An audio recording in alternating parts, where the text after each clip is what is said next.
Hello. Yes, we're back again.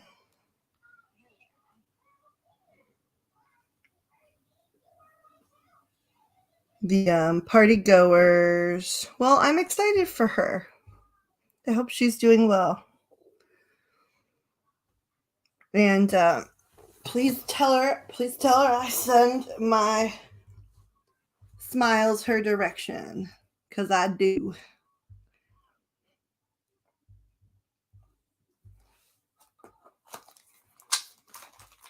I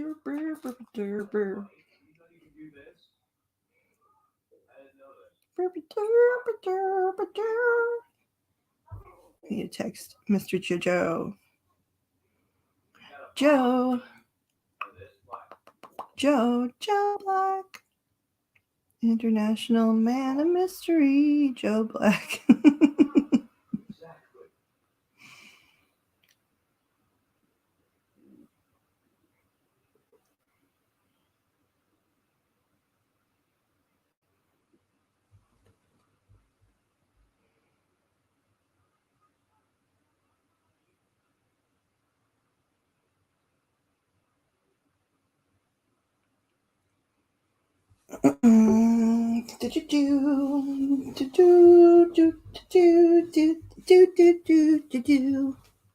Sometimes I'd really love to be like when I'm chilling here listening to Queen Herbie or somebody that is fun and entertaining, but also that I like to listen to and who's big on like the laws of attraction, but I also don't want to get copyright struck. Hi, Ladybug. So I don't know. I feel like though she's got a vibe where I could probably write her a letter and say, "Dear Queen Herbie, Your Highness, Most Royal, I would really like to play your music during my streams. I will always give you credit. May I please do it? Because I really love your work and what you're about." I have a feeling maybe as long as she got credit, she would say yes. Hi, Amanda. How was the McDonald's?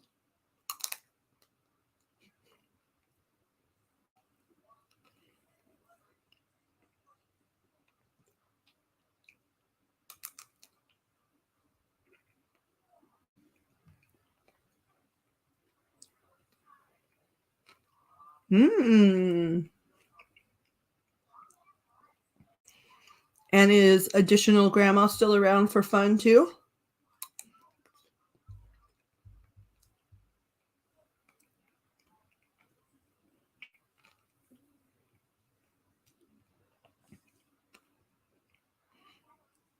Lisa.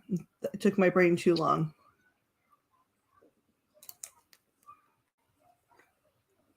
I like her a lot. Like, I know I only got to look at her for like 30 seconds, but I like her a lot.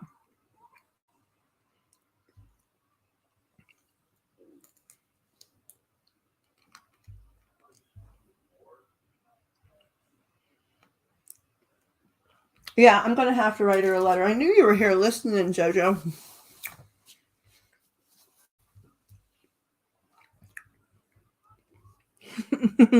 Does she have a favorite gift?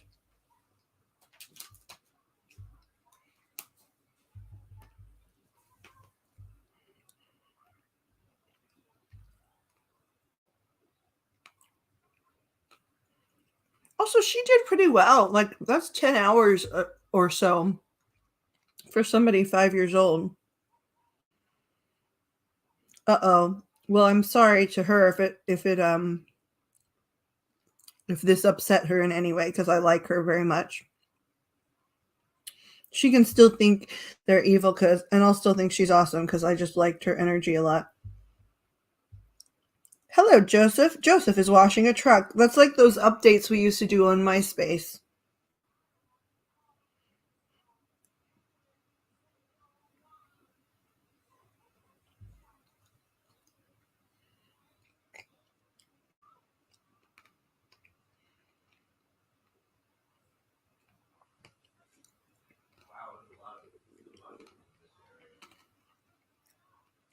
What kind of truck, Joseph? They're probably all similar and I don't know it.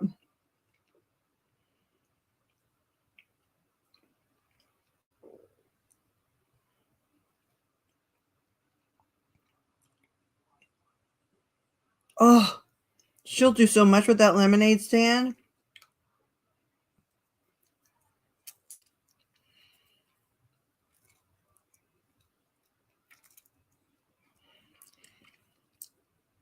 By the way, Joe Black, I appreciate that so much. Get back to where you once belonged. Jojo was a man who thought he was a loner, but he knew it couldn't last. Jojo left his home in Tucson, Arizona for some California. Care Bears are back, aren't they? That's so cool.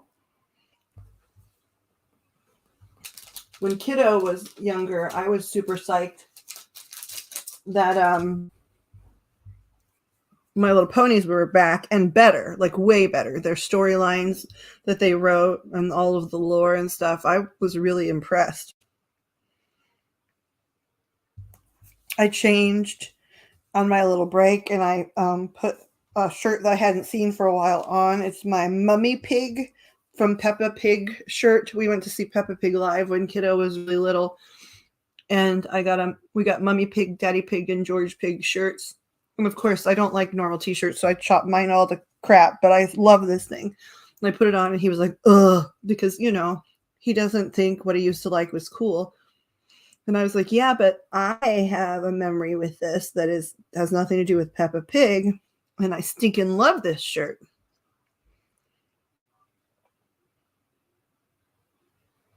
What is the barbecue set? Like, is it...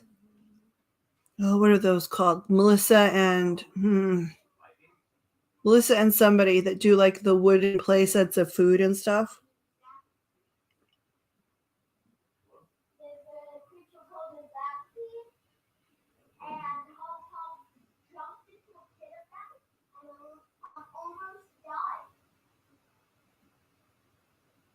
Melissa and Doug. There we go. My brain said, yes, we can.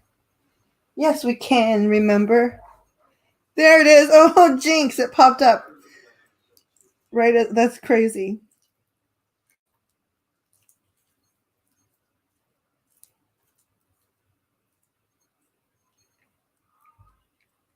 Ooh, a plastic grill.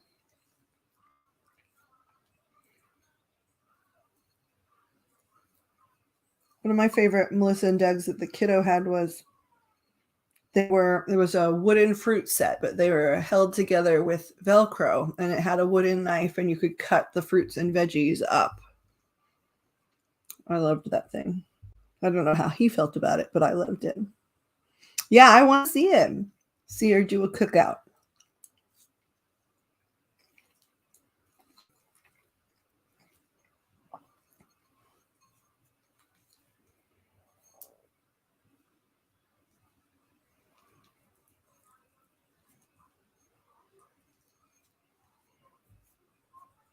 Yeah, isn't it fun? I love the fruit. Being able to cut it open.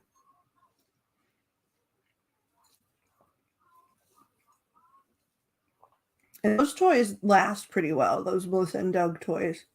It's probably why they win all those awards. Well, partially anyway. The other reason is they insist upon like that their toys will never have, anything that requires battery or that dings or blinks or whatever, because they believe in imagination, and I can get behind that too.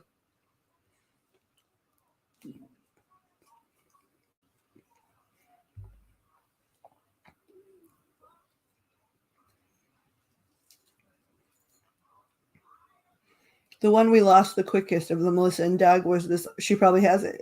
It's an ice cream set, right, with ice cream cones, pre-scooped ice cream balls of ice cream, and they would Velcro together, but they kept rolling under the couch, and eventually they rolled under, and no one cared to find them.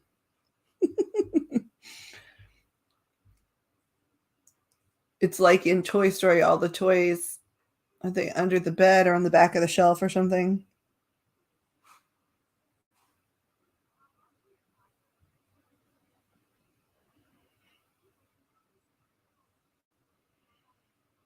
Hamburger, hot dog, steak, lettuce, tomato. Yum. She can make us a feast. I don't think so, Joe. I don't think I could get in trouble because copyright and infringement goes beyond what I just did. First of all, I'd have to have sung it better and probably had a track and sung it in the proper order and stuff for it to be considered copyright infringement.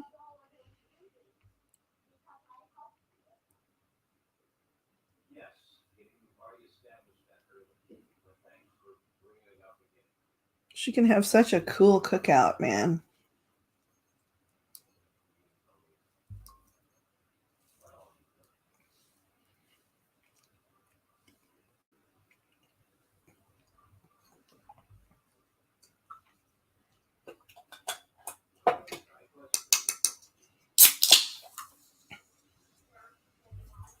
So later, probably offline, I'll have to tell you the intense thing. A couple intense things happened during that stream, man.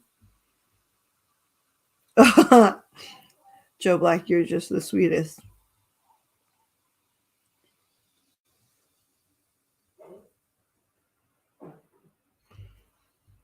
Maybe she'll be a chef one day. Does she like doing real food as well, or is that too tedious?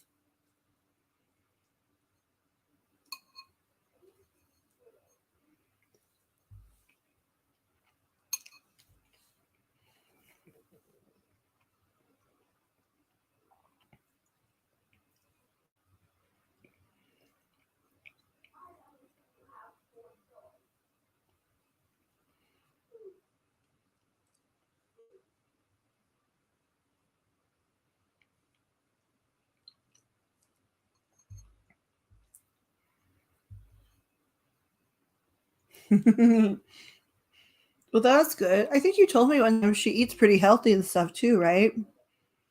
Like she doesn't mind her veg and her fruits and stuff.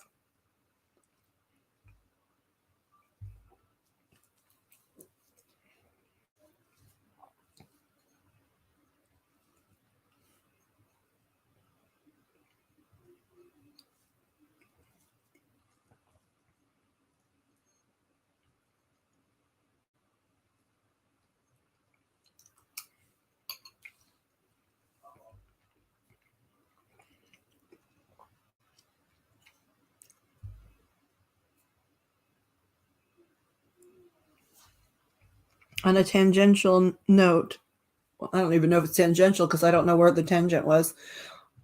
I guess more like Monty Python. And now for something completely different. I'm super excited that that young lady's reading at least was somewhat accurate. When I completely blind read people, especially when like I don't even really much have their energy because they don't type in chat or whatever,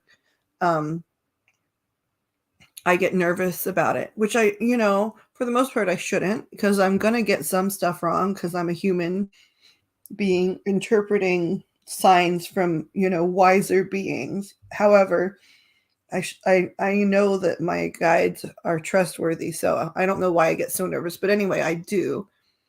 And I was so excited that I was able to, because of course they know in the divine what's going on there, but I was so excited that they literally sent imagery that I could understand and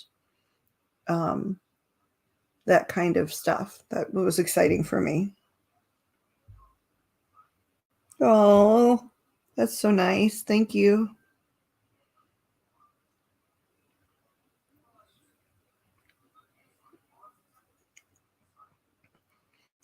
I hope she shoots for the veterinary thing though, man, because I saw her cards. I saw how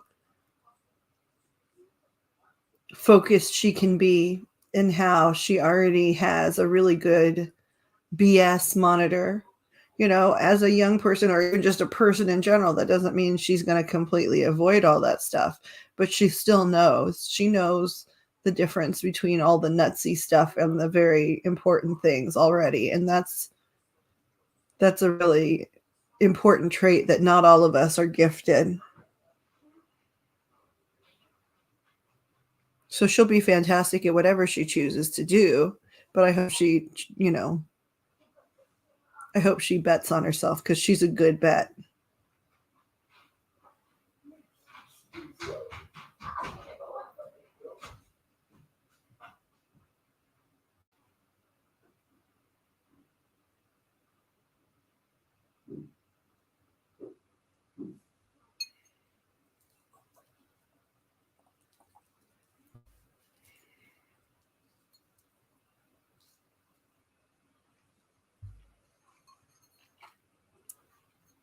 Yeah.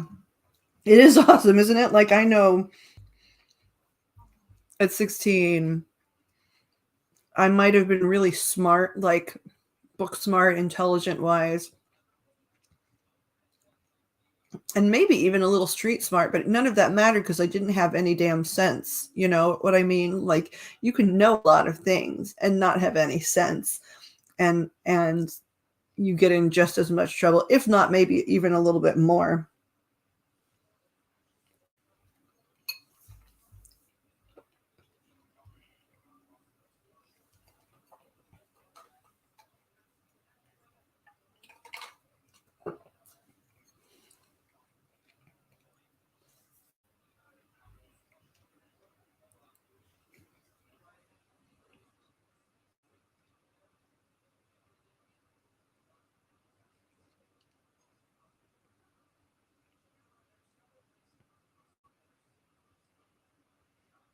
I think that's another reason why I want to read Halo so much, because I can feel,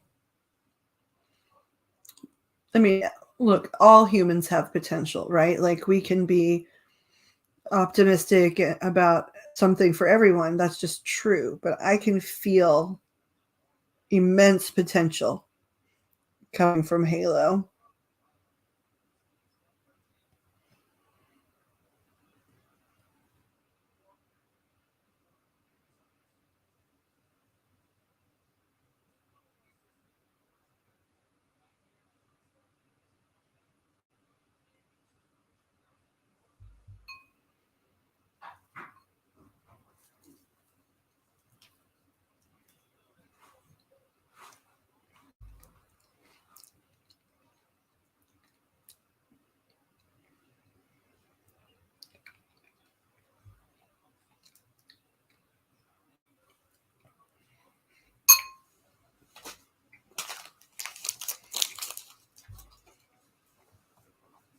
I knew that they'd come. Everybody loves you, Amanda, and they love her too.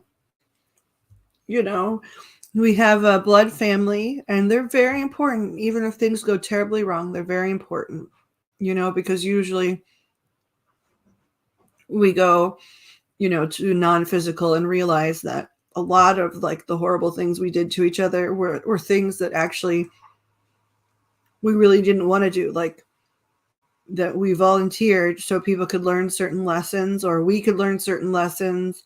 But in the great beyond, we love each other a lot. And a lot of times, some of our worst antagonists are actually turn out to be some of the spirits that are closest to us. It's all very confusing, but it's true. So, blood family is really important. And on the other side, we understand that even more as to why they became blood family in the lifetime in the first place. However, chosen family is just as vital, and you've got a good one.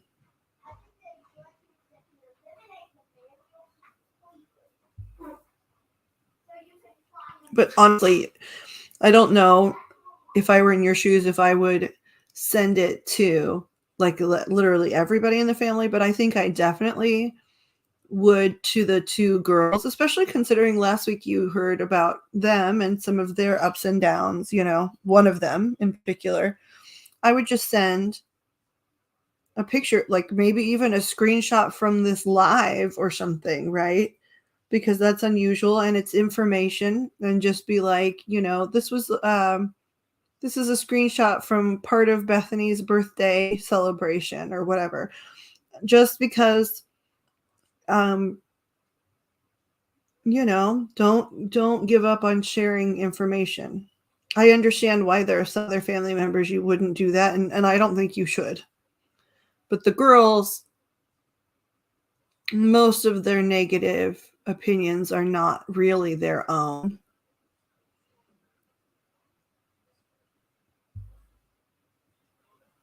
But oh, and I see your comment. Your family too, even if you like it or not. But we like it. Let me just make that clear. We like being part of your family. You're a good little sister. Very, very good. Just barely. You're just barely. I'm not that old. I'm actually trying to think. So you are, I think you're a November Sag, right?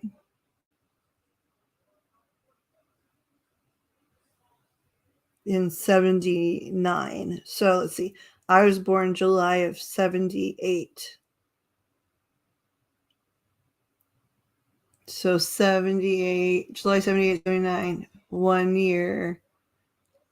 July, August, September, October, November. So I'm like a year and 4 months older.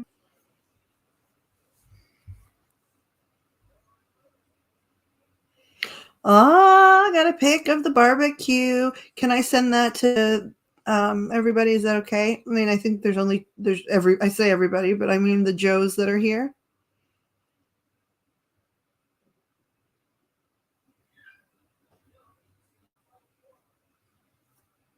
Okie dokie. Hold on. I'll save it and send it.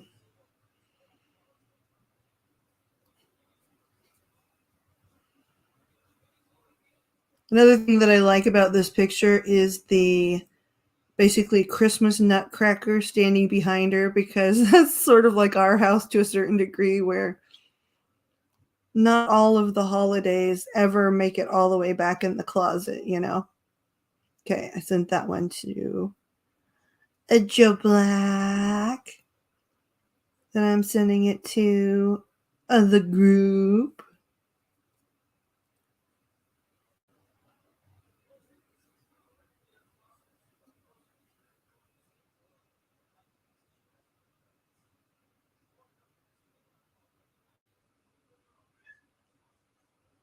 I think I'm going to send it to probably Miss Cat. Catty, Miss Cat. Hi, Ashton. How are ya?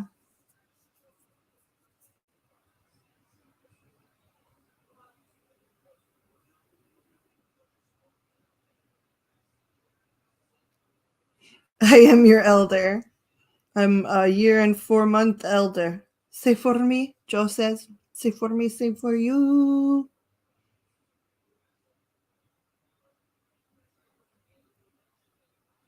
How are you, Ashton?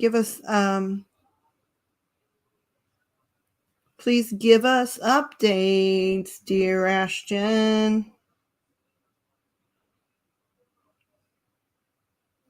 And I'll be right back. I'm sending out some pics from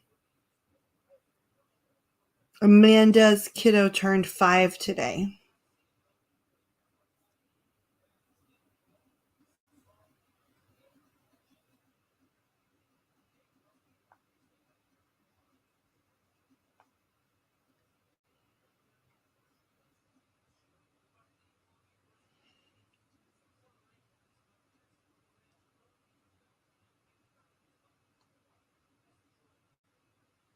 Where's Wolf? There she is. Okay.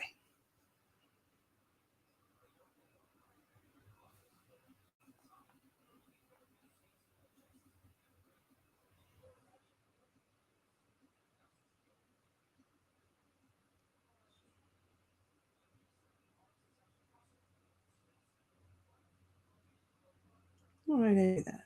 My brain.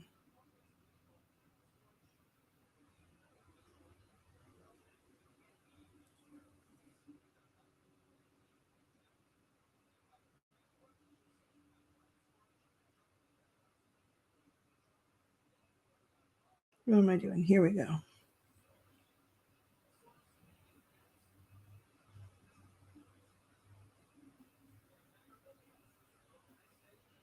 I'll be back to chat in just a second.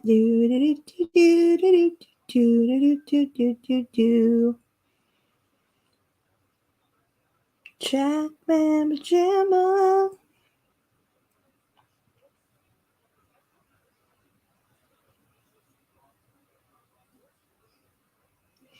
Kat says she loves it, girl.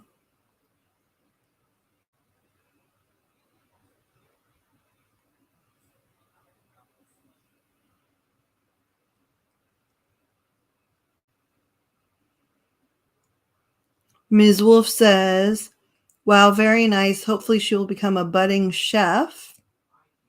I'm going to text back. That's sort of what I said.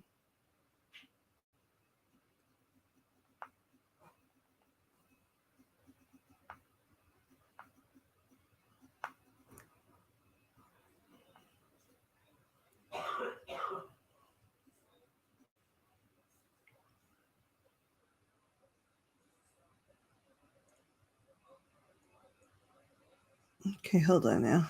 Sorry, I'm away from chat. You may be saying important things.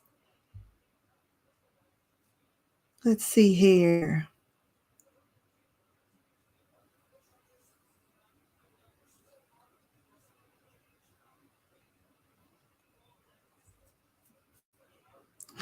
Hell a lot better and zero stress. I'm great. Finally. I'm a secretary at a home health service, so I literally just answer phones. Great people and file. Greet people and file. Boring, but I love the girls I work with.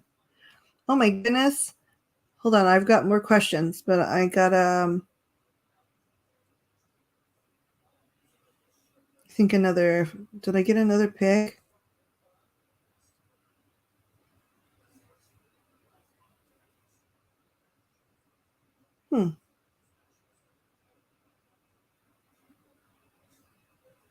I don't know why my oh, I see. I couldn't figure out why my Hangouts pinged.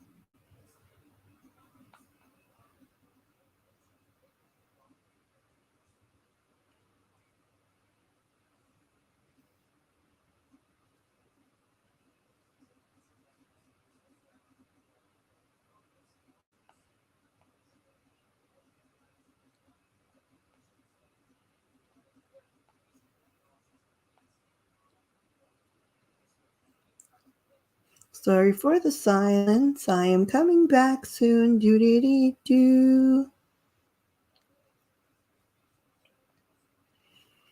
Okay, now I'm back. Okay. Thanks, man. I'm happy for you. Ashton went to my first casino last weekend. What did you think of it?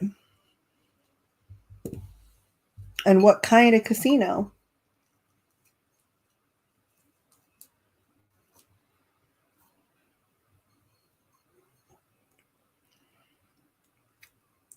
Ooh, playing what?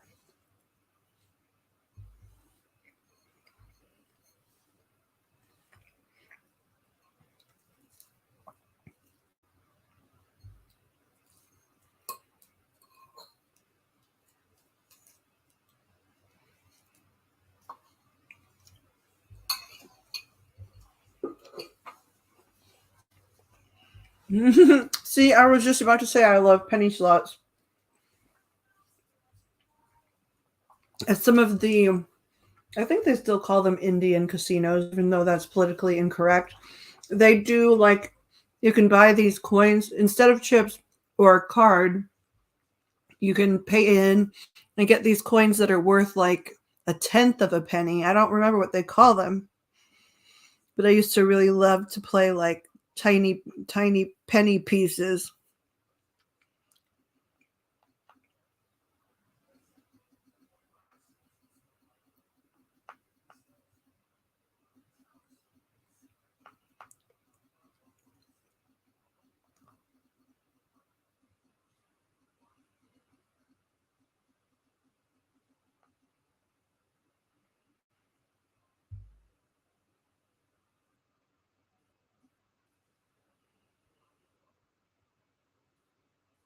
Oh my goodness. I don't think she'd mind me saying this.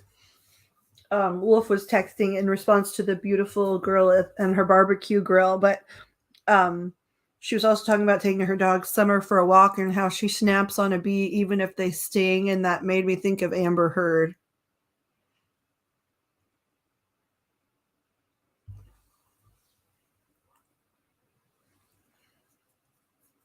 I love to people watch and get a lot of compliments on my tacos, Margs shirt. So that was cool. I have Pink Taco t-shirt that I love from the actual restaurant Pink Taco, but their merch is really fun for lots of reasons. What's her name of her nutcracker friend? Because that's amazing. I wish I could text this to you, Ashton, but I don't know number. But maybe I know. Do I know your email? I'm trying to remember.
No.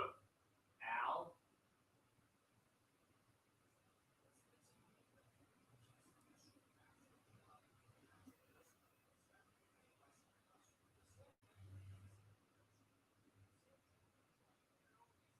Okay, my brain's back now.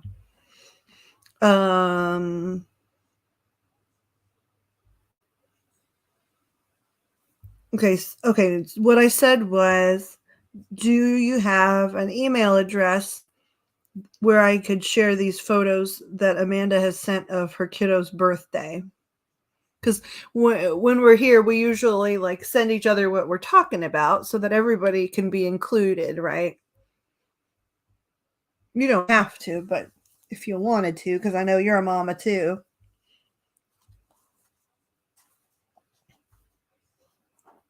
Jojo the Nutcracker. How long has Jojo the Nutcracker been a friend?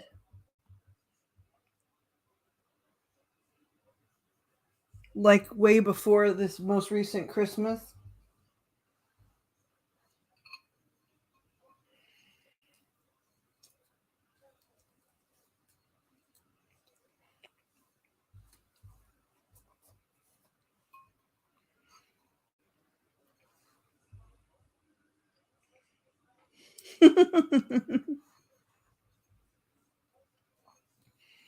He was always guarding her there from the shed. Some people have guardian angels, some people have guardian nutcrackers, to each their own.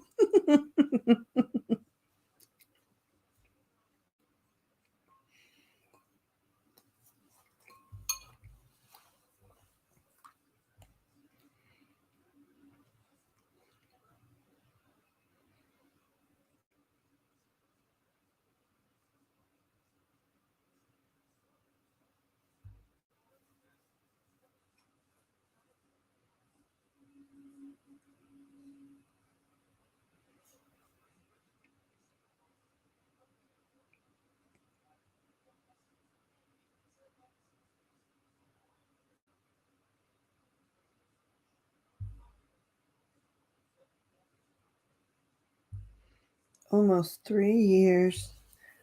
I mean, that's a pretty steady boyfriend. 3 years? That's more than half her life.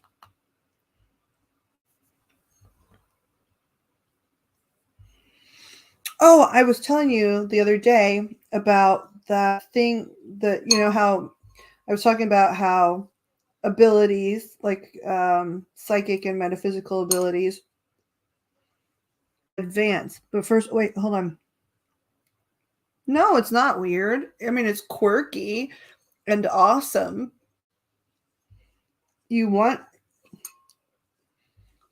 All of us want our children to be who they are, as long as, that's a safe thing, right? As long as what they're doing is safe and not harming themselves or anyone else. Like, it's the best to have a kid who just is who they are and likes what they like, the longer they can, the better, because then they're not just letting society tell them who to be, and what's okay. They have a strong internal guidance system. That's really important.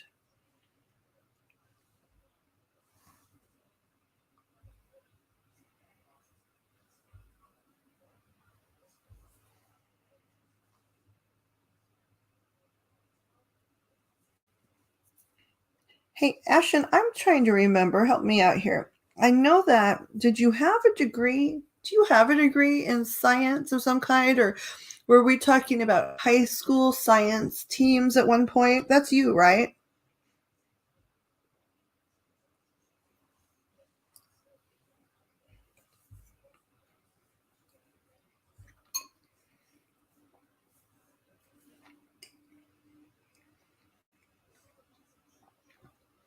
You got to hold on to those pictures and videos. Whenever she gets her first boyfriend or girlfriend, you can be like, I'm sorry, you weren't the first. And introduce you to JoJo. Biblical studies. Science Olympiad. There it is. Okay. Never finished. It's the science part that I knew. I didn't know about the biblical studies. Is that a product of your raising or personal interest in theology, or sort of both?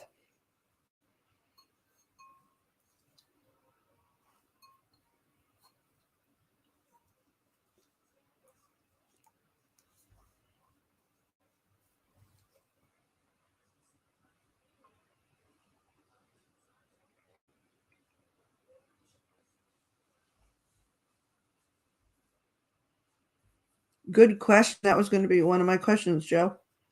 Pastor grandfather raised me and had friends in the Southern Baptist Convention and got me into seminary free.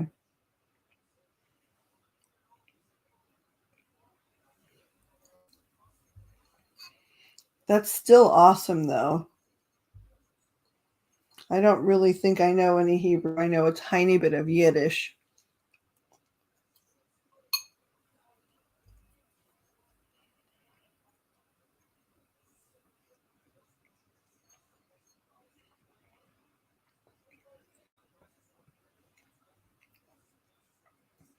Some languages are really complicated. Especially, there's some languages where we don't have an ear for them because it's not like there have been a ton of movies where there's a Hebrew character speaking, fully in Hebrew or whatever. Whereas, even if we don't successfully learn Spanish or French, we certainly have heard a lot more of it, like growing up on TV and film and things like that.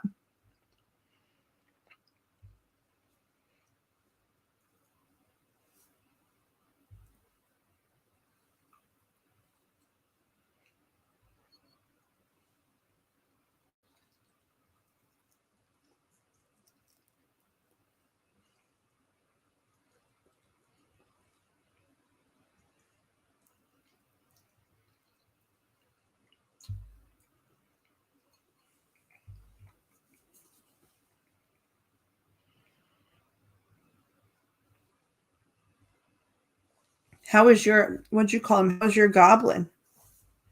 I was good at Spanish, 4 years of it, mainly because of the teacher. And the letters are similar, so it's kind of cheating. What do you mean? What's kind of cheating? What's cheating?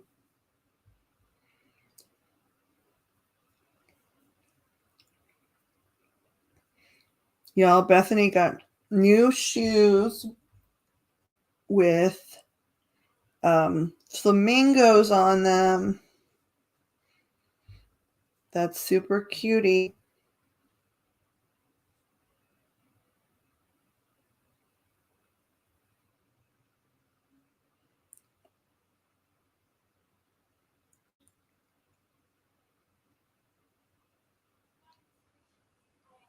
Doing flips on my bed and pushing his boundaries.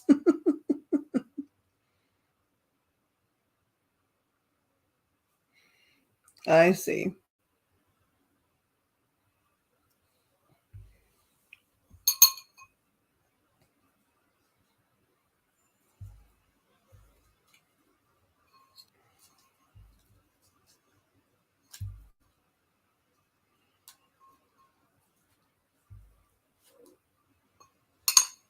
Darn it.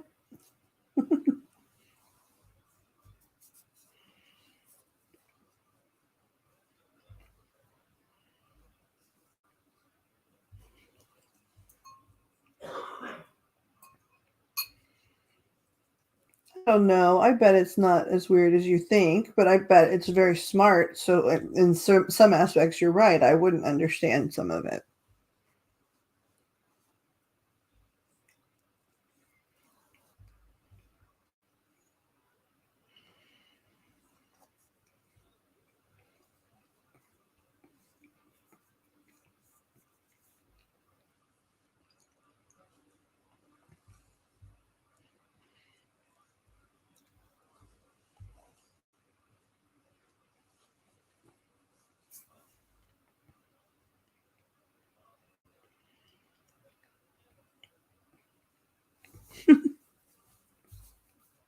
Amanda, you must habla some. Senorita. No, I'm sorry, Senora. You're a matriarch now, or for a while.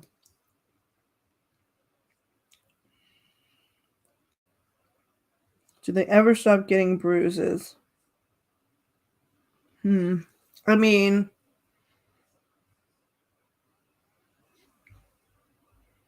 I know I didn't, but I'm thinking of even older kids. Like I have a stepson slash former stepson that's now a full grown adult. I'm trying to remember when I stopped seeing the bruising. I mean, I think he was grown. I'm pretty sure he was like 20 when that stuff stopped. My little person in my little person is 8, and yeah, it's not stopped. Oops, sorry if that alarm scared me too, so I apologize.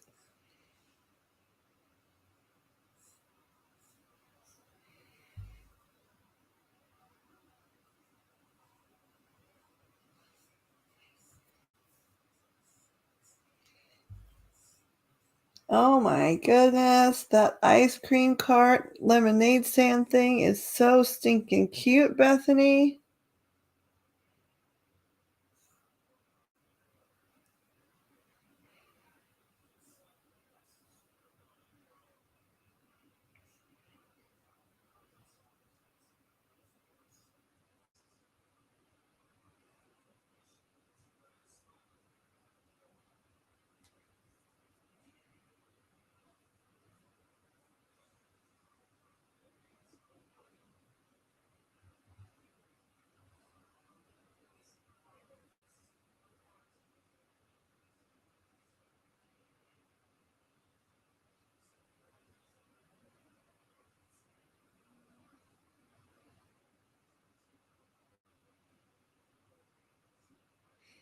I am quiet because I am sending out the photo.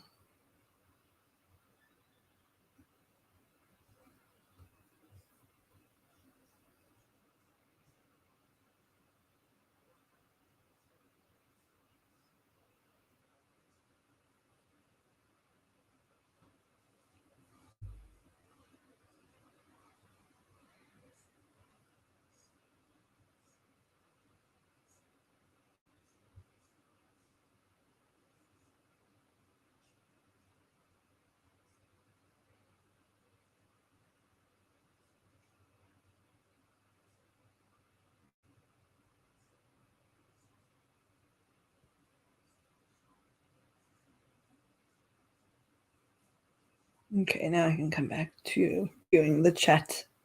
El chato.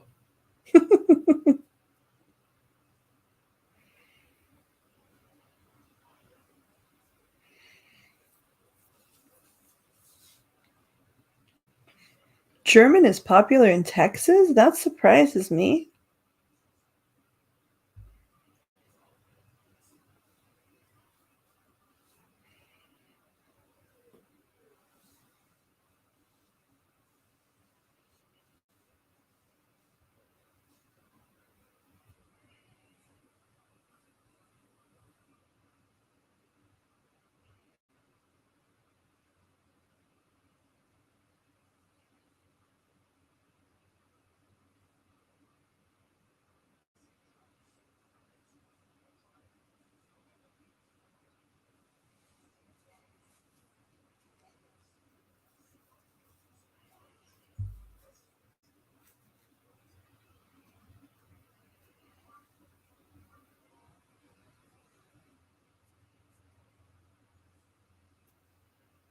I think it's so funny that you consider yourself old, Joe, because you know I'm so ageist with me and my old guy fetish or whatever that I always think he's so young.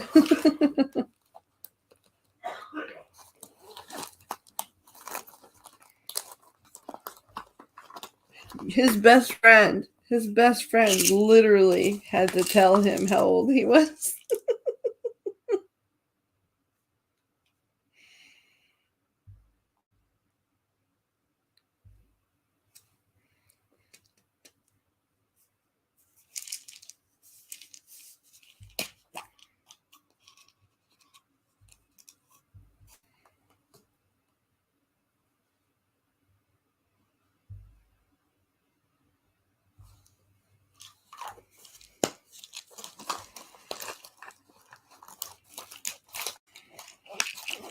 How old did you think you were, Amanda?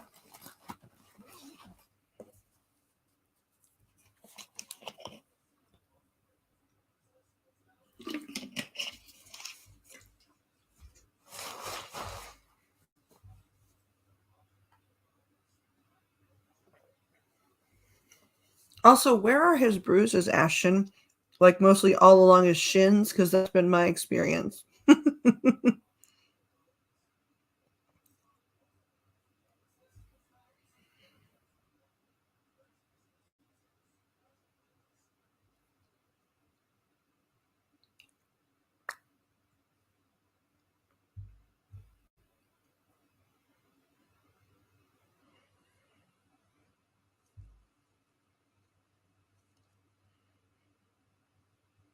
Well, you weren't too far off. You missed what, 2 years?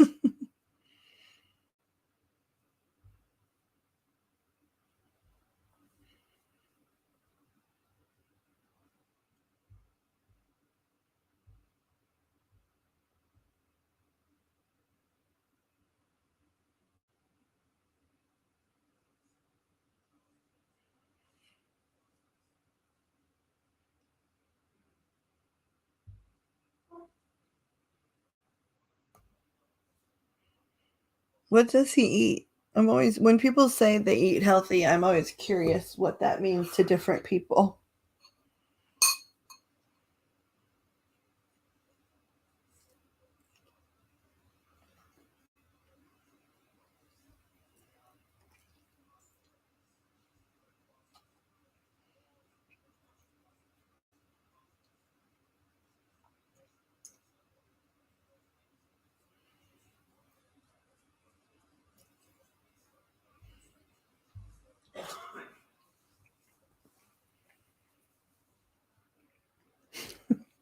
Okay, I hope that's not literal.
Oh, it can, Joe.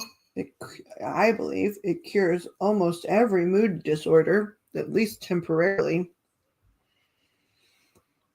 And if it's good enough, it can temporarily also repair some pain disorders because you're so focused on how yummy it is.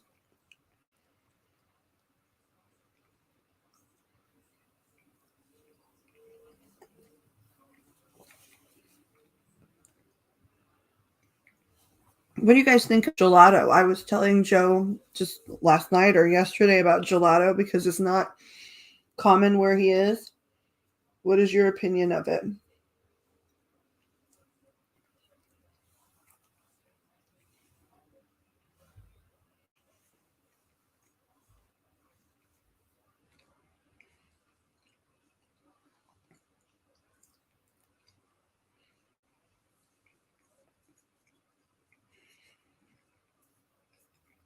Yummy. Okay, one vote for yummy.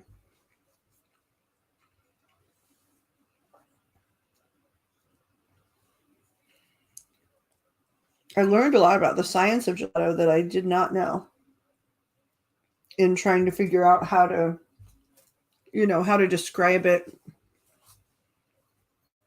in comparison to ice cream.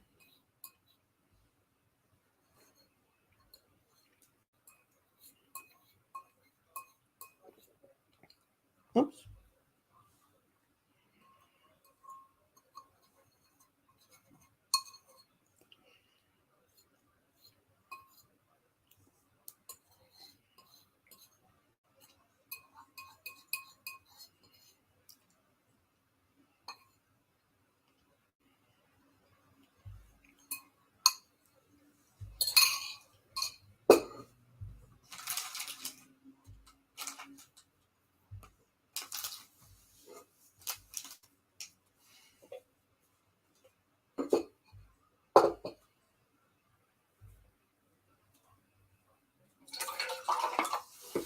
Sorry for all the silence. I had to eat.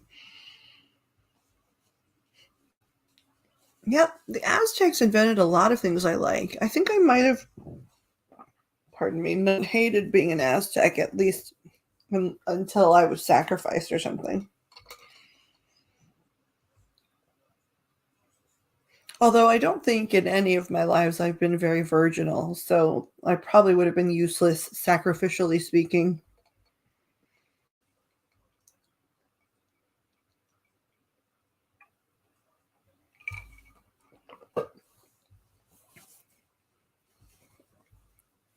I'm a hoe in every language. I'm a hoe on every street.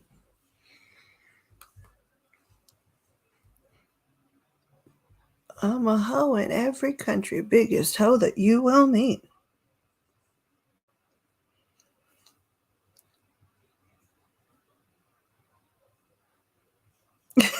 Amanda, you're so funny and sweet, by the way.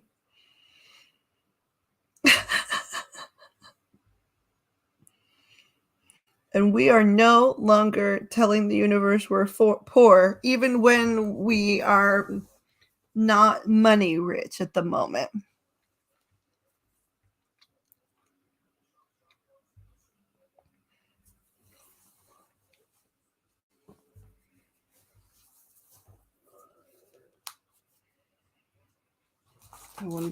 In my brain, I was like, I want to shuffle some cards, and I love my guides. They were like, these ones.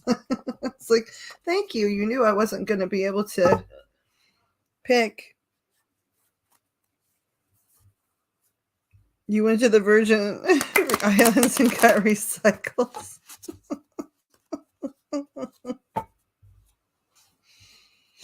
I mean, I don't know. Emotionally, right? Emotionally, psychologically, I wouldn't mind. Wait, I'm trying to decide if psychologically I would.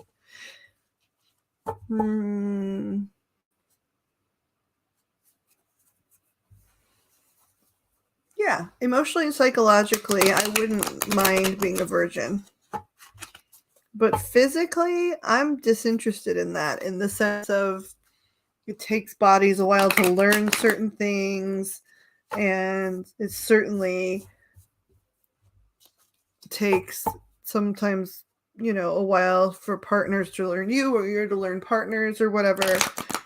And that's especially the case in a lot of ways when you're younger and closer to virginal. So I don't miss or want to repeat that phase.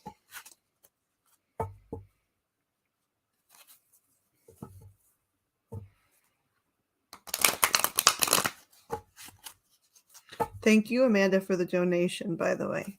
I didn't say thank you. Did I? Maybe I did, but I said other words that meant thank you, but I wasn't sure if I said the right ones.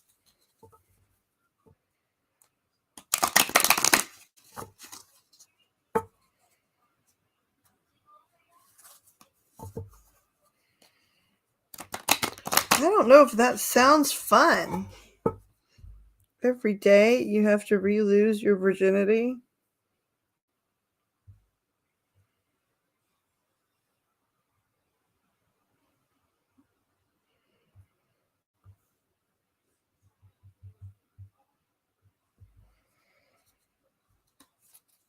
You'd think if it was, paradise, like you'd walk in and everybody would know immediately, what they were doing.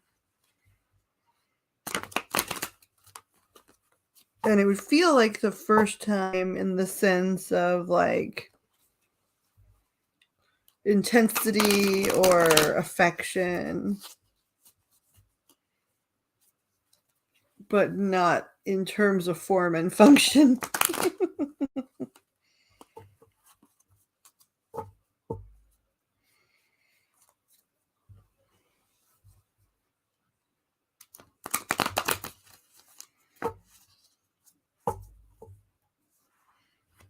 Or it could have been that number one,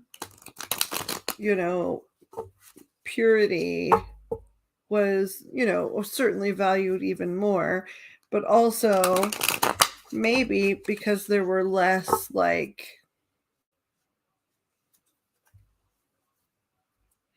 there's less public consternation about certain sex practices, that maybe people started off on a stronger foot anyway, because they didn't have as much gobbledygook in their head about, this is my first time and it's going to be a certain way that sucks, or maybe it was a product of, first of all, not having those concerns and pressures in the same way to be quote unquote good, so they went just with what they felt. And then on top of that, the purity factor makes it, so you're less nervous about getting sick or betrayed or something.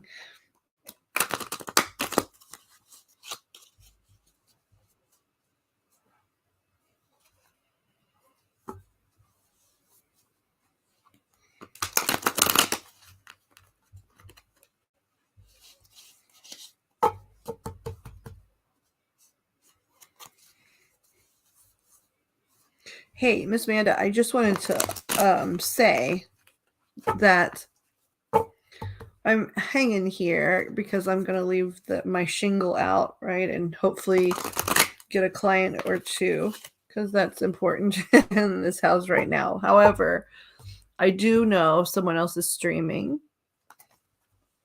And if you are, really wanting to catch up over there, maybe you have two screens going, and if so, great. But I don't want you to feel like you have to sit over here in the somewhat quiet if you would rather be over there, because I know you're a very nice lady, but I'll probably still be here later.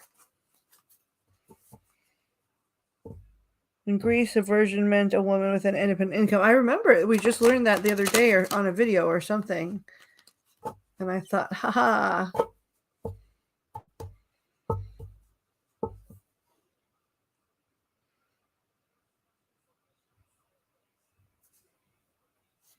A woman with an independent income. So yeah, that makes sense, because in some ways she is untouched. Like maybe she had a zillion lovers with all of her money and time or whatever, but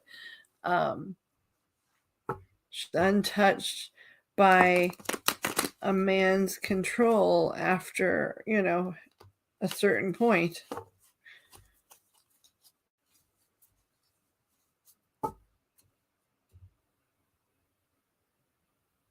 Oh my goodness, would you text me who? I'm just very curious.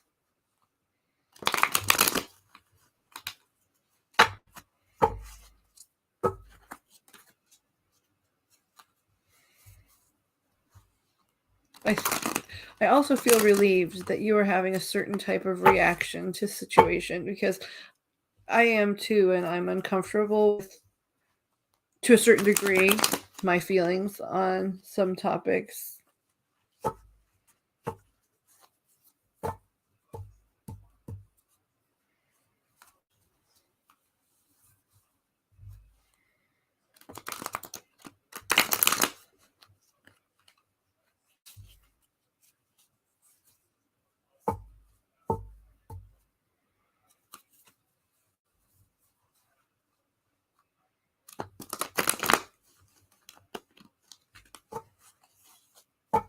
She escaped property law.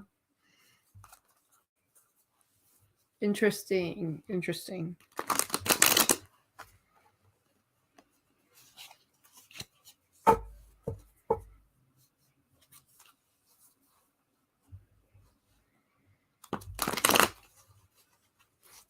Good karma, tarot. I'm shuffling you, and I love you. I want you to know you're loved, so that when you actually do your work at some point, hey, I'm awesome. Whoop.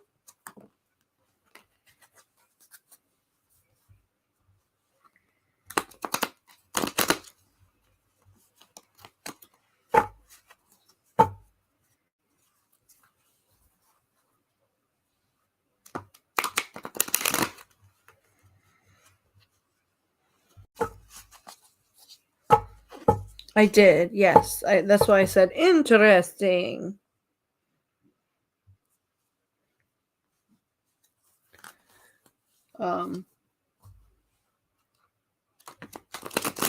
Without going too much into detail, there are at least 2 others that are feeling a certain way about that as well.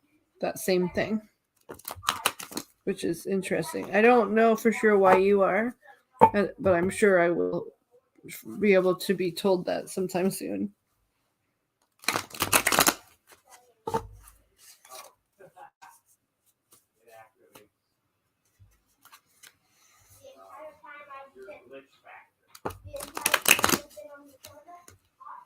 Oh, good karma, tarot. I love you.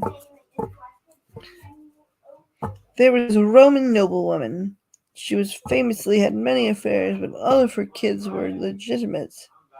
Her secret was she only fooled around after she confirmed she was pregnant.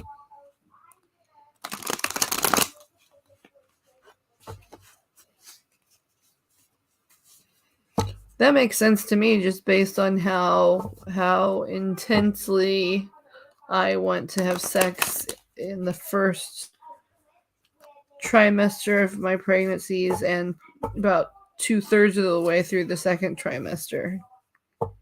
I mean, I would have taken all comers, you know what I mean?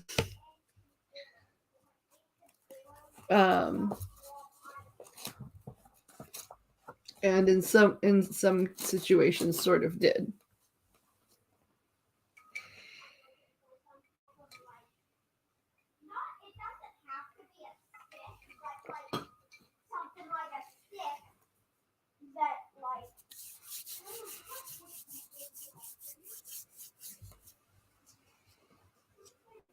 Because my libido, especially back then, it was never low to begin with. And so this was insanity. Then the sheer fact that the orgasms were even stronger and way more frequent and way many more moldy. Like, oh my gosh.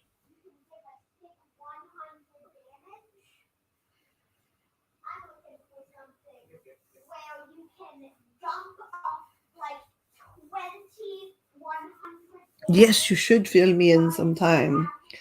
I would love that very much. Very much, very much.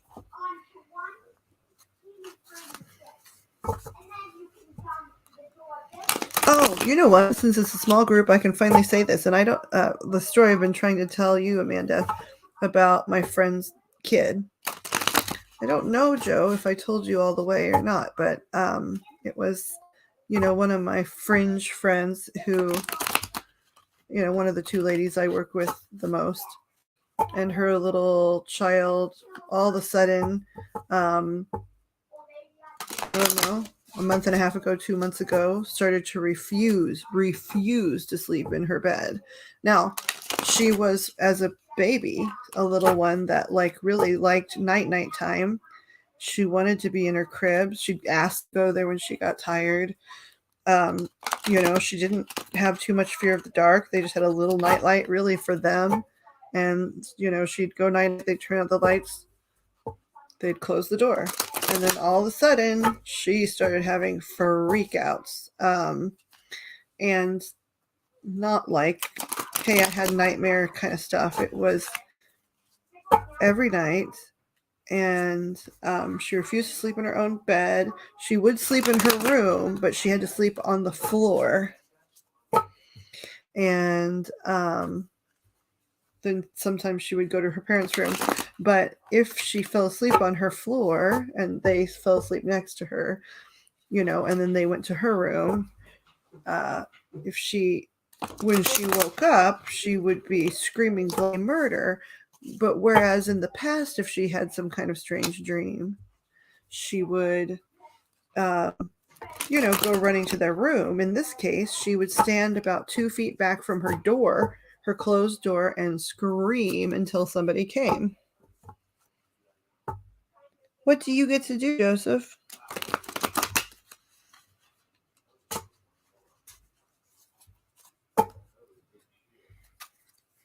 Change the spark plugs on something? Clock out early.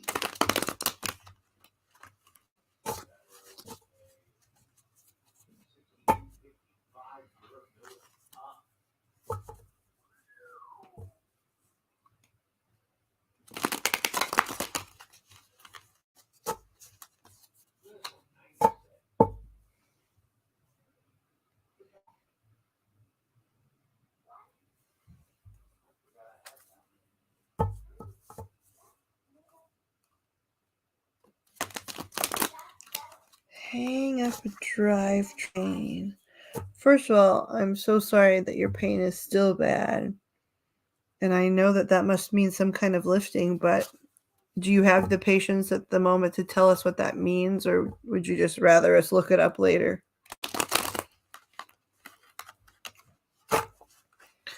Well, generally speaking, Mr. King, the first one has been historically free because I would like people to decide in the future if they, if they really want to pay for this service. Or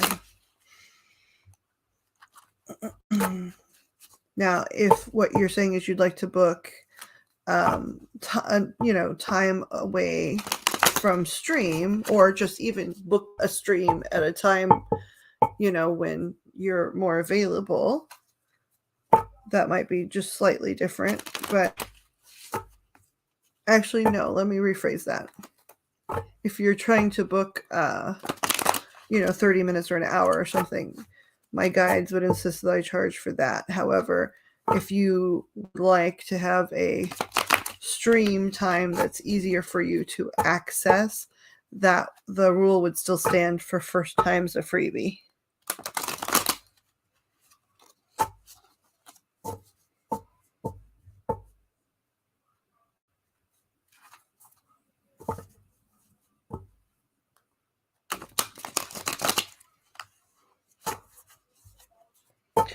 Yeah. So okay. So your answer would be, in your case, because you've not had one, to come on a live and get a free reading.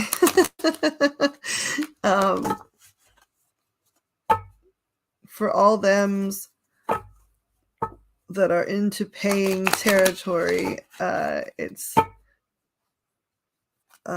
basically I chose to make my privates, at least from anybody I've met on the internet and not clients I had before, 66 cents a minute.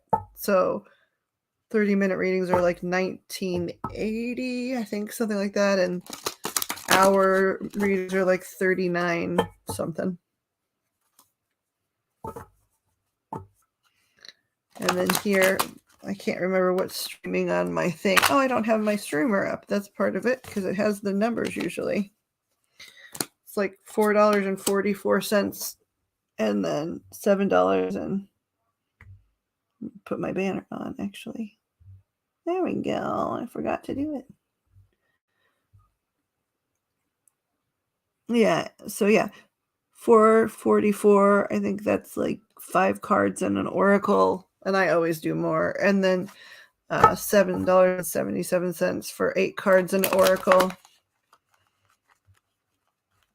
But especially because, it's not a great big community. If there's more, I'm just going to do more. It's dumb not to.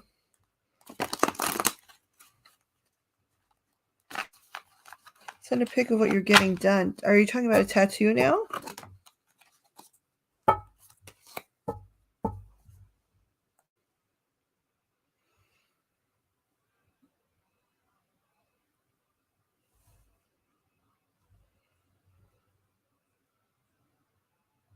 Joe, what did you just do? Joe Black.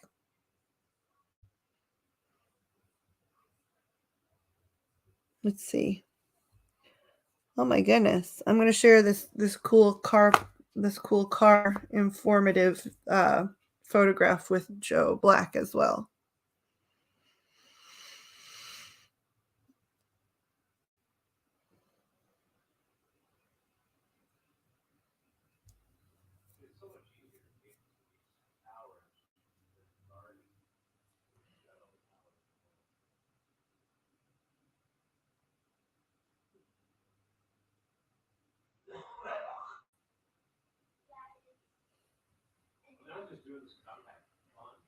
Yeah, I sent that to Joe Black so he could see comparison. I'm going to save this picture and send it around to Amanda, because that's just so beautiful.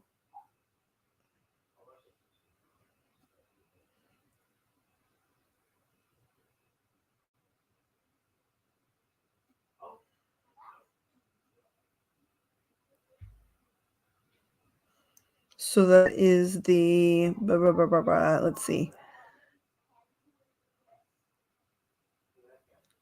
drivetrain. Is that what's called, the drivetrain?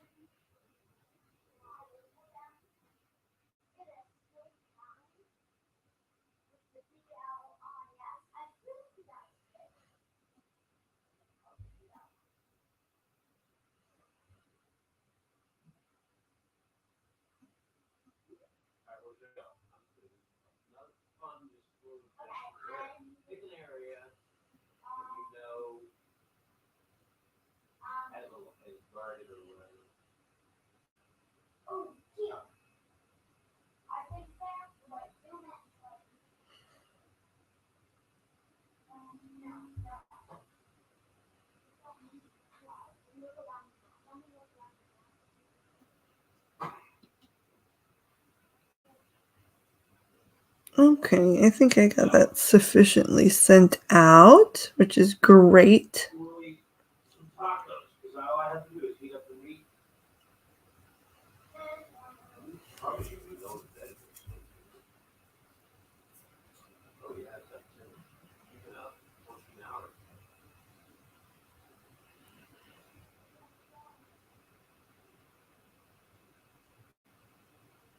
Are you talking to me, Amanda, about the manifesting? If you are, thank you. Also, I needed to get out of my own way. Because I was in my own way, and I kept saying, I mean, I knew it consciously. I kept saying 66 was the perfect number, and my channel number stayed at 66. And I kept saying it sort of as a joke, but I also was saying to people, and I meant it, can you imagine, being able to do a thorough quality reading when your, chat is slam full?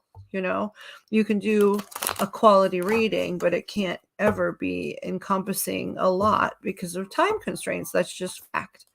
And so I said that a lot.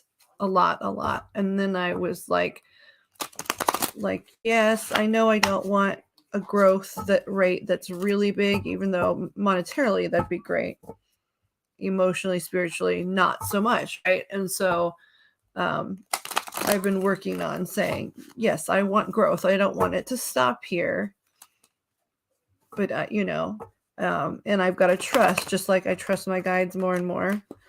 And because the internet part is the part that's freaked me out. I've done it in person for years. But so as soon as I realized that I had set my own channel number, like with, just what I kept repeating over and over, not really trying to talk about that, I realized, oh my God, my channel number is staying at this number I keep talking about. And for a few weeks, I just mulled that over. And then I decided I was gonna try and change it at least a little bit. And that day that I said, okay, I've got to change it some, I got, I don't know, 5, and then I've gotten the other 2 since then. And that's very recently, because I was blocking myself. It's like your own, it's a lesson in the same stuff that we talk about all the time. Thank you for checking in. We love you, Joseph. Have good working times.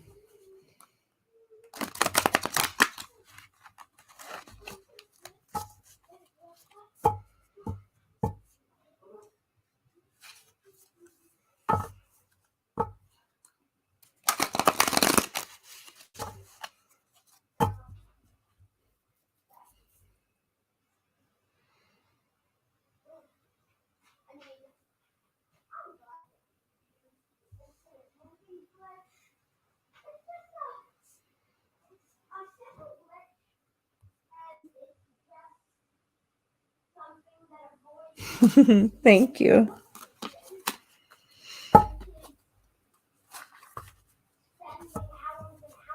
I know I can trust my guides. They're pretty consistent. And in private, it's private. In private, I get these great reviews. People are sending me, anytime they get a reading, really long letters and stuff, and I appreciate that so much.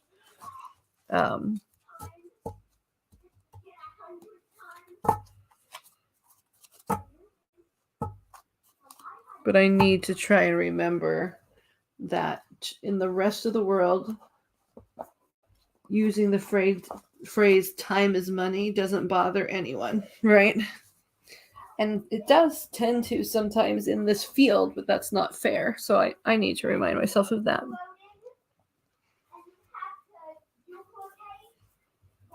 Hey, Joe Black, are you buying a new video game?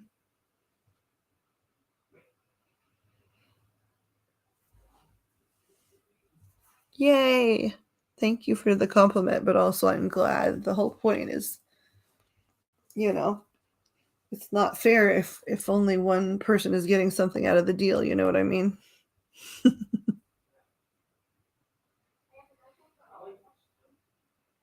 Oh, and since it's just us chickens, like I said earlier, Andrew, literally, I was in the bathroom putting these funny hearts on my makeup, and Andrew popped in and was like, it's time for Amanda to apply for disability again.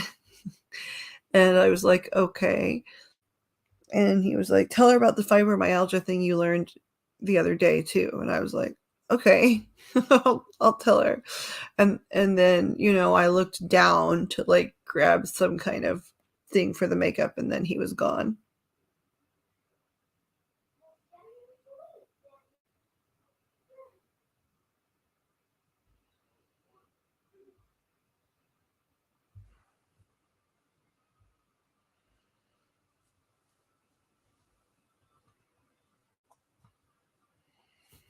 Okay, which cards are these? Have they been shuffled? No, they haven't.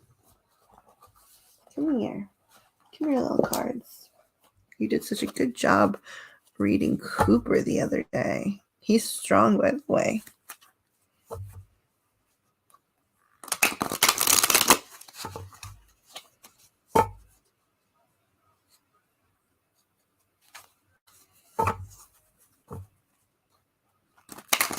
Well, I'm sure he was coming. I'm sure he was coming to the birthday party, first of all. I'm sure he doesn't miss any of that stuff. And that's probably why, the timing was partially the way that it was.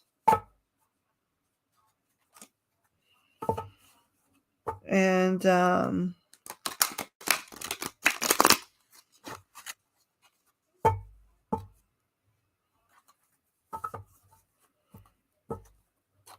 so that was part of it.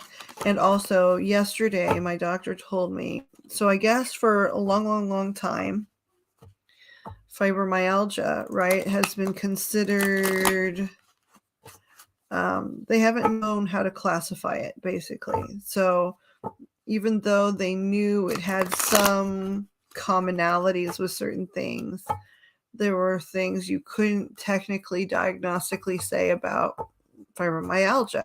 Like you couldn't say that it was an autoimmune disorder, even though there was a lot of evidence to say that it was just as severe as something like lupus or MS. They, diagnostically were forbidding that because there were some things that they hadn't been able to successfully prove in a lab about fibromyalgia. Now, some of that, right, was because big pharma and big insurance was preventing them from doing that type of research in a lab that could prove certain things about fibromyalgia. So what's gone on during the pandemic is, while a lot of things that were being researched and studied, unfortunately have gone by the wayside because people were so needing to study COVID, and they still are because of all the mutations, there were a few groups that were very, very smart, and they knew that if they were going to do certain types of research, this would be the perfect window to do it in, because all these different organizations were so busy, investing time in the race, towards the vaccine and the race towards COVID statistics, that paid less attention and they were less militant on what some of the labs were researching and doing. So he said there's going to be a handful of discoveries like that coming up in the next year and a half, where there were scientists that knew some of these things were the case, but their research was being blocked, or even if they had researched it, their findings were being prevented from being published. But in this case, they figured out, oh, they're not going to monitor us in the same way. We're not doing anything illegal. This is the right time. So, and they thought, okay, we're going to start this research project, and we're going to have to try and be hush-hush, and the way we hire people, yada, yada, yada. So they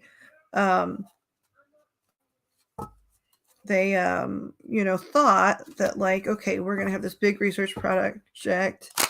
We're going to only devote 6 months. We probably need more, but 6 months could really give us a lot of information that we don't already have, at least not confirmed in the diagnostically correct way to have official, documents on this stuff. So they started, but he said they had their answer in less than 3 days. They took blood. They took a fibromyalgia patient, and mind you, not a severe one like some of us. They took a fibromyalgia patient and asked them to be off of any kind of their fibro meds if they were on any. Not that they're money that work, but if they were on any of the stuff that they try, they had them go off of that medication just for like 3 days or something, because until its half-life and full life or whatever had run their course. And then they drew blood from them, and they injected that blood in very, very small amounts to mice, lab mice. Within 24 hours, the mice started having not mild, severe fibromyalgia symptoms. And it also systemically started shutting down parts of their immune system, which is what it does to us. But they were never allowed to prove it before now. So, it took less than 24 hours for the biggest test they'd ever wanted to run to take effect.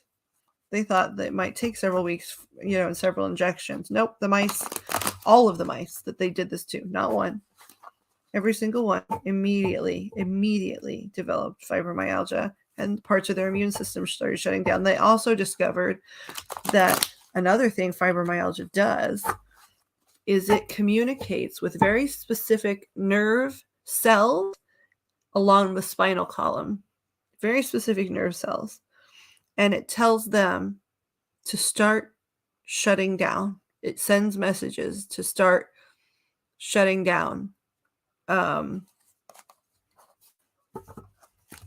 certain mechanisms, some which, many which tell the body to create soothing things for pain or discomfort, and some of which tell the body not to be hyper-inflammatory about some things.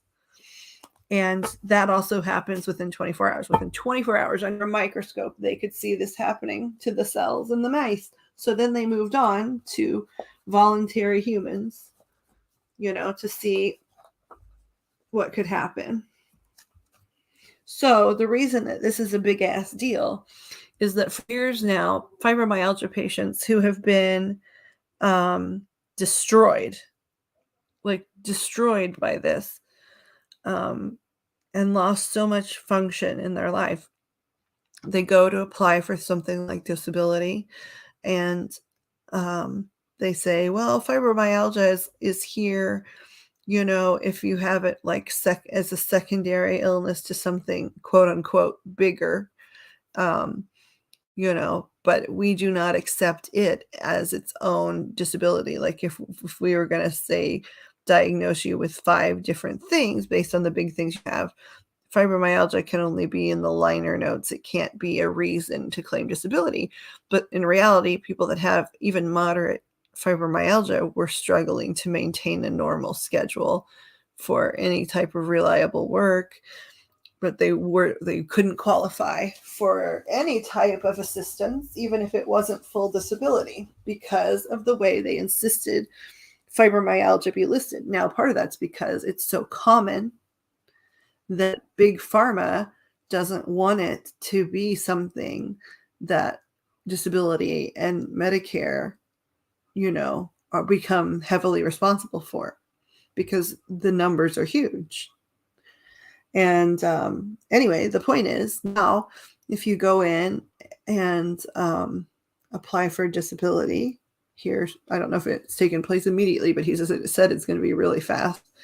If you go in and list even just fibromyalgia as a standalone problem, it is severe enough and it is a significant enough and vicious enough autoimmune disorder that to get disability, you only need that. Just like there's a few other types of illnesses that are like that, that you don't have to have any other illnesses or problems. If you have X, Y, or Z, even if it's just in isolation, you are a candidate that at least has qualified medically, for disability. And fibromyalgia is now on that list. You can have and receive and be considered disabled if you only have fibro. And that's a freaking miracle and a half. I have it. One time I went into a physician who specialized in endocrinology because I needed a formal diagnosis on my Ehlers-Danlos because a lot of people had just basically written it in my file, but I guess at the time you needed an endocrinologist. So I went in to see him. And when I was sitting in the like, I was already in a room or whatever, but the patient room, but I was waiting for a while. And then when he walked in and he didn't even close the door. He leaned against the doorway. He said, I know you're here for the Ehlers-Danlos, and that'll be fine because I've talked to your doctor and I understand that you just mostly need my stamp of approval, but you have the worst case of fibromyalgia I've ever seen. And I said, what do you mean? He said, literally from across the room, the way your shoulders are, the way the inflammation is, where I can see your neckline used to be, and then now the swelling up around your shoulders. I know that not only do you have fibromyalgia, but you have the worst case I have ever seen. I could diagnose you from 25 feet away. And I don't mean with mild situations. I mean with extremely bad situations. And I was like, well, okay, nice to meet you too. And at that time I was like, are there any major medications that they have that make any significant difference in fibromyalgia? And he was like, no. And I was like, okay, well, then let's just get the other thing taken care of. You probably do have it, yes.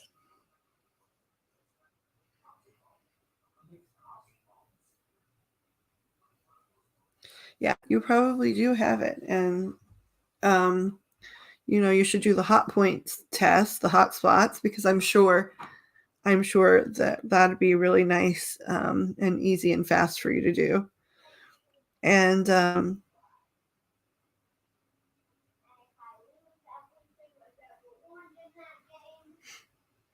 I just lost my train of thought for a second. But yeah, no, you definitely need to at least do the hot point test at home to find the sensitivity spots for fibro, and then, talk to a doctor about it. And, he doesn't have to understand yet. Like the science, like if you get diagnosed, the science of the way fascia works, is not too hard to explain, And so, and it's another thing where it's like once you understand it scientifically, it might not be like the next day you have empathy for it, but the more you think about it and observe it, and then also understand diagnostically speaking, like what it entails and what it means, people eventually get there to the point of compassion and understanding. It can take years sometimes, but it happens.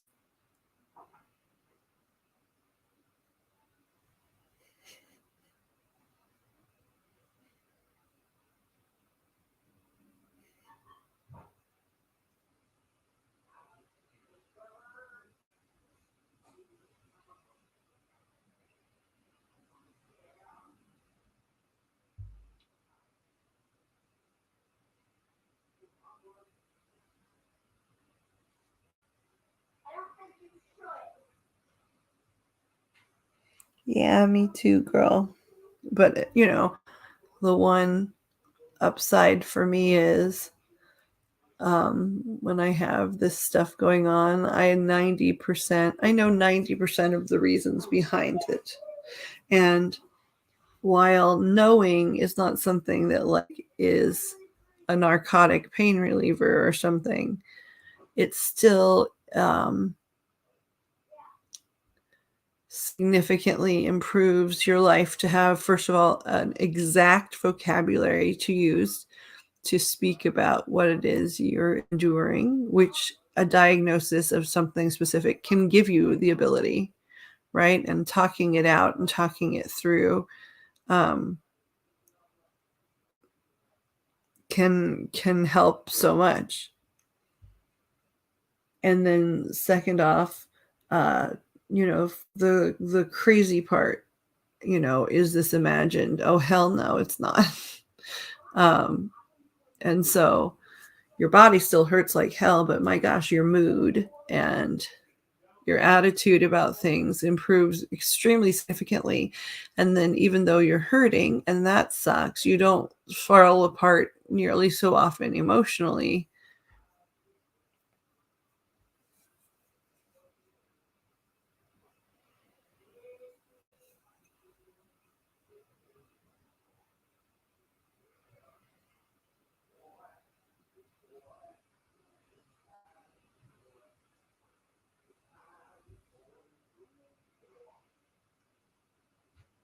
How do you mean messed up from your childhood?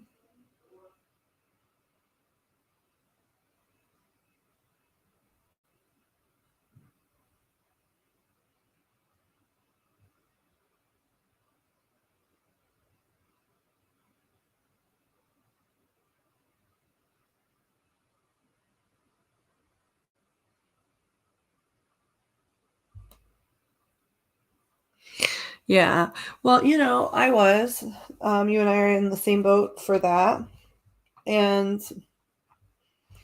I do know that the body definitely holds trauma, and they have scientifically explored that some of that trauma can literally turn into diseases and disorders with names, right? That absolutely is possible.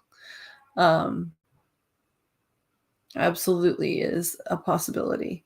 Um, but it's a hard one to figure out because, also, you probably have a lot of other things that wouldn't fall under that same concept.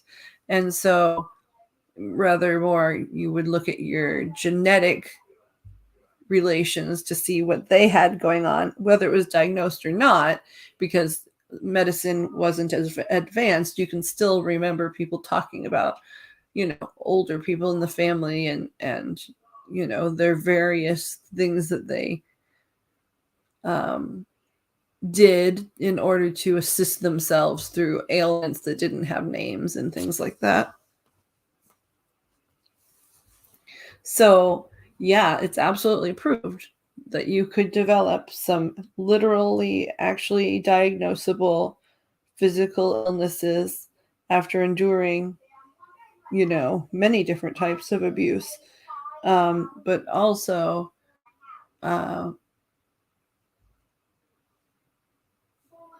you have to at the same time really, really thoroughly explore, you know, any genetic happenings too, because it's probably more likely a situation where in your genes, you already had a lot of family members that either had some of these things or they had a big tendency towards those things. There are a lot of people that are born with genetics where they have tendencies, big tendencies, that lean towards some of these serious chronic illnesses, and they never develop at all. And then you have some people born with barely any tendencies, but they get all of them. So it's probably, but they've decided it's probably more like somebody is born with a lot of these potential um, chronic illnesses in their gene pool.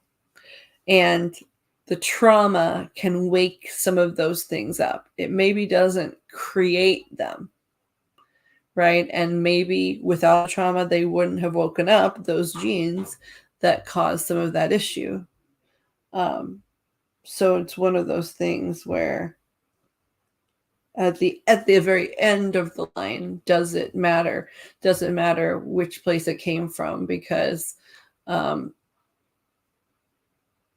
you know, both of those things need to be treated anyway, right? The trauma needs to be at least explored somewhat and discussed, especially even if you don't want to do the work for the psychological things, but it needs to be discussed for some physical healing purposes and effort anyway. And then the physical stuff definitely needs to be discussed as well. So it's one of those things where, yes, point out the places where, big trauma occurred, and then try and figure out, like, trace from that point to the first time you notice certain symptoms, and talk about that either with yourself or another professional of some kind.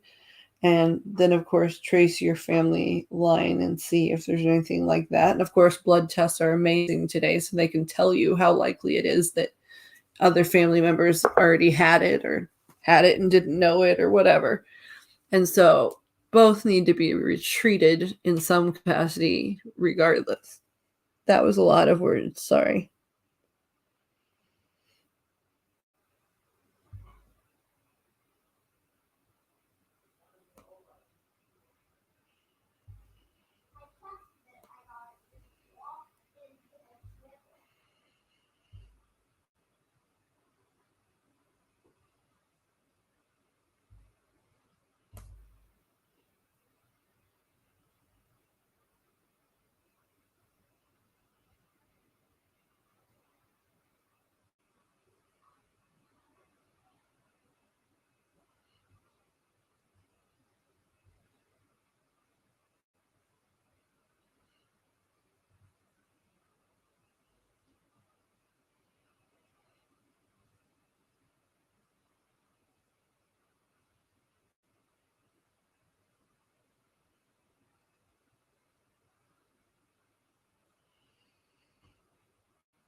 What was shuffling next? This one.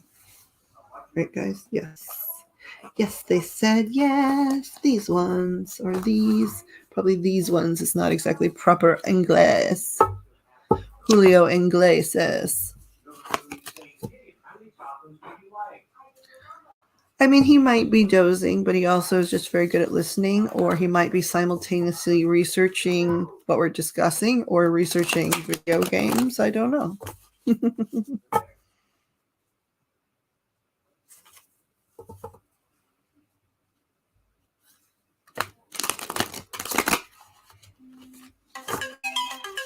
Wait a second. Wait. What did I just see on TikTok?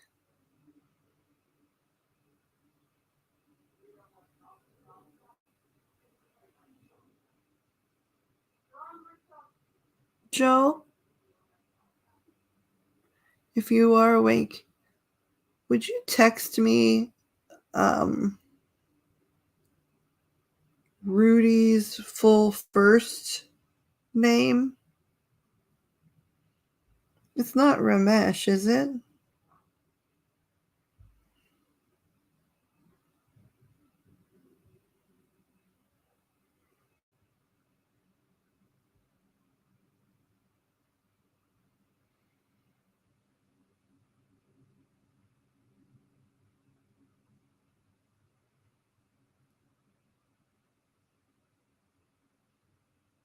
Okay, thank you. There was somebody that had a similar last name with the name I just said. Yeah, an alarm went off on my phone for my meds, but also something on TikTok popped up because it had gotten a hold of my contacts somehow. And so it was somebody that had your same actual last name, and then that name I said, and I was trying to remember because I was like, how could this be a connection when that's not the right name, but yet you're the only person with that last name in any of my contacts. So I was very confused.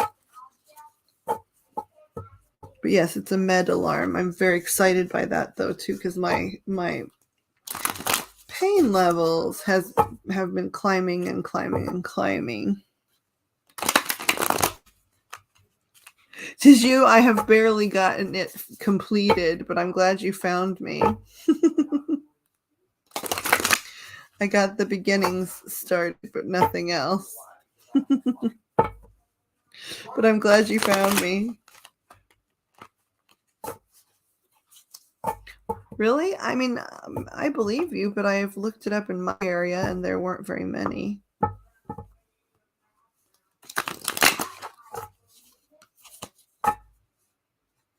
There were far more people, at least in my area, from your country of origin than there were with your last name. Even including people with your last name from other countries.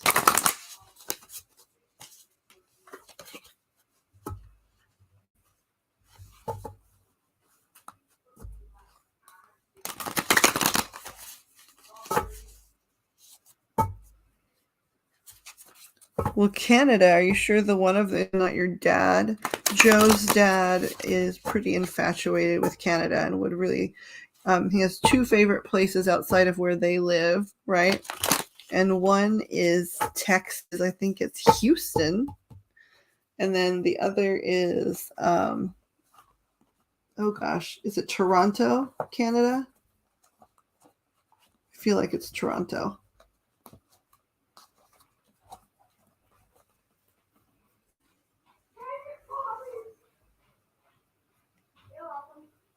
Well, I mean, you mean Canada, right? Because Toronto, or because Houston doesn't have any better health care. Houston still has shite health care, just like the rest of the United States.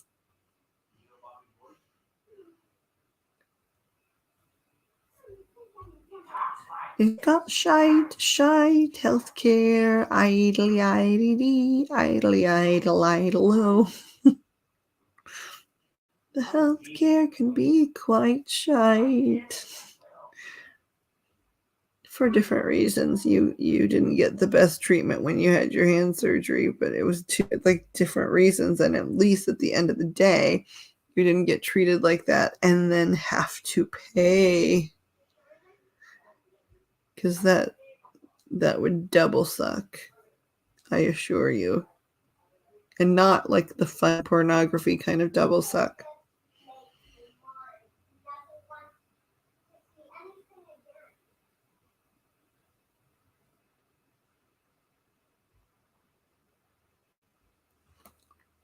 Have you ever heard a reason why she does not want to live in England? Has she lived there before?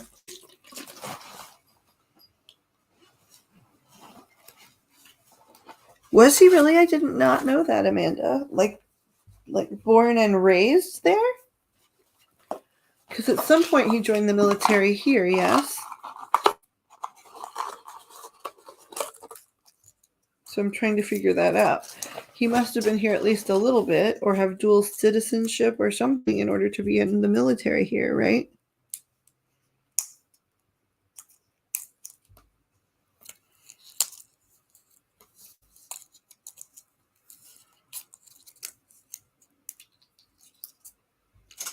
Oh, see, I thought you meant she was open to Canada or Houston, but not England.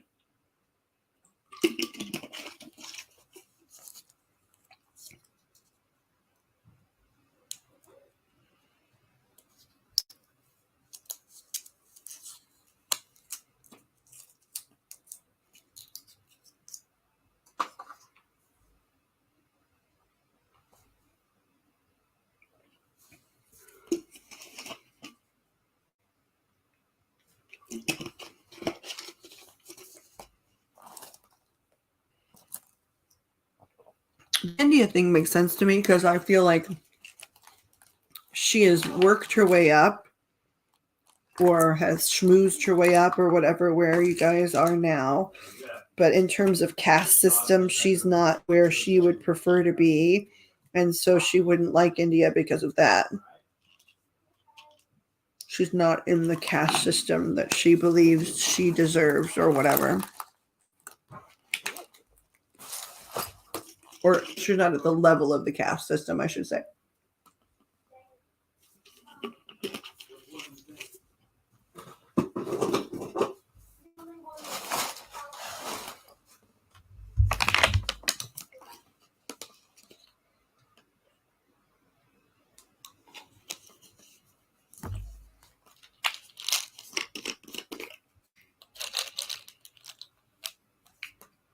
Mm-hmm.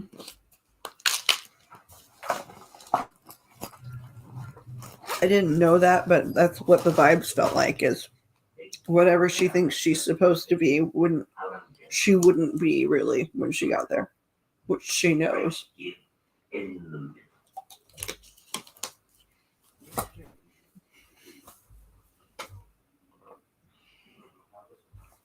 Because even though she feels like moving is an inconvenience, if she believed she could go somewhere and be high up on a caste system that's more intense, she would probably be motivated.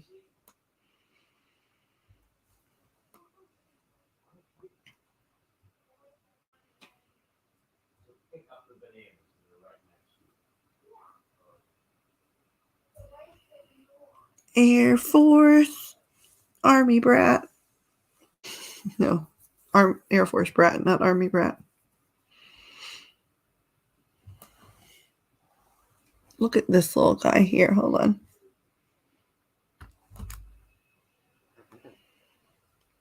I love this little guy. I don't know if like you can really see through the aura of the metal that they treat it with very clearly. But when you can see through it, it's a bloodstone under there. And you can, with your blind eye, see through the aura quartz aspect. And so it's very cool. And then the treatment on top, right? The metal treatment of just making anything aura whatever. So actually, I guess this isn't aura quartz. This is aura bloodstone.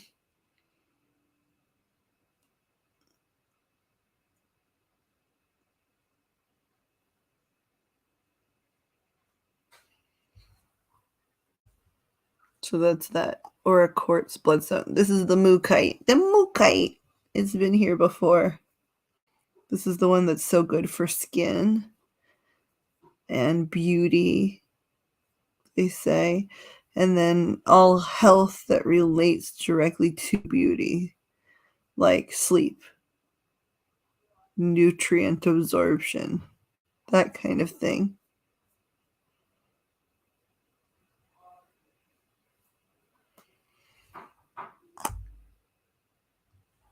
And then selenite. Selenite, our friend. Selenite is our friend. And this is a terrible song. But selenite is our friend.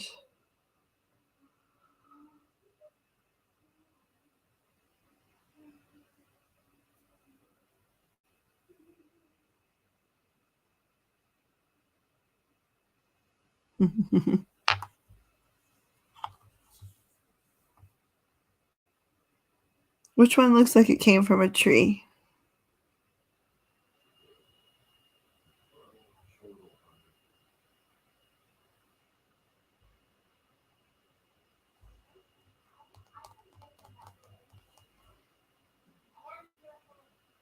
The Mukite? You mean like, it looks like wood?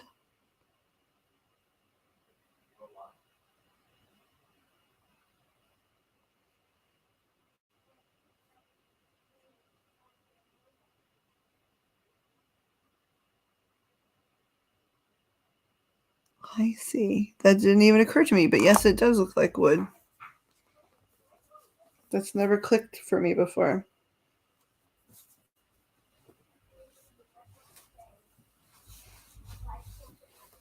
It's called Mukite, but it's a type of jasper. There's so many different types of jasper.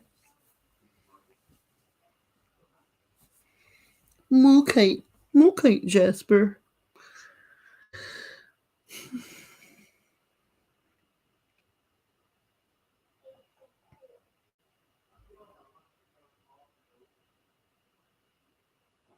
Yes, it is. Yes, it is. I have a citrine ring I could give you, actually. That would be really good because it would be something you could wear.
Beforehand? Yeah. Yeah.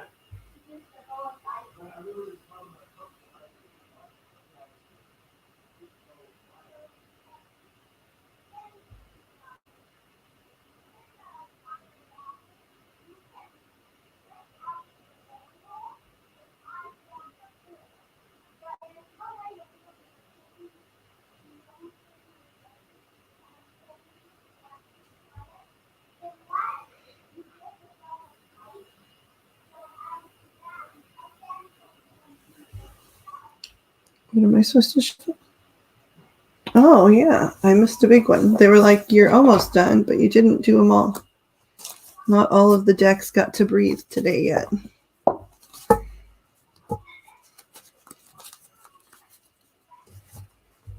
I am. Yes. Did I fade out or snore or something, Amanda?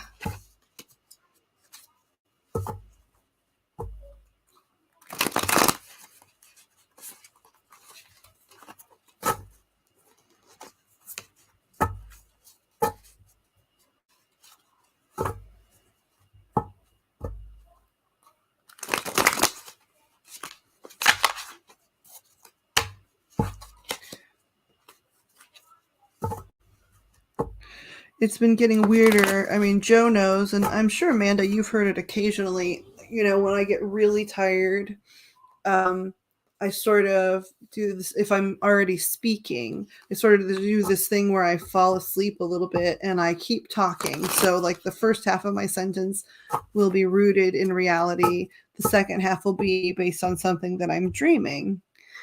But there's something, a third thing that's been happening lately between the third, meaning the first state is just being normal, awake, but sometimes channeling spirits and things.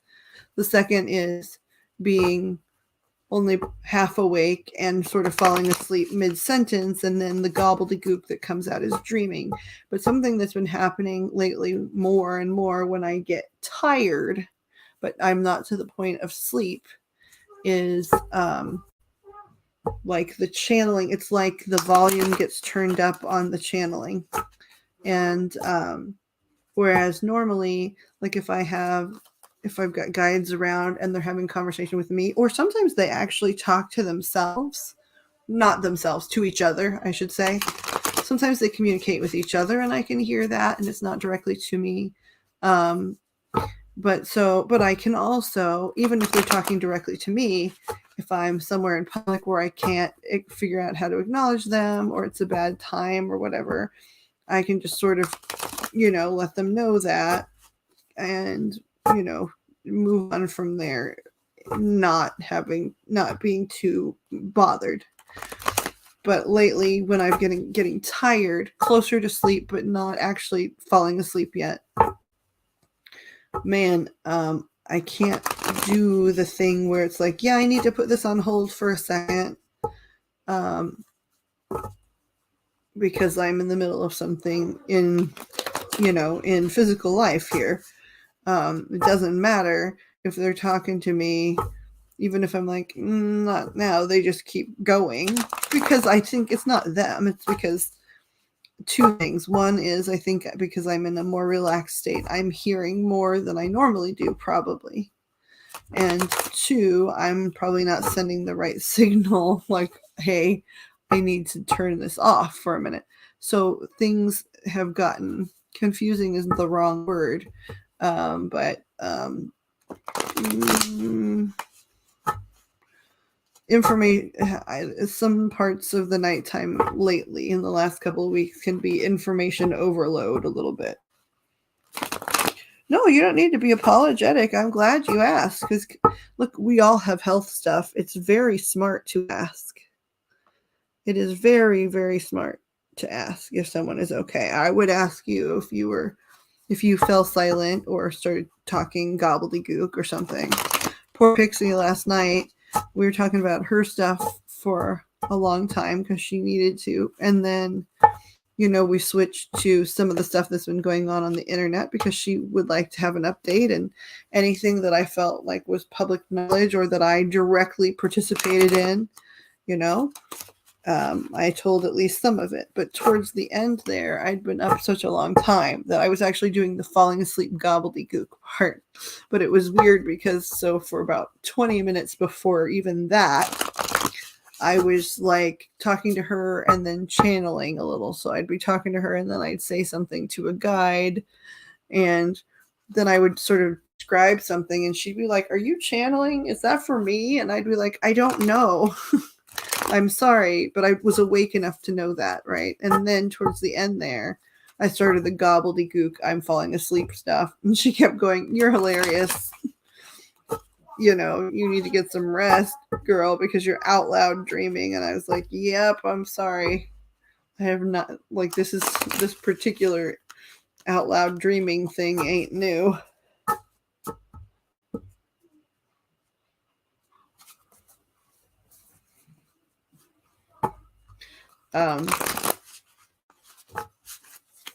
Relatively early in the time that Joe and I met, I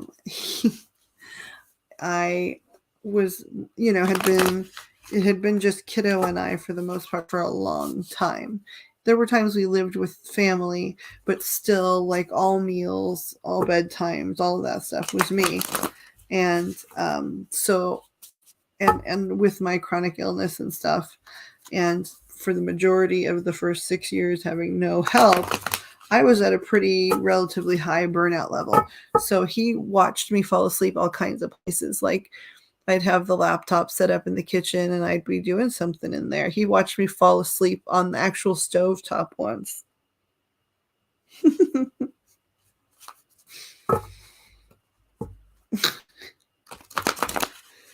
And he was trying to get my attention because he was worried, like, the stovetop was still on and I had fallen asleep on it or something.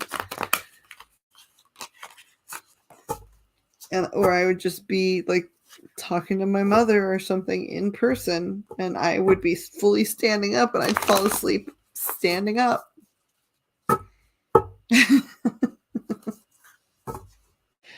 It was nuts. I don't need to go yet. I've got a time set. I also just got to take my meds, so I was waiting to see if some of this is pain exhaustion that was going to clear, or if it was all just tiredness. I'm not sure.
Okay, how many?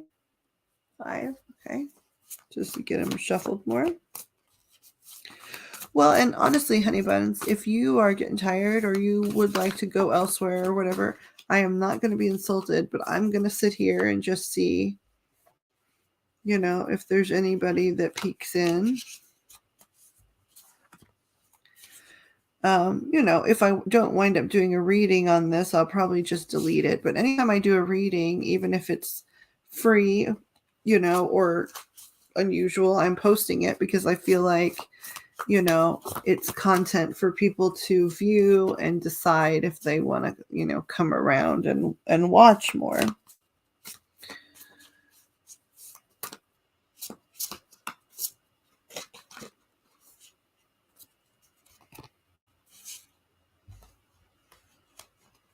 I did 6. Is that okay?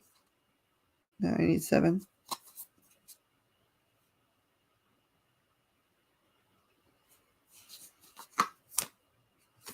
Okay.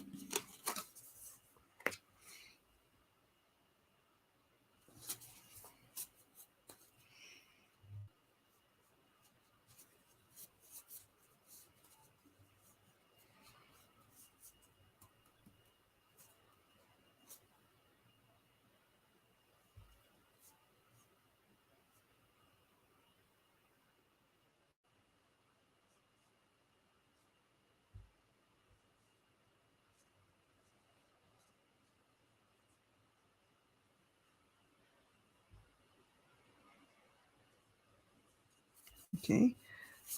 Since we did this just to move the decks around, or the deck around, can I please get 2 clarifiers for this?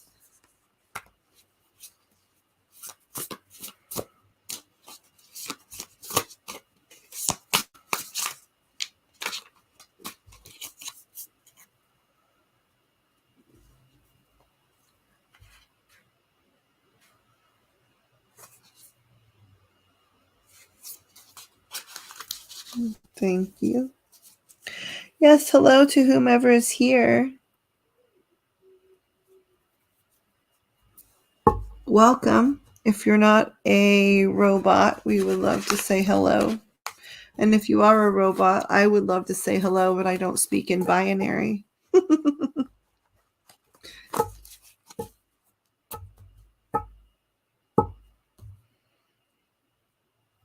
How do you get money tomorrow, girl? Is it like Amazon card day or something? Ooh, I gotta rearrange my legs here. That might be part of the problem.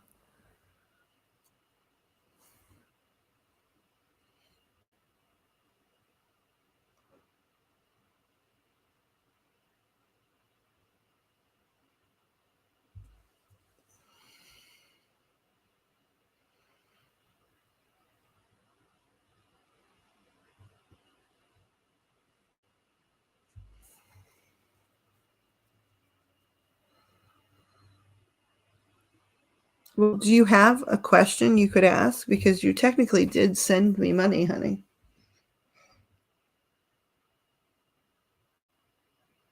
Do you have a query?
I haven't figured out how to fantastically shuffle this particular deck yet. I can sort of loosely shuffle them, but they're like perfect squares and they're smaller.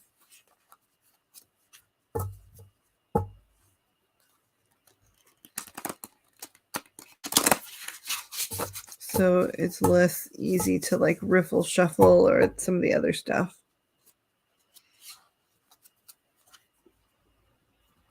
Maybe if I turn them, perhaps if I turn them diagonally. So Joe, in that story I keep trying to tell about my friend's daughter and her sleep trouble, did I get to tell you the ending to that? I don't remember if I did or not.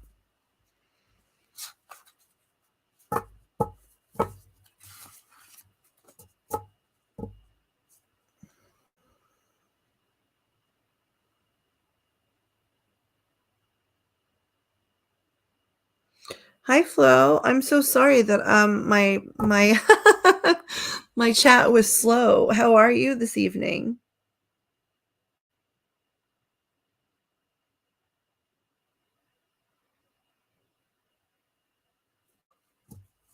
I'm very glad you're here, Flo.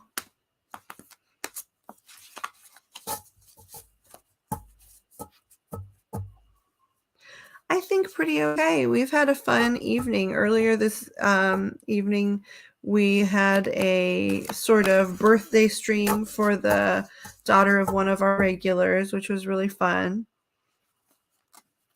She turned 5 today, and she always enjoys interacting with the folks that come around here, so that was really a good time.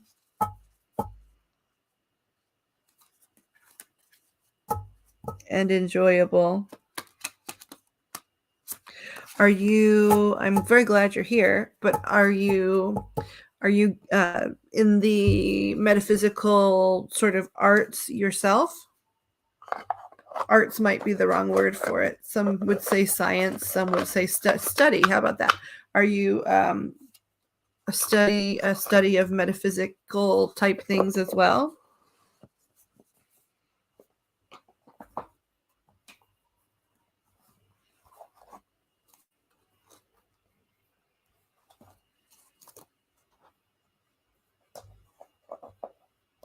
I hope it was. I hope she enjoyed it. She 2 other subscribers' kids came and visited with us too, and then a third who was a little bit old for the party but was still around. She got a reading because we did free readings for kiddos under the age of 15. A degree in education. I'm interested in what specialty. Joe here is an educator at the basically sort of university level in computer technology.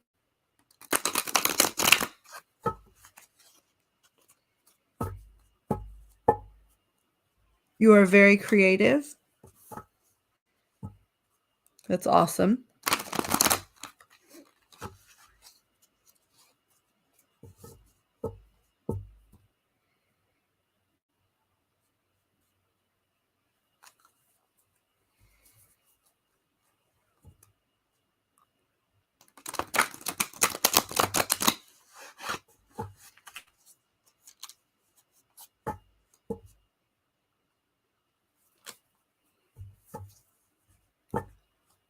Do you do any work along the lines of some of channels like this one?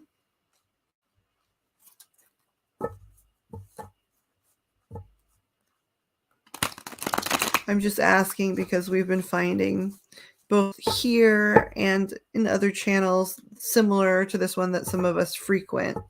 There are a lot of people exploring this topic personally in some capacity or other.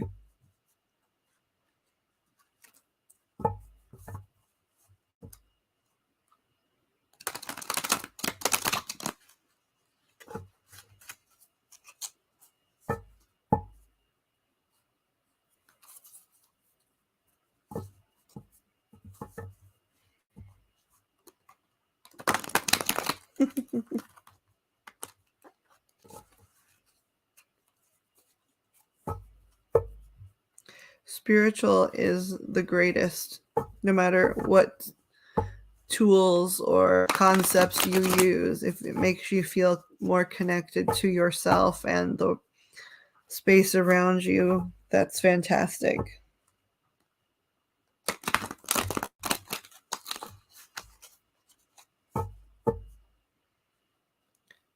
Our channel is small enough that I'm nosy, so if I'm too nosy, please let me know and I'll stop. How did you find us?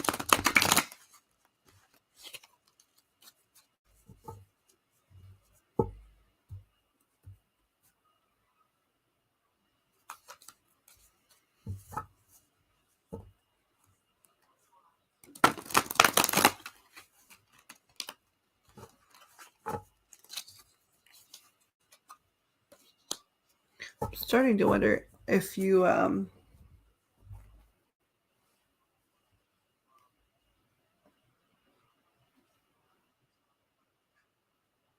have a client that comes here.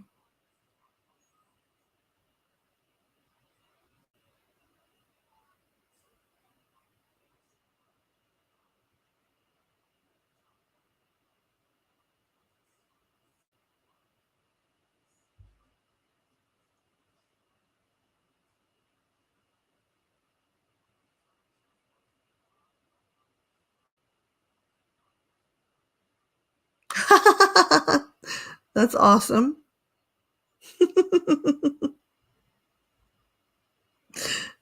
The Johnny Depp Provera trial.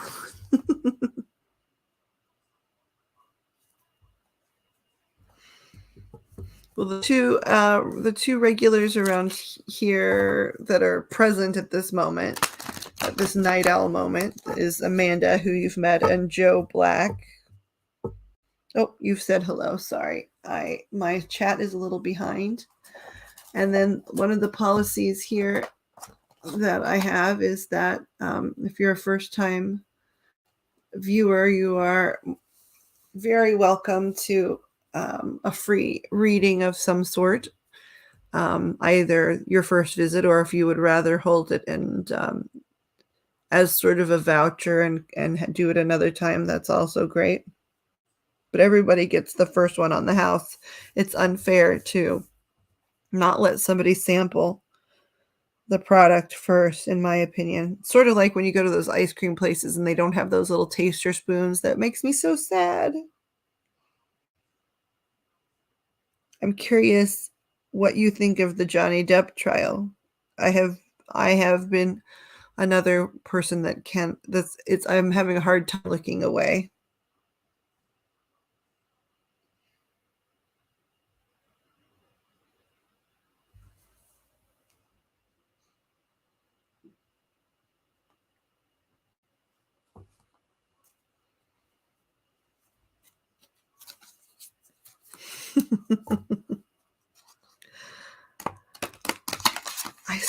I saw clips from today, but I'm never certain if the clip I'm seeing were maybe from if I'm watching the current day. But today I saw Kate Moss, and briefly, because her thing was so brief, and I enjoyed the return of the world's newly favorite clinical psychologist, and the gentleman from TMZ who is trying to stop something before it even starts in order to protect their channel from a disgruntled, that's how they're saying it anyway, disgruntled former employee. And I did enjoy the judge when she lovingly, I felt it was lovingly, told, Depp's main attorney that he does sometimes have a snarky demeanor. Yes, Amanda's right. Hello to whomever else is here as well. You're very welcome to join us conversationally. Or if you're one of YouTube's robots, hello anyway, and you would also be welcome.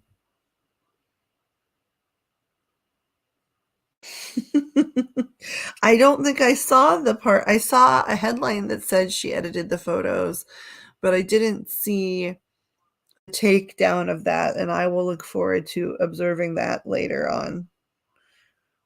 It'll make for a great bedtime story.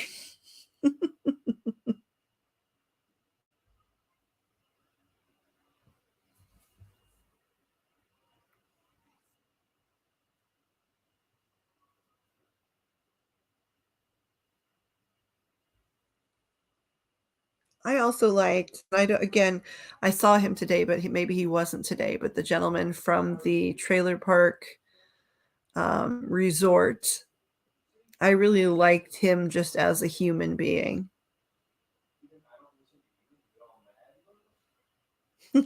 Real actor. Yeah. I saw somebody say Elaine is literally fighting for her life because look at how Amber is looking at her these days. And I thought, oh, that's scary enough to be true, potentially.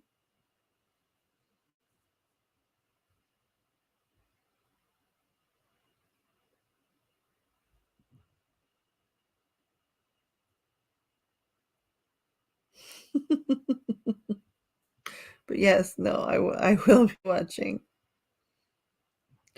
I can't help but wonder, like, how did they come to take the case? What's the new hashtag?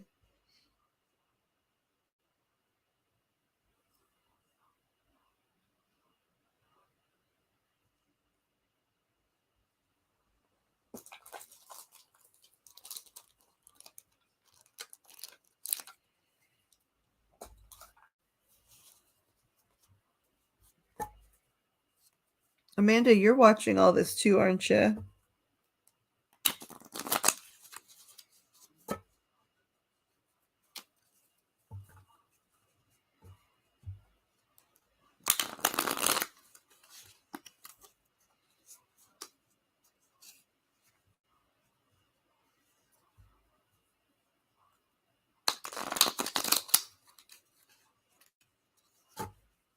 Floppy fish markets.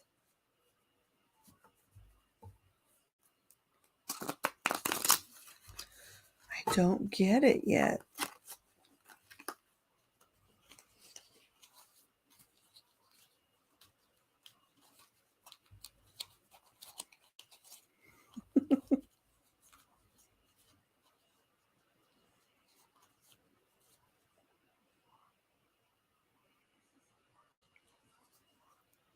I did like the professionals that they had come to discuss the hashtags over the course of the last couple of days.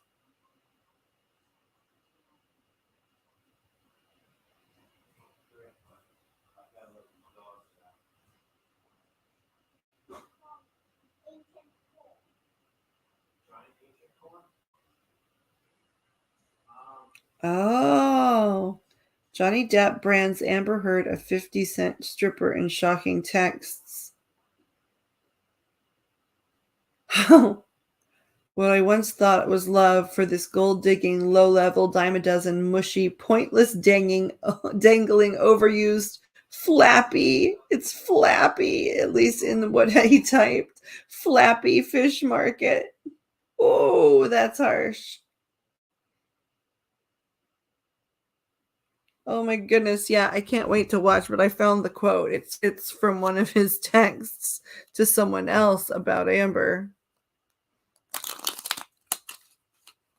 I don't know why, but I get the feeling that it was literally her team that probably brought these texts into the public view, and now it's going to backfire hard.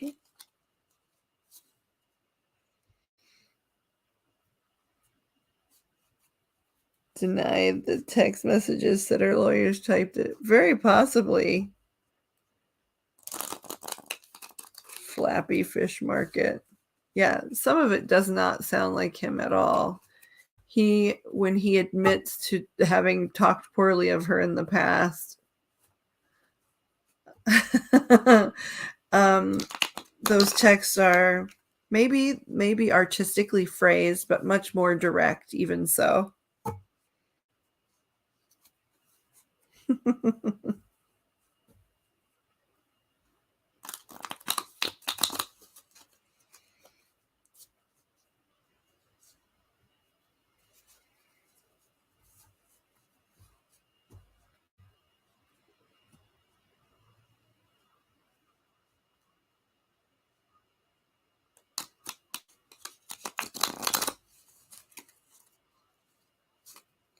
Her lawyers can switch to screenwriting. I don't know. I don't think her lawyers are good enough authors or creatives. But Johnny's team probably could very much be screenwriters. Maybe Amber's team could write her the only role she's going to get for a while in some kind of movie of the week or something.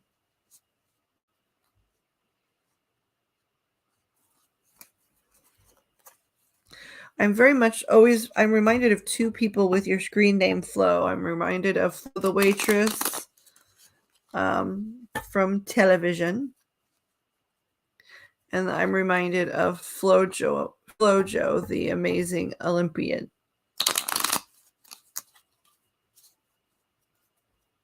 Oh, nope. Also, my brain now brought up Florence Foster Jenkins.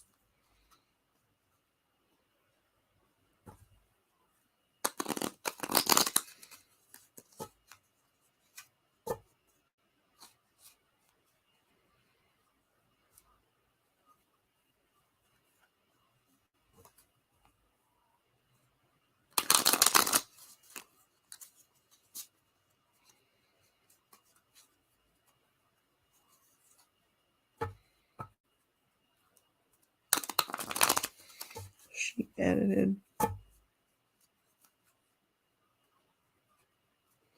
That's cool. I did not know that factoid, but I enjoy it. Even if it's a fabricated factoid, I enjoy it a great deal. I was pretty young. I don't remember what year it was exactly, but I was pretty young. I think I was maybe 8 at the oldest when she was prominently athleting. And I remember being incredibly impressed by her speed, I always liked when they interviewed her. And as a young person, I don't think I put my finger on why exactly, but it felt inspiring.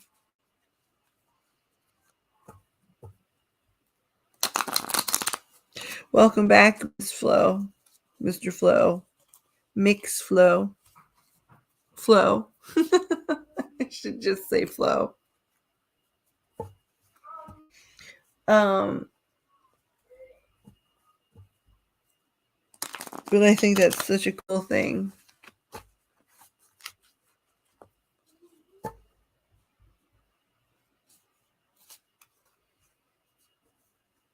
Yes, Joe is very well read and also interested in a great number of randomized topics. It's delightful.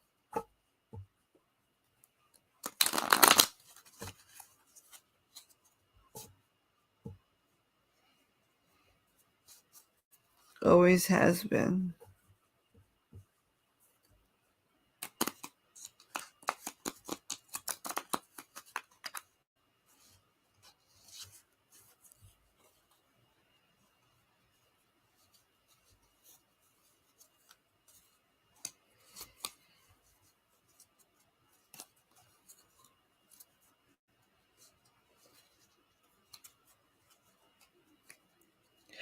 I assume you're referring to Camille, right? Being the one that gives her the skin.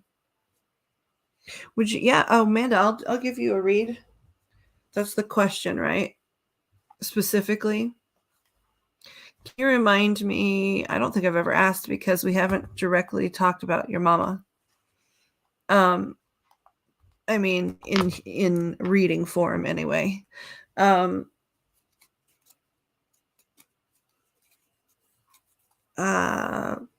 Can you please tell me like your mother's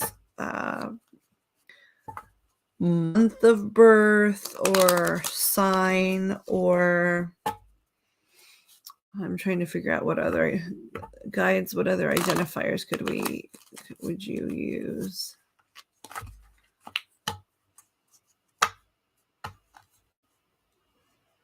Okay, they're saying if you don't know that stuff, a color you strongly associate with her would be useful as well.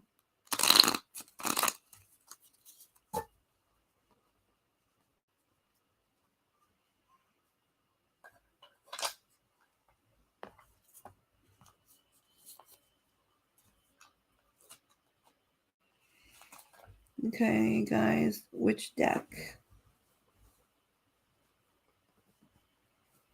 Interesting. Cat Pierce is getting a lot of play today. That's great. I don't know why, but that'll be fine. Eileen.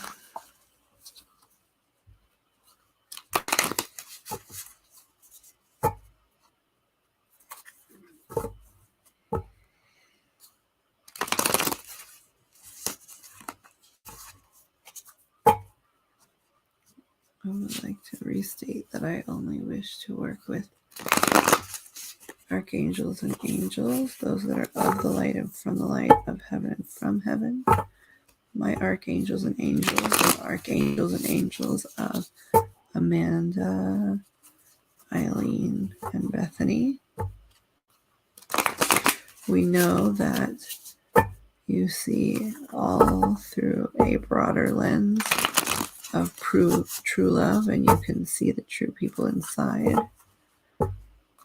So we wish for the best for everyone, and we know that you see them beautifully. Question we are trying to get at or get an answer for Amanda about is she would really like to know if her mother will ever acknowledge Bethany. To start off, I'm going to ask, please, that could we just get a few cards that tells us overall how Amanda's mother thinks of or perceives Bethany and Amanda and herself at this time, how Eileen perceives this situation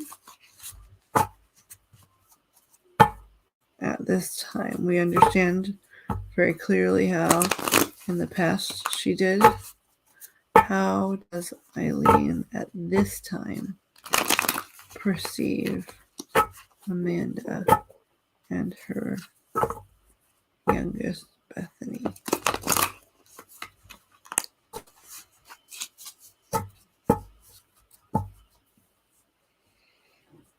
Okay. This way? This way?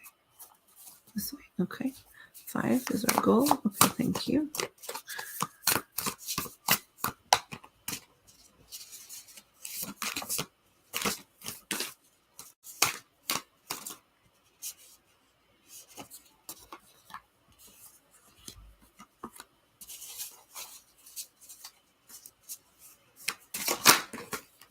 Okay. Ooh. Things are flying. Flying. One more, y'all. Okay. For starters.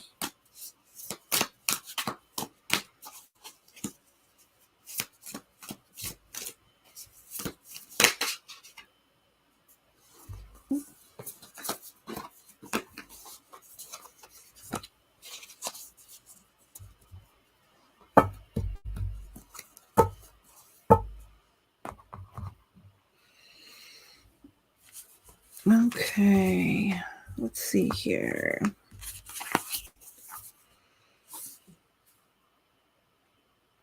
Communication, good news, communication, okay.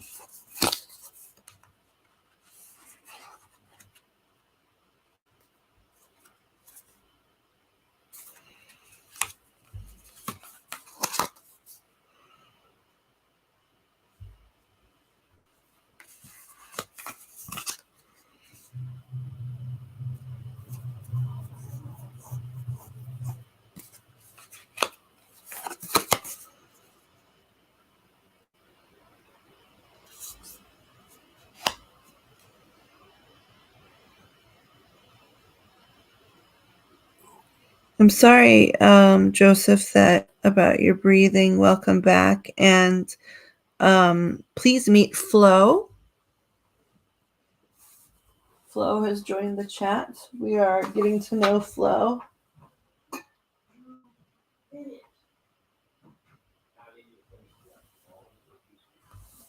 I'm plugging my phone in, so I will be a little bit behind on chat for a second, but I will.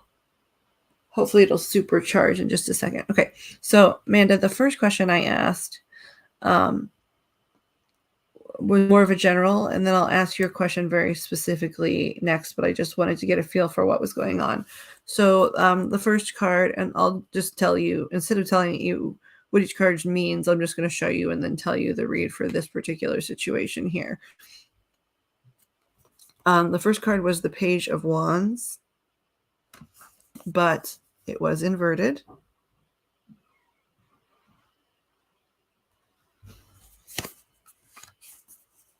The second is the Fool.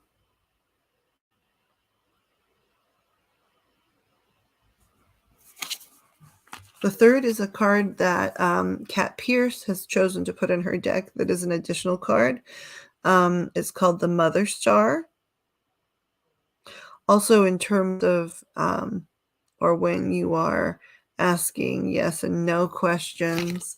The Mother Star Tarot can also symbolize an affirmative answer. Yes. You got the Nine of the Knight of Nine. Hello, tongue. The Nine of Wands upright. And the King of Swords. You got the King of Swords upright too. And I got some people in my house, you see, that they're pretty mouthy right now. It's super fun. They're mouthy. I'm enjoying it.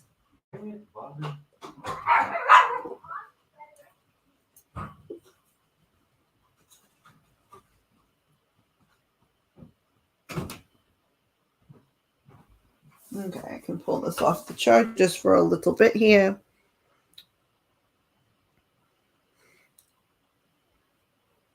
I like that pun, taking a break, spelled like automotive brakes, since that's your job. That's funny stuff. Okie dokie.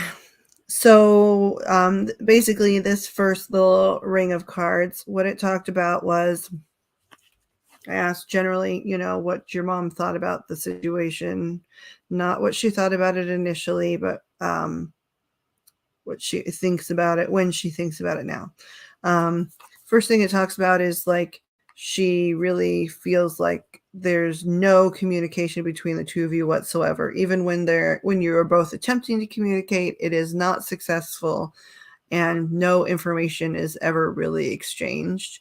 And I don't think that that's too far off. At least I don't believe, based on what I know, that you would like dramatically disagree with that in any way. She still has some of the feelings of that she did in the beginning, which is that the horribleness of sort of what she said at the time and what she believed. But what's residual from that situation from before, rather than some of the newer thoughts and energy, is that the communication is terrible. That's not new, right? And then the feeling that things had finally sort of righted themselves in her eyes. This is just from her perspective. Things had sort of righted themselves finally. You were reaching a place of potential that you hadn't been able to access in a while, and then this happened, right? And so those are still two feelings that she holds on to really strongly. However, she does understand and perceive that you are a mother, you are a solid mother, and you are a strong mother. So even though she felt like still feels like you could have done other stuff, that life was clearing a path for you to do other things, she does seem to understand that you're a good mother, you're a strong mother, and she doesn't seem to, in terms of your youngest child, have much critique. Now, of course, those of us that feel rationally about things or think rationally about things would say, of course she doesn't really know what's going on, but she's always felt very entitled to an opinion in your life in particular. That's how mothers can be, right? So but she does perceive you as a mother to this child, and a strong one at that. In control, powerful. Look at this lady.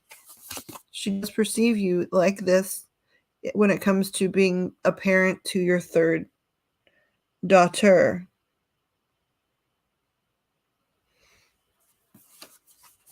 This also talks about how she believes, anyway, that you have an extraordinarily strong support system. In your in-laws, via your in-laws family, via your hubs, all of that. She perceives this as like an ultimate support system, and an ultimate strength situation where you receive a lot of strength from the support of these people. You feel and experience strength. That and while a lot of people would be like, that's so great. No, she feels threatened by this. She really wants to be the number one. She really wants to be the number one authority on grandparenting, on parenting in your life. I don't mean necessarily in the whole world, but in your life, she wants to hold the position of authority, of power, of influence. And so part of the reason why she does not approach to remedy some of past harms is because she sees your strong support system and sort of has an attitude about it like, well, there's no way I could be the boss in that situation, so there's no point in me heading over there because they're not going to recognize my talents or my abilities to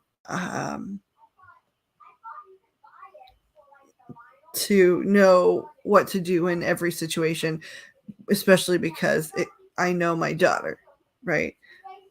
So that is sort of the general read, right? She holds some past feelings about the fact that your communication is terrible still and never was great, even when you had proximity to each other, about how she perceived you were going to move on and do some great things, and this changed all that. And in the past, she said ruined, I believe. I've seen you say that to someone. But she does understand that you're a really strong mother to this girl, and that you have a great support system. And that's part of why she has not made more effort, because she wants to be able to usurp or at least rise to, a place where she could be a primary contributor or the primary contributor. And she doesn't see that opening, so she's threatened and stays away. Let me see what it says in chat before I move on to the next query for you.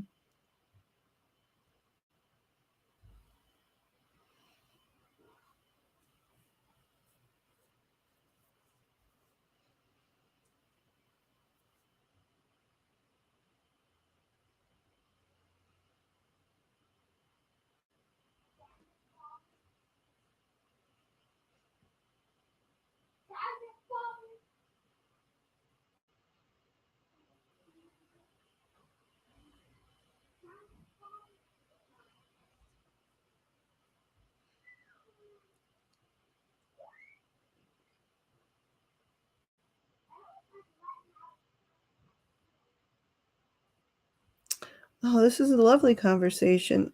If you were speaking about my never-ending parade of barking dogs, which I apologize for, there are 3.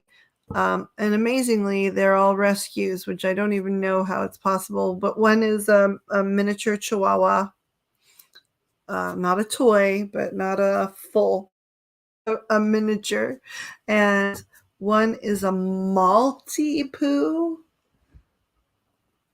And then the third is a Chinese crested. Those are the naked doggies, where just her head and the tip of her tail and basically her feet from the ankle area down have fur, and everything else is naked as the day is long.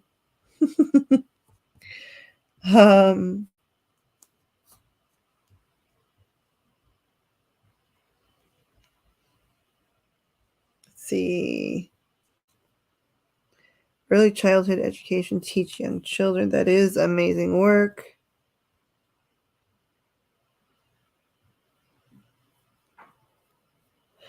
Okay, so Amanda, I'm going to ask now if they, how did you phrase it? If they see your mom ever accepting, I'm going to go back and look to make sure I get it right. Acknowledge. Okay. Archangels and angels, those are of the light and from the light of heaven and from heaven. Please assist us with this reading. Let my angels speak to Amanda and Eileen's angels. as well as Bethany's, to share information that you may have. The main question is, Amanda would like to know, will her mother, Eileen, ever come to a place where she will be able to acknowledge and perhaps even get to know Bethany?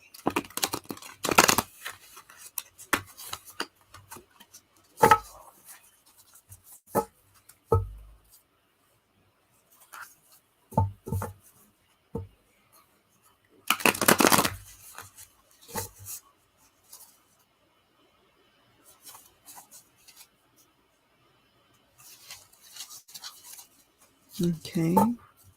4. You guys would like to start with 4? Okay. It's up to y'all. You're the flippers.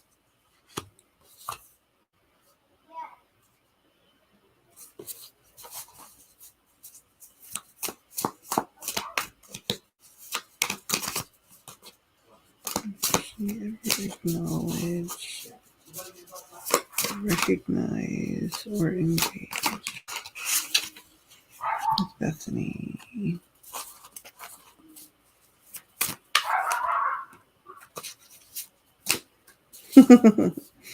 That loud doggy mouth is the Chihuahua, unsurprisingly.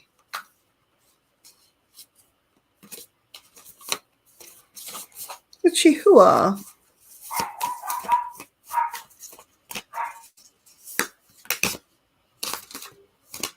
If I see something.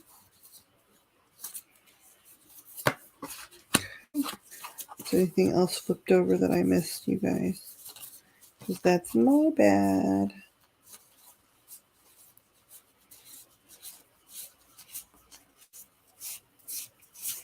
Okay, y'all said no.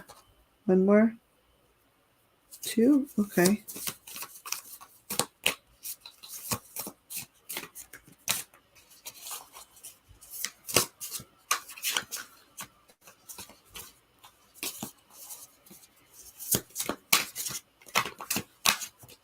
All right.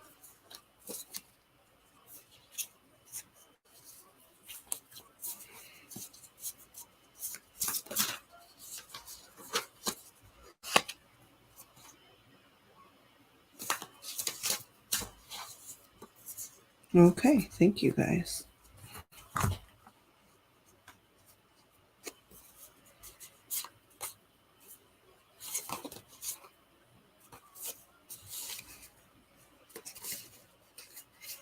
Okay, these are.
Let's see here.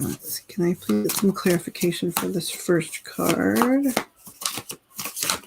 Thank you.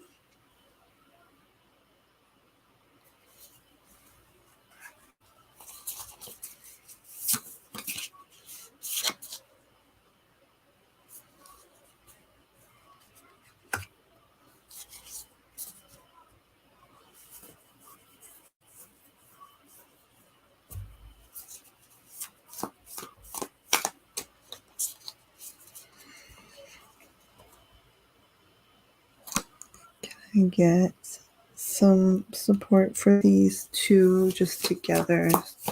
I can see what you guys are saying, but I want to make sure.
Okay, let me check on chat.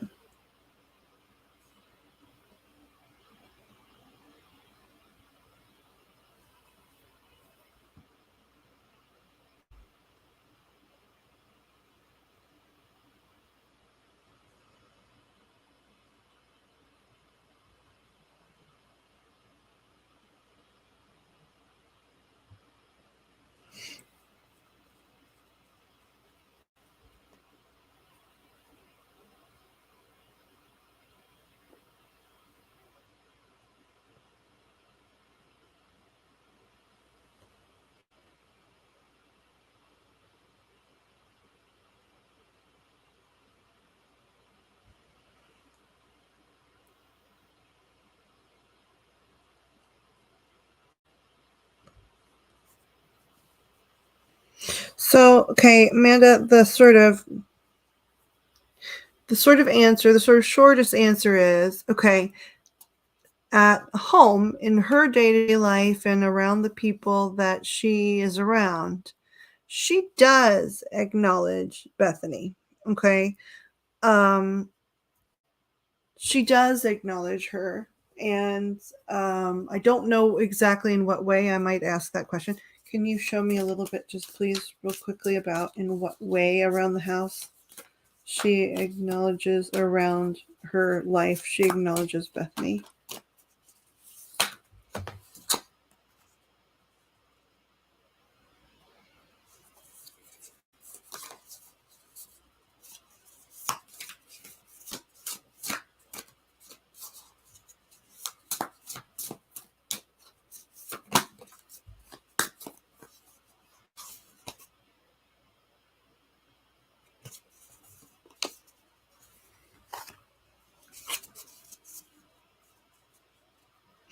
Okay, so yeah, so in her private life, she does to some degree acknowledge Bethany. Now, I think I don't know. I know that you said at some point there was one of her husbands that you liked or you were okay with or whatever. There is some. I can't see, the problem is I can't tell if this is present tense or past tense. There is a man in her life that I think is a current man in her life. And he very much has been for some time, or was. I'm not sure if he's very recently in non-physical, or if he's still here. I'm going to just ask because this is silly.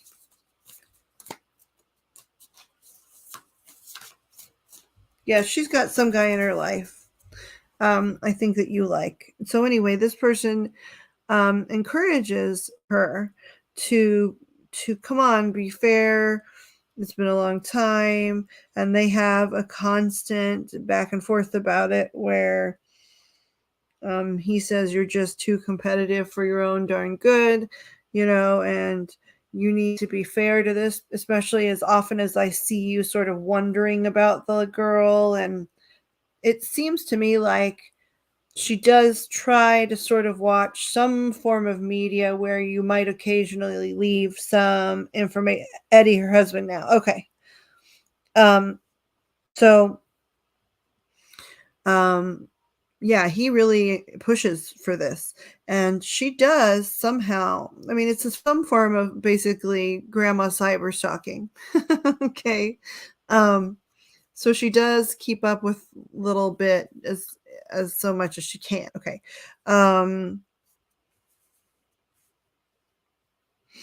She though a lot of days just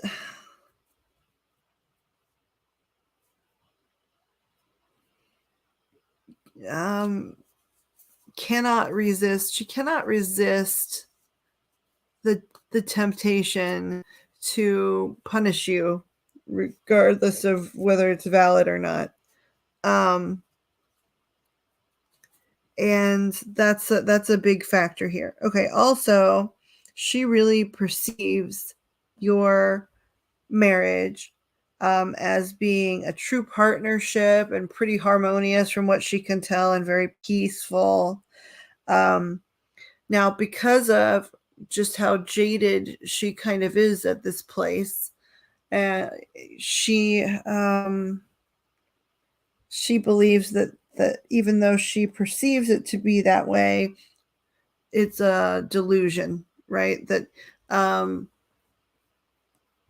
that she perceives it that way based on what she sees you being like or feedback from you or whatever, and she thinks you're delusional. But that has less to do with you and more to do with her perspective and ideas about relationships in general. And then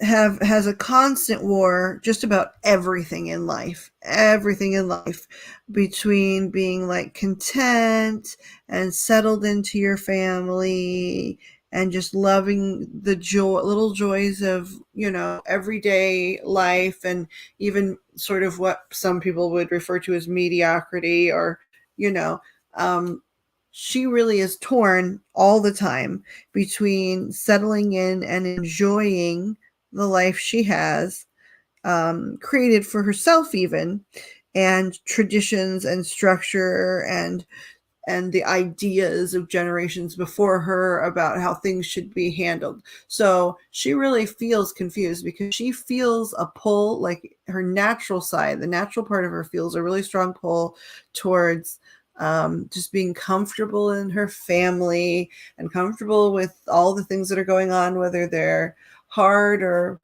or easy, conventionally against the rules or conventionally for the rules. Um, you know, she, on the inside of herself, finds herself accepting a lot of things, but then she reminds herself that no matter what, that means that she's now weak or something, and she's not following tradition, and tradition holds value, and tradition are with the rules we need to live by are these antiquated ideas.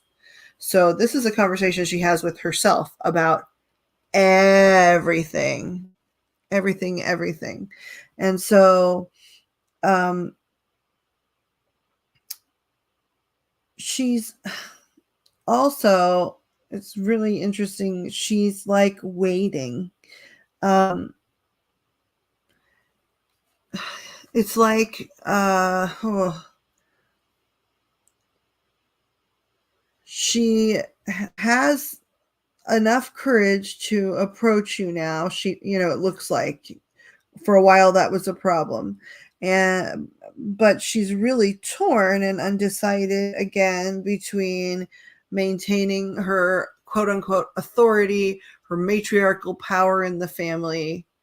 um it's like she knows what the right thing feels like in her heart, but she knows what she's been trained is correct, and she's going to almost always err on the side of what she's been trained. um so then, I just sort of said, as of right now, it's good to know that you said his name was Eddie, right? That Eddie is definitely on team Amanda, right? And arguing for the situation.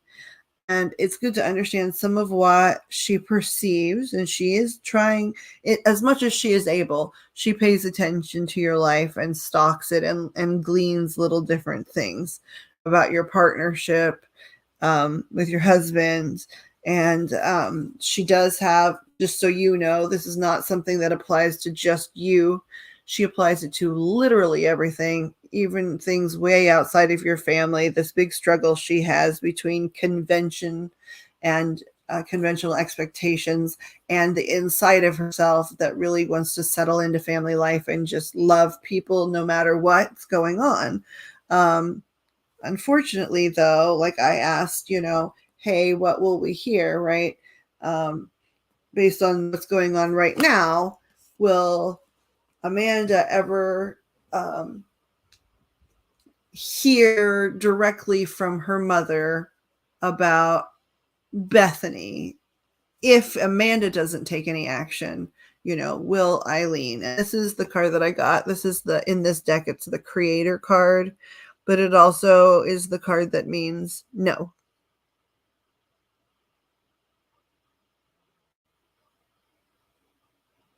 Nope, sorry, I've got it down up too high. It's the card that means no. I have one other question I want to ask, which is just guides. If Amanda extended the olive branch, which I know would be hard, but how would that look?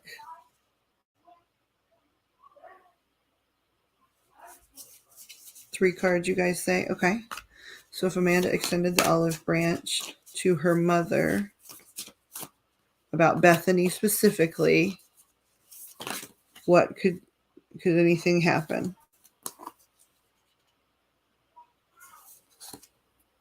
Yes, it would be very generous of her. I can hear you guys.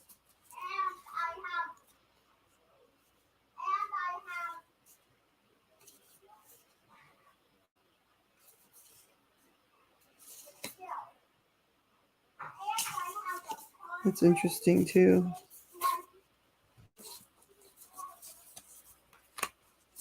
Okay.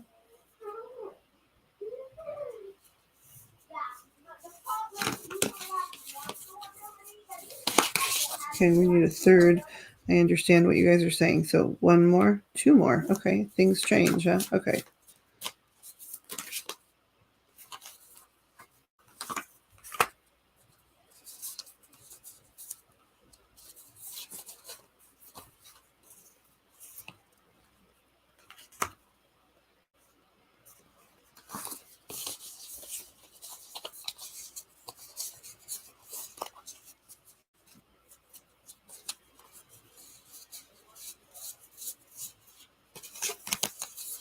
So, okay, first of all, they made commentary about even the idea, the guides meaning, even the idea about if you were to extend an olive branch. Now, I just saw that you sent her a message the other day about the birthday.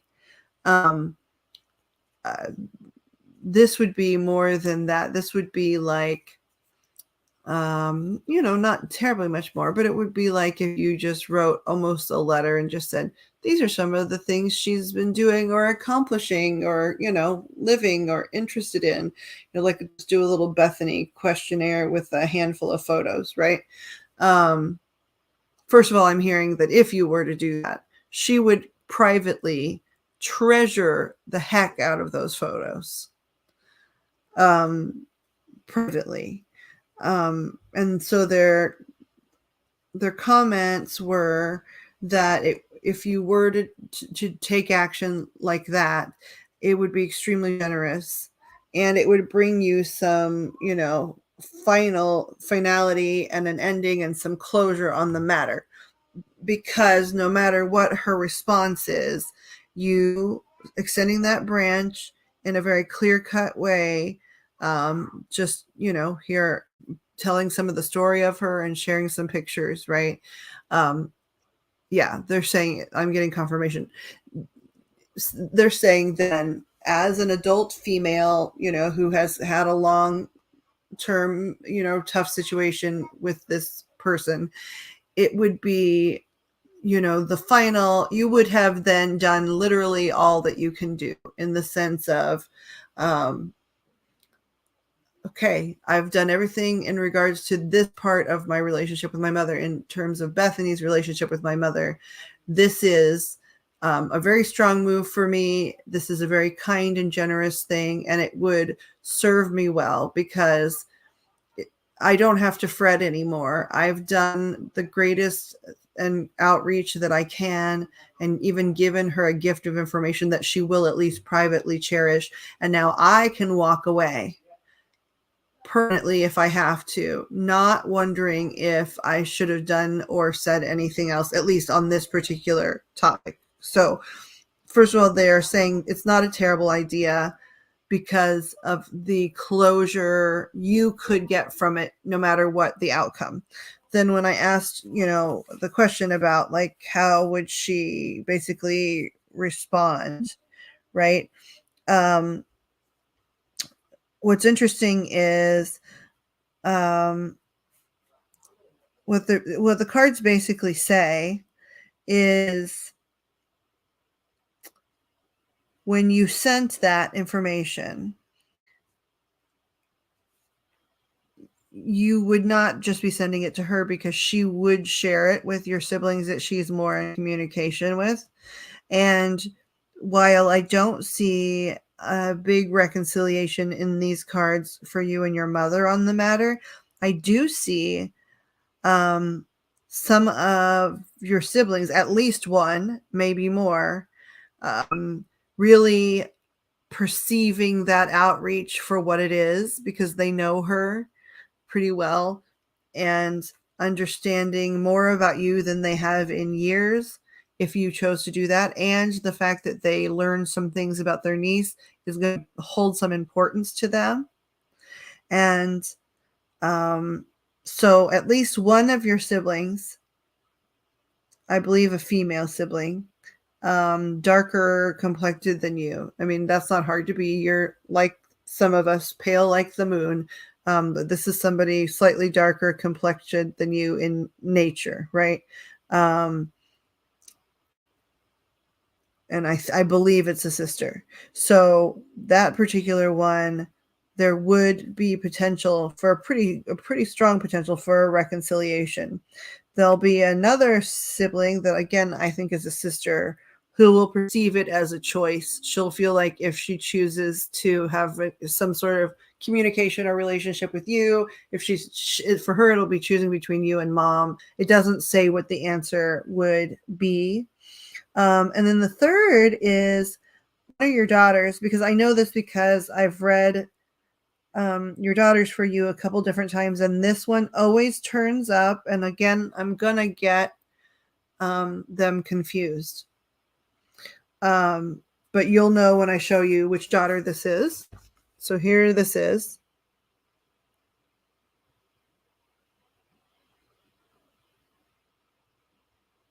It's this daughter. I've seen her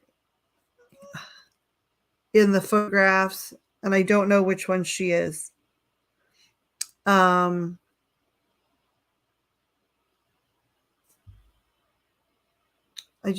sorry, I get the two of them confused. My gut says Sunny, but I'm not certain. But anyway, this daughter would find a lot of joy in being able to know that stuff about her little sister.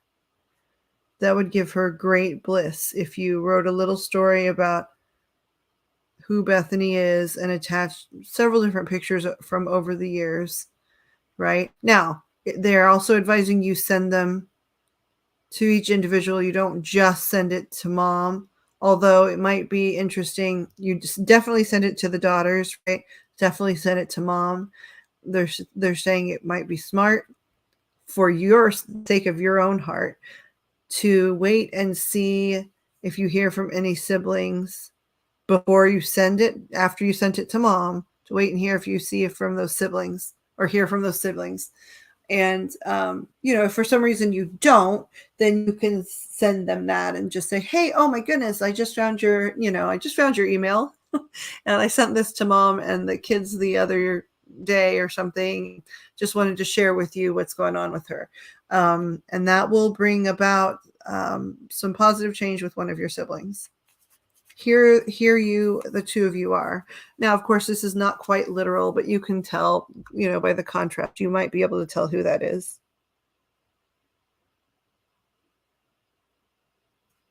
In terms of sibbies.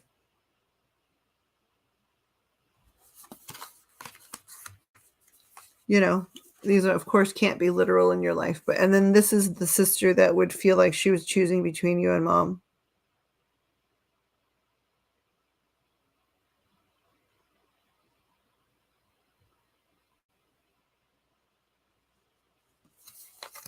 I figure you would know who that was. But yeah. So then I think I already said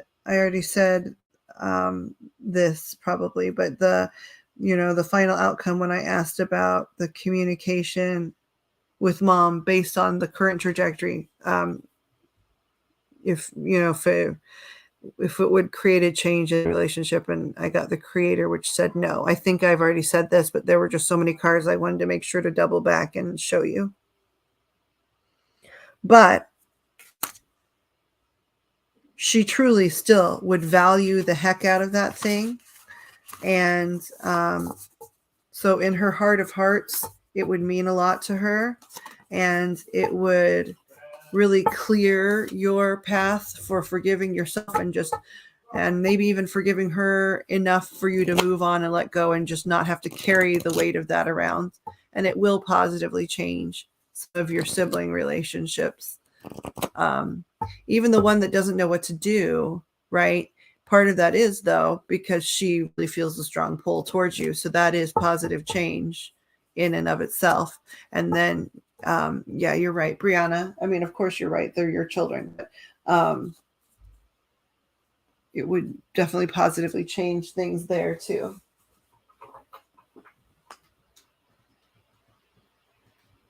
No, they don't.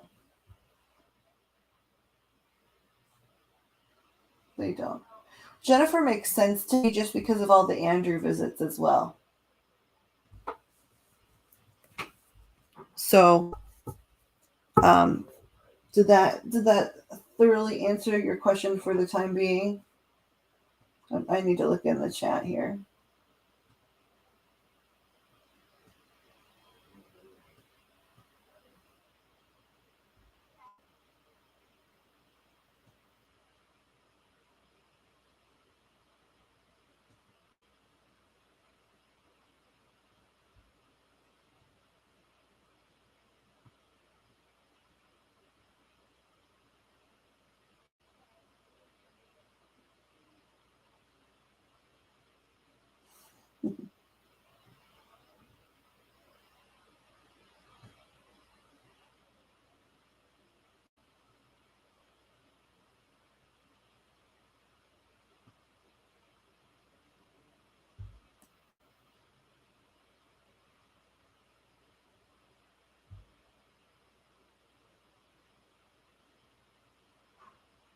I'm sorry that you're crying, but I hope it's at least a cathartic kind of cry. And I love that song, Joseph. Hold on, Amanda. I need to send you something on Hangouts real quick.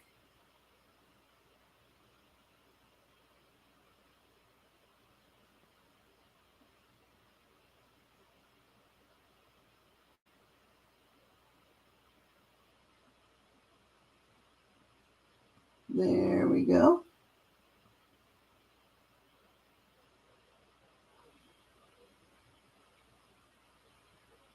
Well, and honestly, emotions aren't a bad thing, and they are absolutely not a weak thing.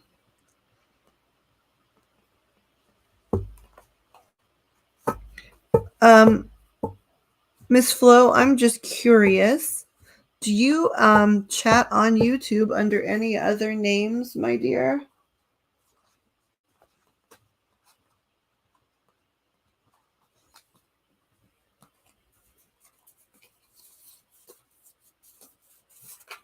Oop, I'm trying to put the cards away, and I'm doing them all dirty here.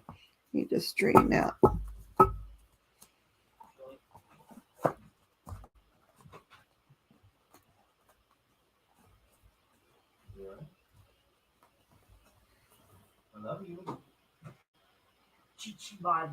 Okie dokie. I think you just must have some energy. I really am loving your energy. And because of that, I just thought, well, maybe I already know her because it's very comfortable, enjoyable energy. So I promise it's a compliment. I was just trying to figure it out. Maybe you're just one of the souls that's very easy to know. That's probably it. Open and friendly and willing to meet new folks.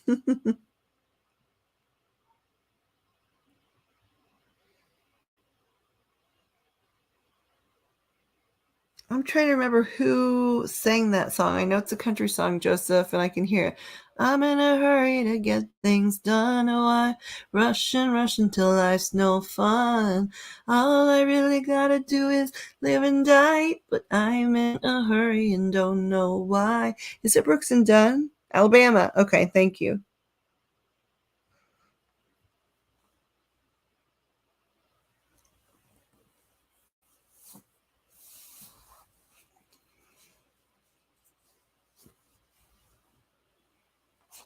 The group is Alabama. I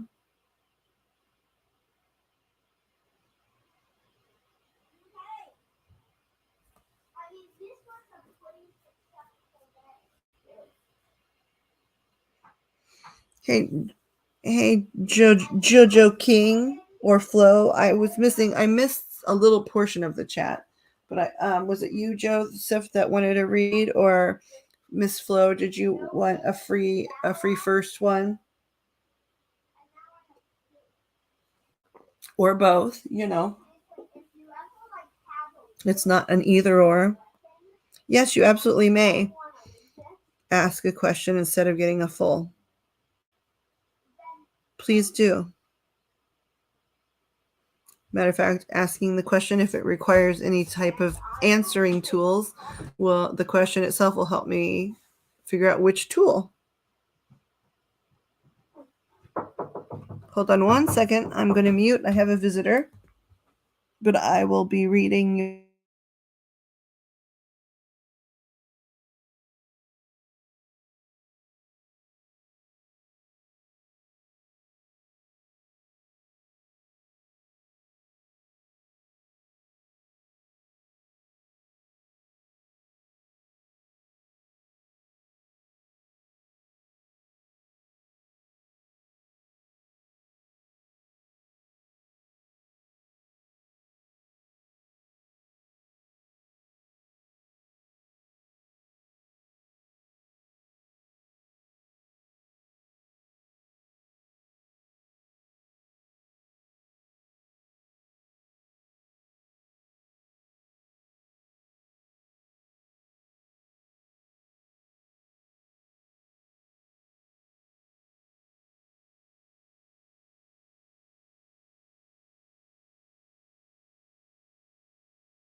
Okay, I hope everyone can hear me.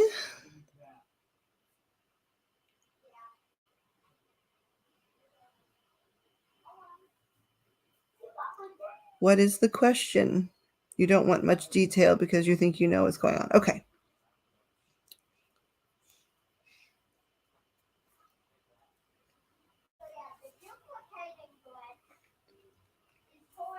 Good.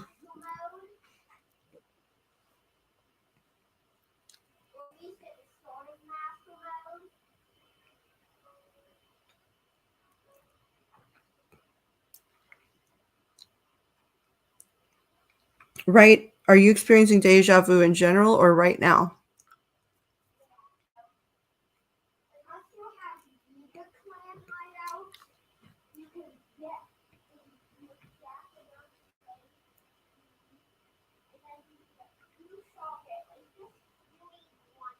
That's an interesting one. It's interesting too because we just We just asked, I asked if we'd met, basically. That's interesting. Wow, what the heck is that?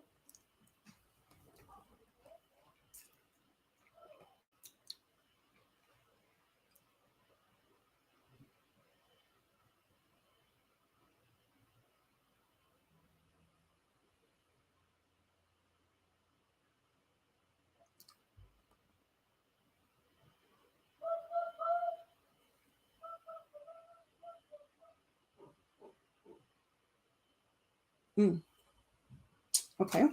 I know which deck they at least want the try.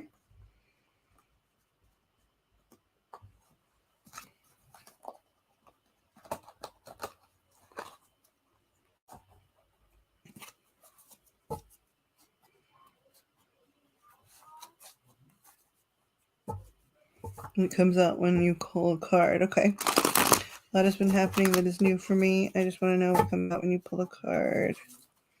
Okay. To keep short. Yeah, I ramble. I'm sorry about that, Flo. So the question is, am I experiencing deja vu, or is the question just a general question?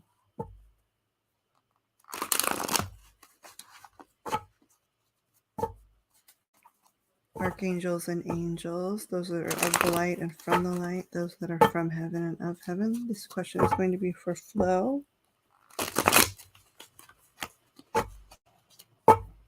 You just would like to get just a bit of general information. Okay. About some of Flo's recent experiences. The straightforward question is Flo experiencing deja vu in a lot of scenarios? I'm going to keep shuffling. Is Flo, what can you show us or tell us? Is Flo experiencing deja vu in a lot of scenarios and situations?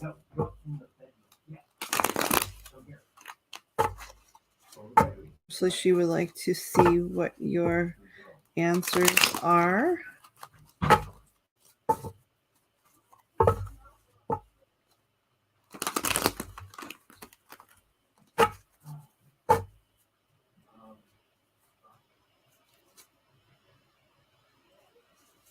Three from here. Okay.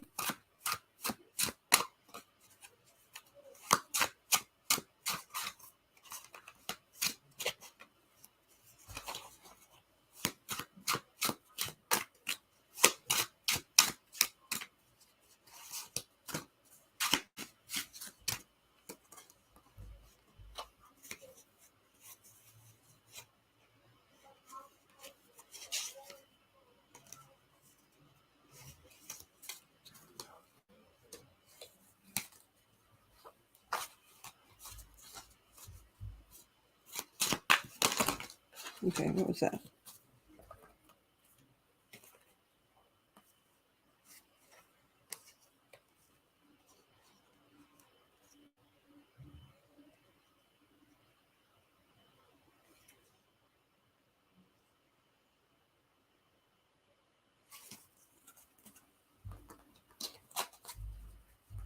Okay, I'll go to this. I hear you guys, but I'm trying to figure it out.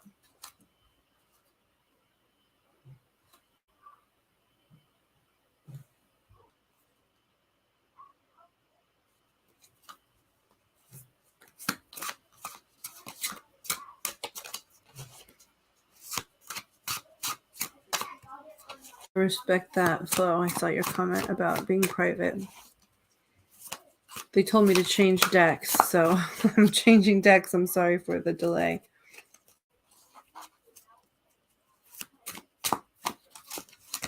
Flo having a lot of experiences because of something akin to deja vu. Can you show us? Or give us information about her experiences around the phrase deja vu. Okay, here's 1, 2, 3, 4, you said? Okay.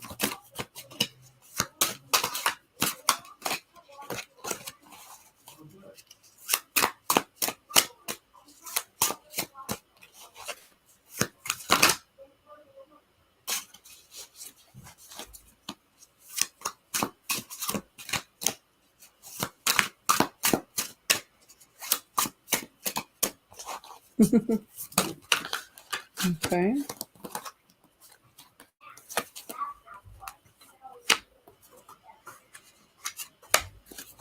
Where's that one that flipped? Or did that manage to make it out as well?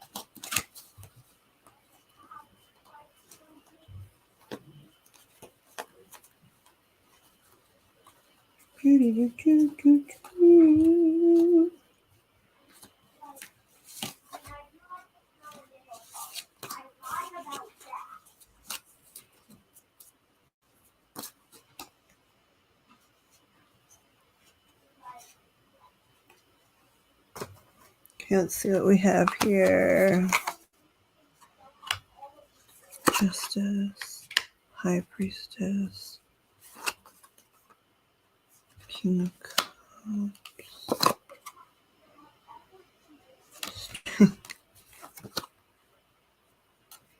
Nine of Pentacles.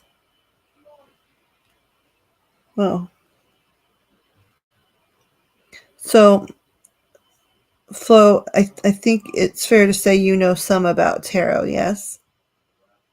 You know something about, you're well read on it, or you have a feel for it or something.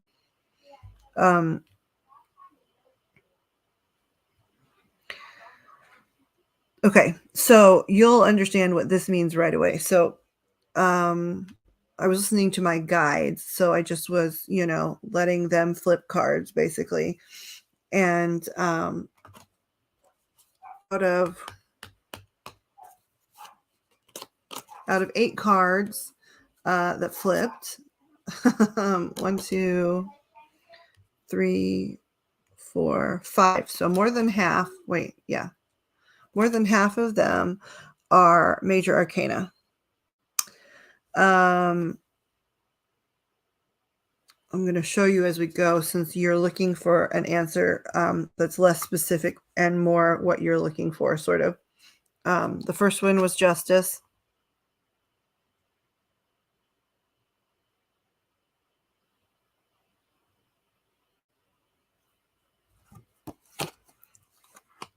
The second one was the High Priestess.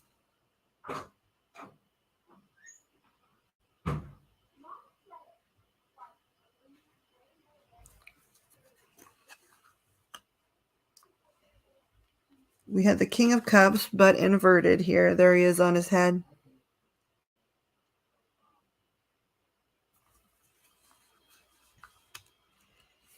We have Strength inverted.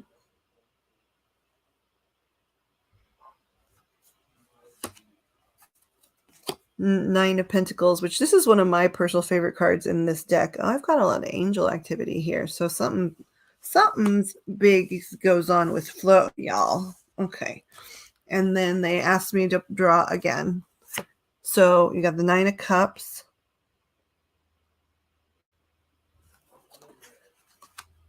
The Lovers.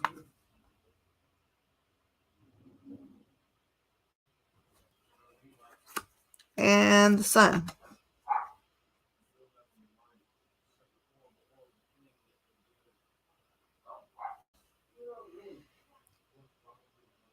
I thought the Sun was interesting to end on because you haven't used too many emojis, but you've used the Sun quite a few times, just, socially while you've been chatting in this room for the last bit of time. You may already have most of the answer that you are looking for, but some of the other things that I'll just talk generally about what I find interesting, since you know about this stuff.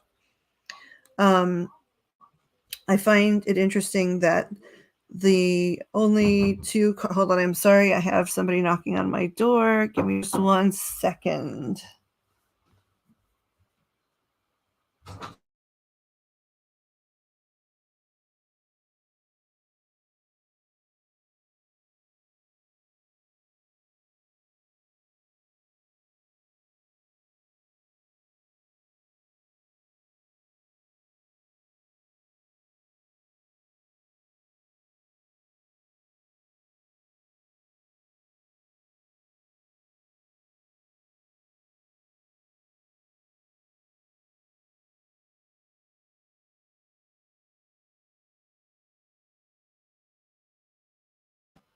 No. No. Okie dokie. Sorry about that. Okay. So, yeah. So this is what I was going to say. Since you're looking for patterns and things that are not necessarily specific. So the ones that are not major arcana, there are only 3 of those. And 2 of them are 9s, right? Which would tell you, that in terms of any type of cyclical situation that that you are getting close to the end of a cycle, right? 1 was of cups, which of course is emotions and a lot of other things, right? You're familiar with stuff. The other is pentacles. Just get in the bedroom, will you, please, and watch your show.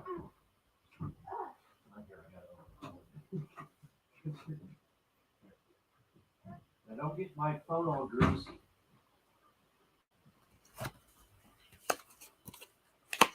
The standalone, and he's not really a standalone, right? He belongs here, and you understand why that is, but is the King of Cups, right? Inverted. I feel like, though, to me, in my gut, that a lot of these are sort of major, things that are transpiring in your life and things that you already were understanding. But I do feel like of all of the things represented, this is an actual person. There's a lot of different people in these cards and these visuals, but this is an actual person in some scenario for you. And I think that that's interesting. And I think that that's why he stands not alone, but stands out.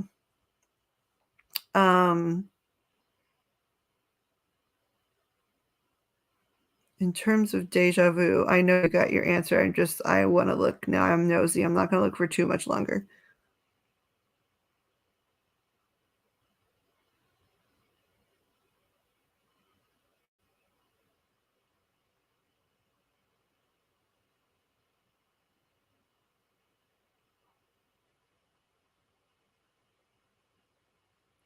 Yeah, this would be, yeah, that's exactly what I just did with my fingers, actually, to Flo, who is also psychic.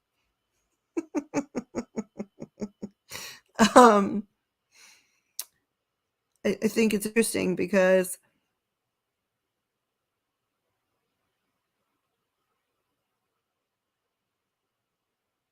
yeah, there is a lot in here, overall sort of about life balance, right? I'm sure you saw that, at least maybe not individually, but as they are here, right? It's about life balance.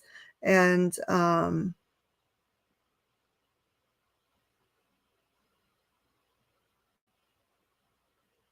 don't know, I don't know your personal belief system, but I just heard something in my guidance system that said there's some serious past life resolution stuff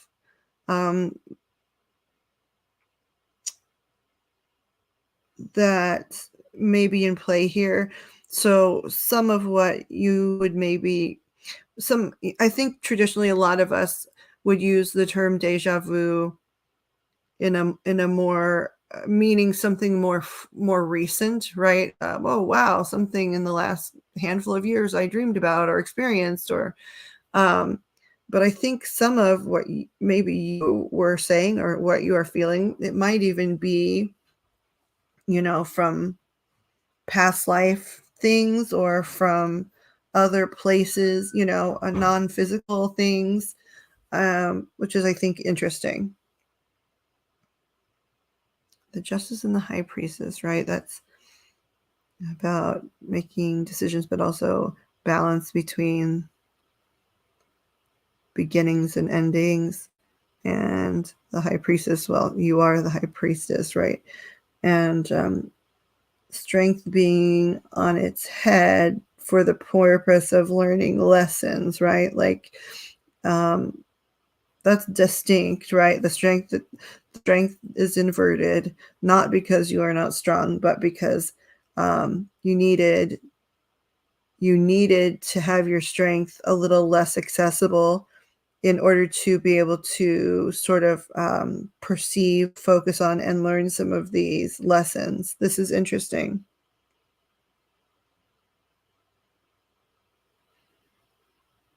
Just more often now. Do you, just out of curiosity, I know you said you're very private. Do you know who the King of Cups is? Like, can you identify that just immediately on your own? I'm trying to walk a careful line because you said privacy, and I want to make sure to honor that. But do you know who that is?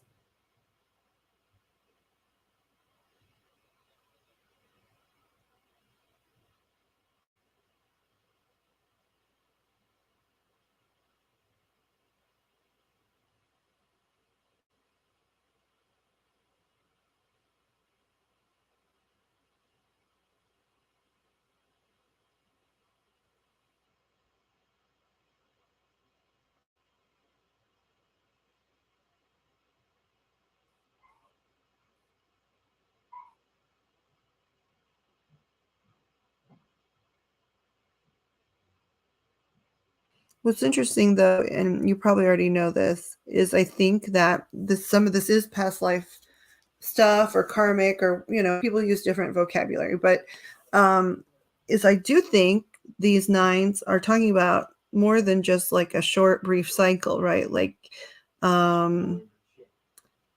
you might have done at least certain things, a few different times over in similar ways in attempts to learn a specific lesson. I don't know that this is overall life, right? But this is in, the parts and pieces that make up life and lives.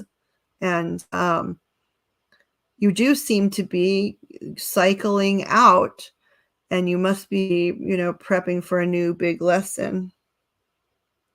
Would you like more clarification? Do you feel like you got an answer to what you're seeking?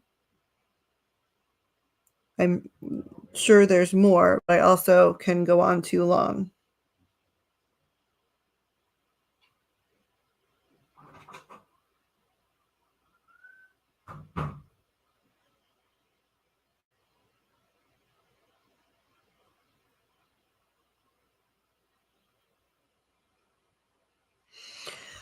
I will do my best to clarify the King of Cups. I feel like the King of Cups is a person, though, and the rest of these feel like concepts, or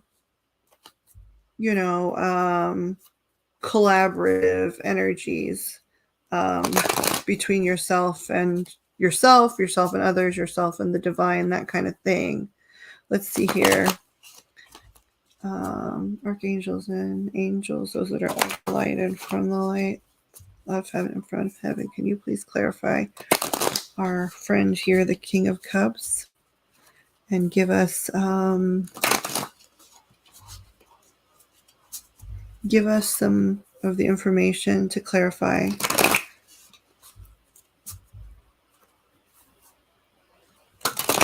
or detail the King of Cups in this reading? One more. Start now. Okay, top.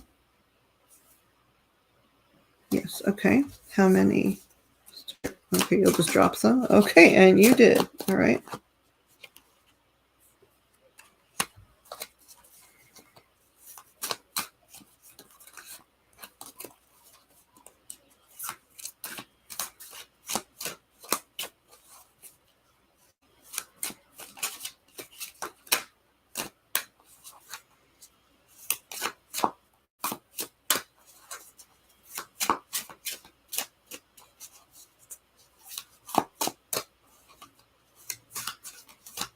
Okay, well, the King of Cups is definitely someone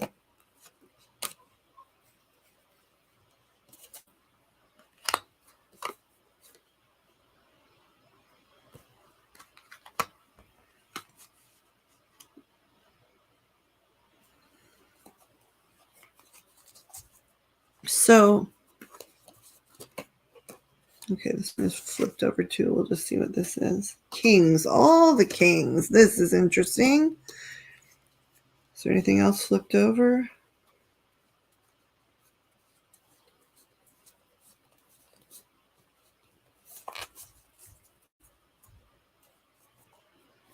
Do I seriously have all the kings answering? Who's missing?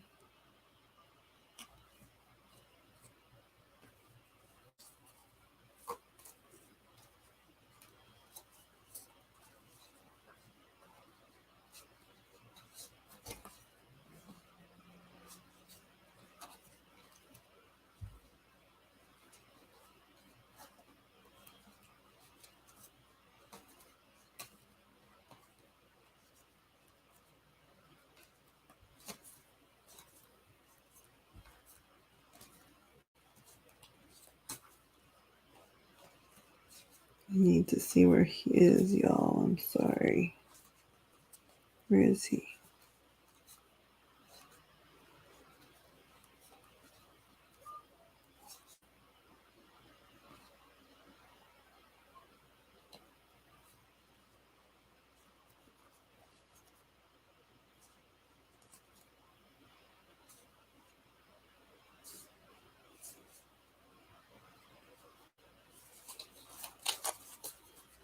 This is interesting. I like that movie, Serendipity, a lot too. Okay, so I'm trying to figure out how to phrase this. So the King of Cups in this reading is a person that you, I'm trying to figure out, you observed. And I don't know.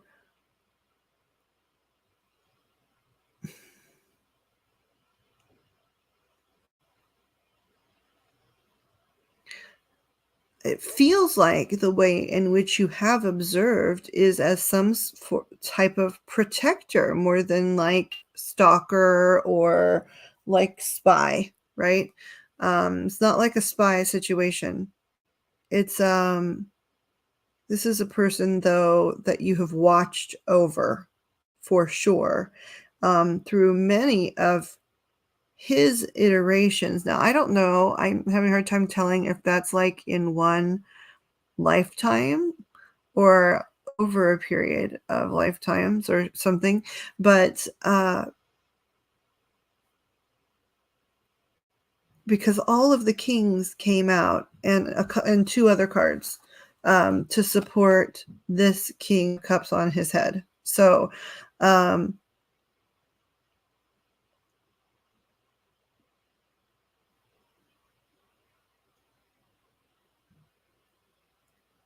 so it's someone that you've watched over and you've watched him be all things.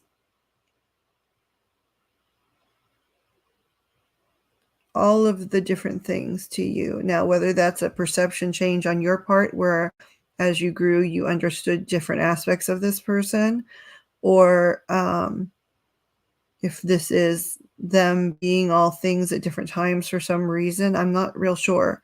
But you really watched them, and it feels to me really strongly like watched over them, watched over, protected them in some sort of energetic motherly way. I don't know if this is a literal child or not, but from the perspective of somebody who sort of has,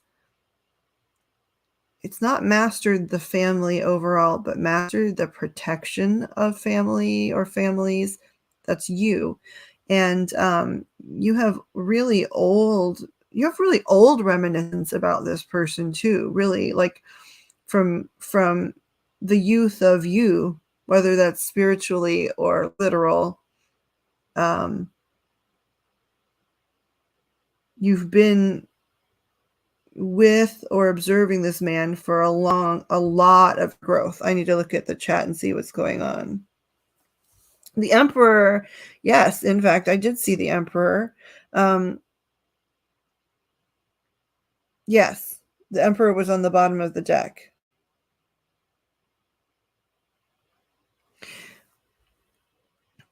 And so that's what I'm trying to figure out. I know that you watch over this person or have watched over this person because you're there. You're there in the card watching. from a distance,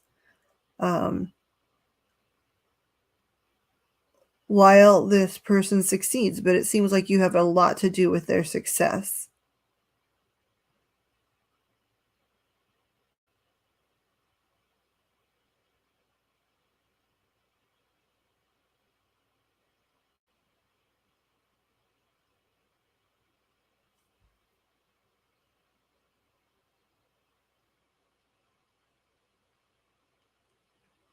It spans a long time.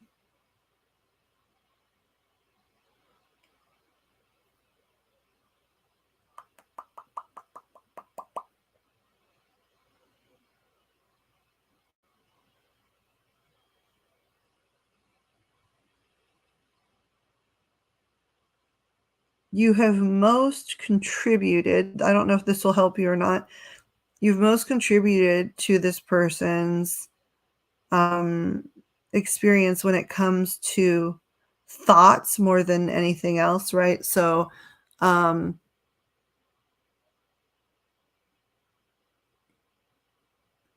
me, that means you've counseled this person in some capacity. Yeah, from a distance. The majority of the observation is from a distance, for certain. Not like from a vast distance, right? But far enough that you are not always perceived by him. And that could be a metaphor or literal. But there is some form of something that creates a separation or a distance between the two of you.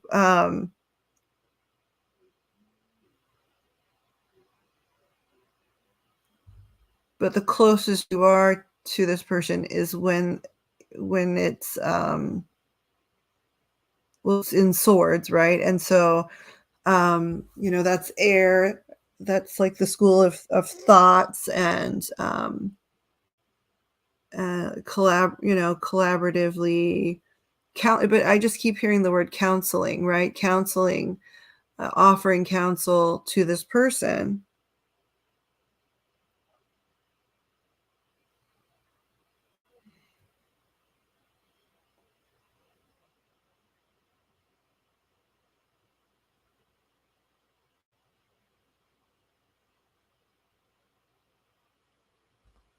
What were these? Where was that other card?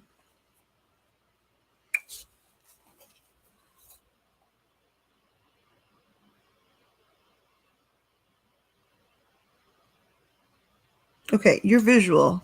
Okay, so I'll show you. Here's one of the kings.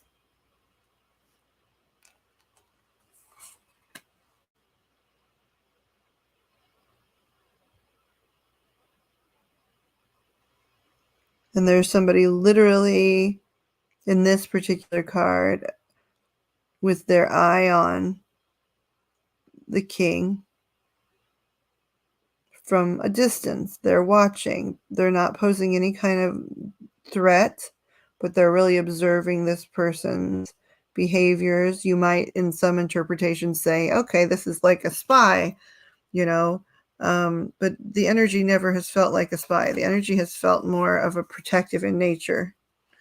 Here's another one of the kings, if this helps you to see them.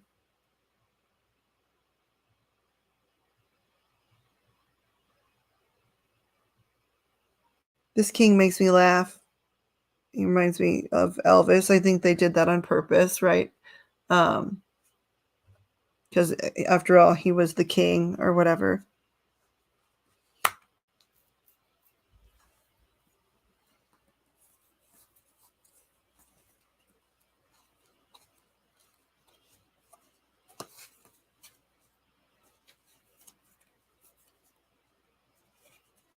I'm going to pull out the Emperor because I dropped the deck, but the Emperor was on the bottom here. So hold on a second.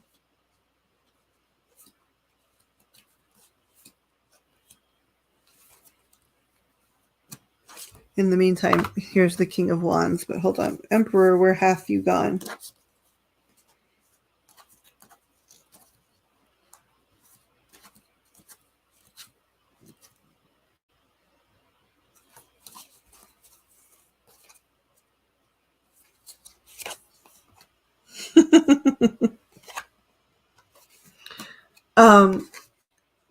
So here's the Emperor, who was on the bottom of the deck, right?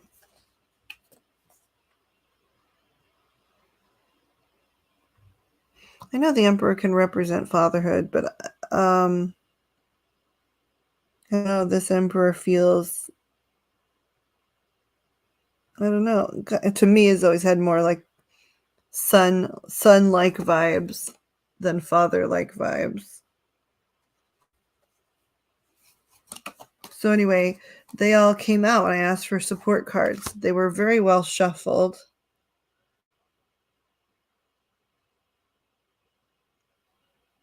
It's a foreign king and a local king that doesn't live too far. You believe you're talking about the foreign king. A past person in your life, or do you mean a person in non-physical?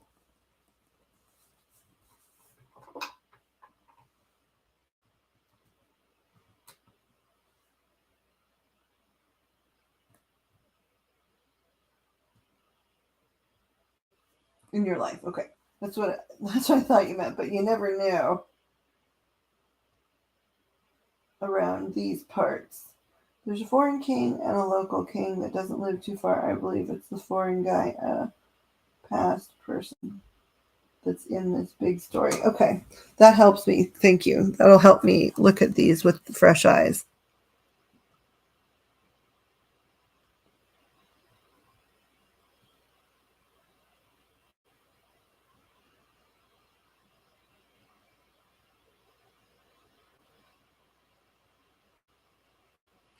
Okay, this is an important question to ask. So the past person in your life,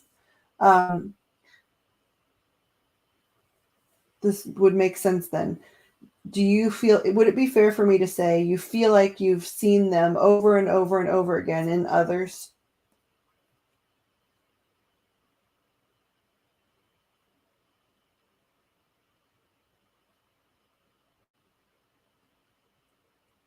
It would make sense that they are the one from farther back because,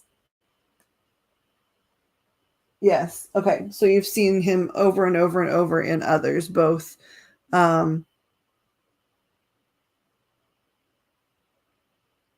Like in other people you meet, you realize, oh gosh, this aspect of this person reminds me so much of the foreign king. And oh gosh, this aspect of this other person reminds me so much of the foreign king. I'm just meeting people and into my life, assembling a group of people that, when compiled, form the foreign king. Would that be a fair statement? Yes. Okay. And the foreign king is someone that you somehow initially had contact with when you would identify as quite youthful.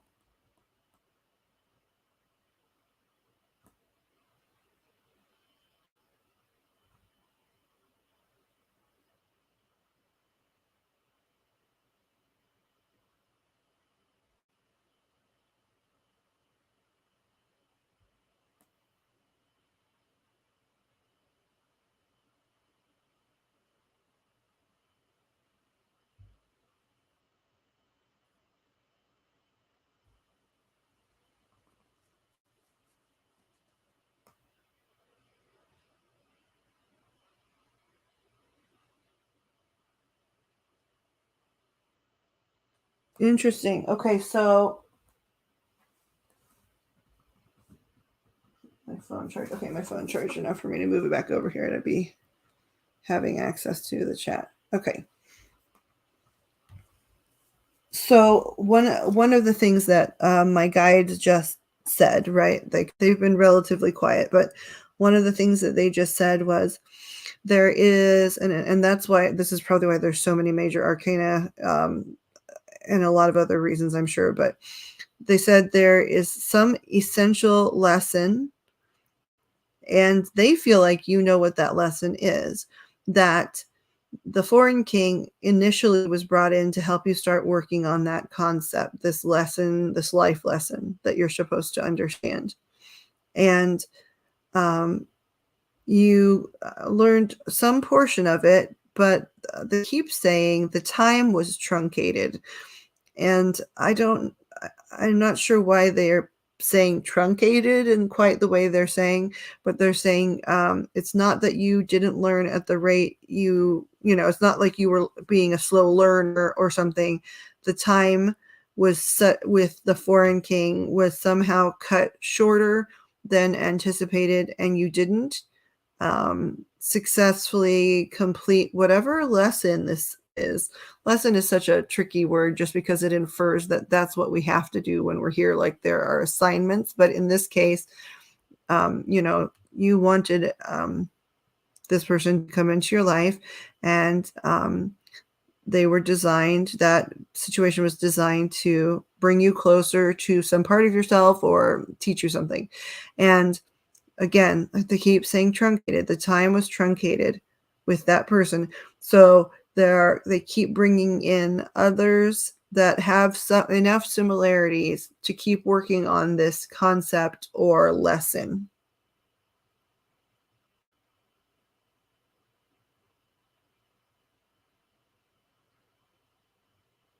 The time wasn't right. Okay.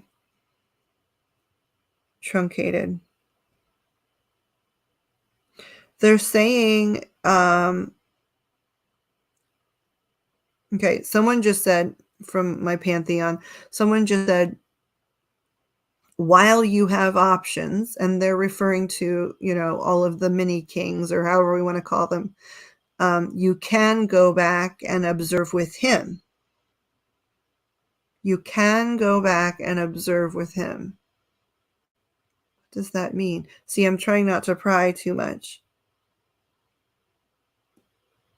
I'm trying not to use very many proper like nouns, because I don't want to step on your privacy. So, but they are saying, can I hear you guys say that again just to verify?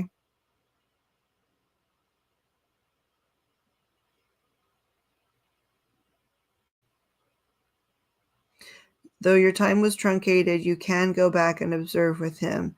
You have other options and avenues now, but you can and could go back and observe with him.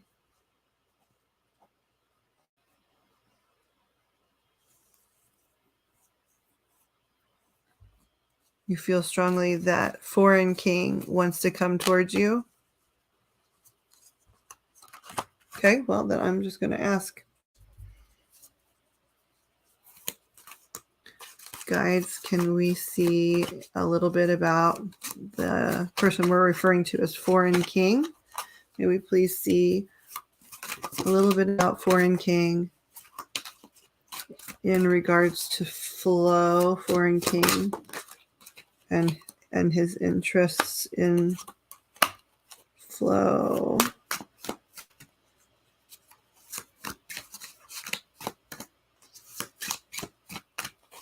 Three more.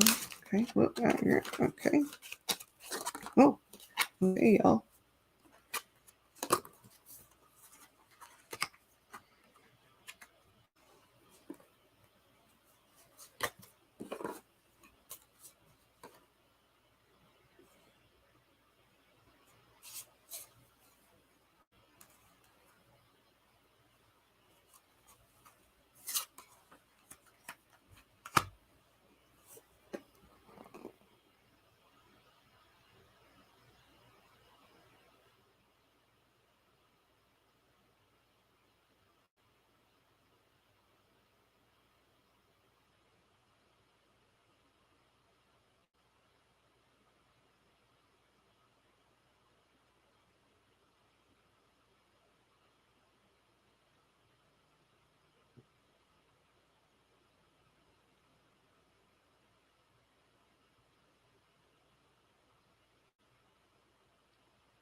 So what I see in this particular layout is, in the past anyway, whatever interactions you guys had, there was some significant pain at the end of that. But whatever caused that pain served its purpose because it finished that particular cycle of the way you exist with this person, right? Like my video game playing child would say, it KO'd that aspect or that phase of the relationship. So then what it shows is through a social encounter, you could be brought together. It is definitely a social event or encounter. You could be brought together again, and you're both capable of letting things, anything that feels like residual discomfort or pain in relation to your past. You're both in a position where, first of all, you're meeting at the social event or whatever, is something that would feel right immediately and comfortable, and would it sort of is indicating that you both then would let the old nature or the old connection die, so that you can begin a new cycle together.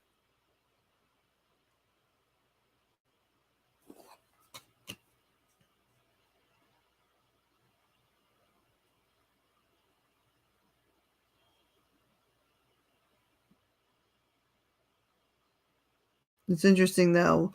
One card fell like way far away, so I just put it off to the side, and it'll be the last card I blab about, I guess. But it's interesting because I don't know if that resonated for you. That when you guys were last seriously,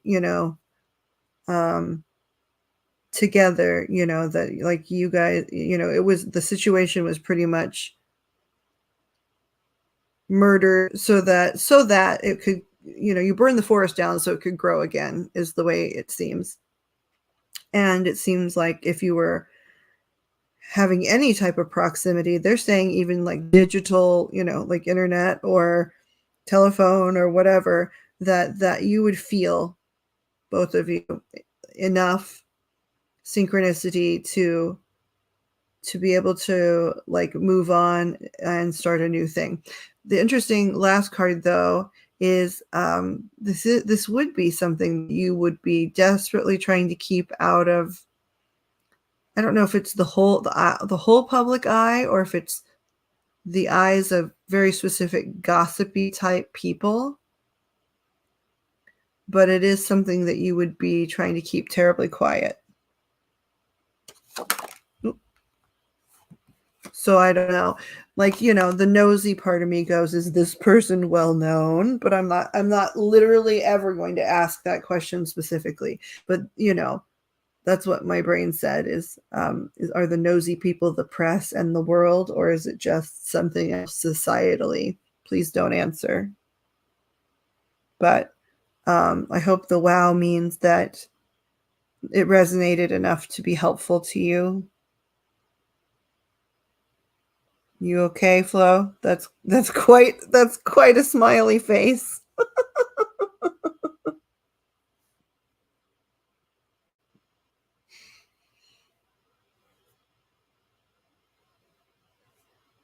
Okay. Well, please, in the future, if you would like to have more cryptic readings, I hope that was helpful. And honestly, it wasn't that cryptic. I just, I was scared to use proper nouns and describing words because I want to honor your request for privacy. I'm glad you know who it is. And in the future, please come back just to socialize, but also feel free to ask more questions about this person. I also do offer private readings. The way I generally handle those is they can be recorded at the person's request. They are never posted on the internet or anywhere else. They would be sent to whomever I read, and then pretty much I don't literally burn them, but I delete them immediately following that. As long as that person has been able to successfully open the file, I am done with the file. So if you ever have questions you want to ask away from a live stream, please don't hesitate to contact me.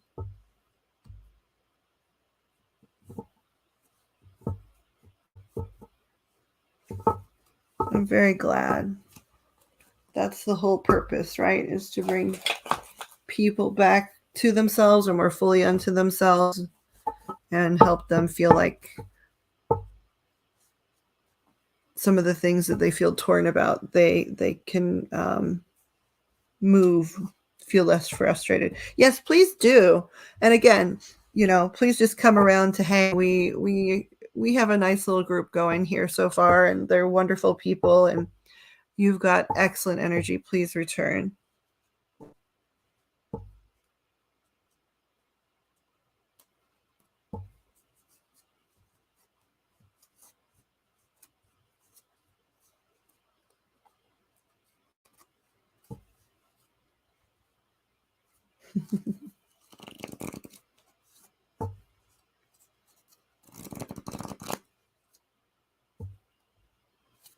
Oh, the other flow I was thinking of was from the commercial, progressive. I'm sure you hear that too much, but I knew earlier it was like Flojo, Florence Foster Jenkins,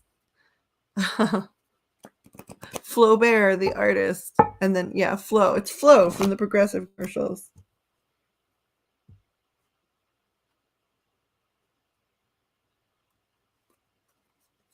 Yep. I mean, that was really clear, I'll tell you. The stay quiet was very clear. It's like the gossipers, we'll call them the gossipers, were posted up in different places, hoping to get some kind of information. That's why I queried maybe if they might be famous, because that feels gross enough to be paparazzi like, but there are so many other ways that people are pursuing people of interest, so that's not the only option in that scenario. You should look up the flows. Yeah, I mean, it's fun, like when you're using the screen name of Flow, right? Yeah, Flojo, that was another one. They're all all the flows I'm thinking of were very successful, in whatever they chose to do. Thank you for being here, Flo. We hope that you return.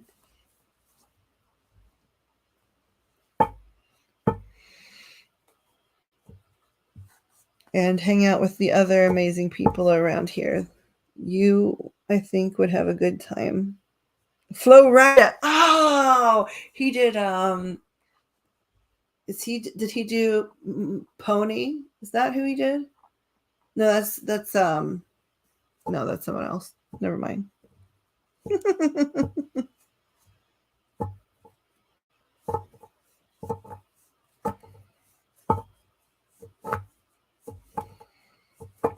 Jojo King, do you have a question? Did I see that?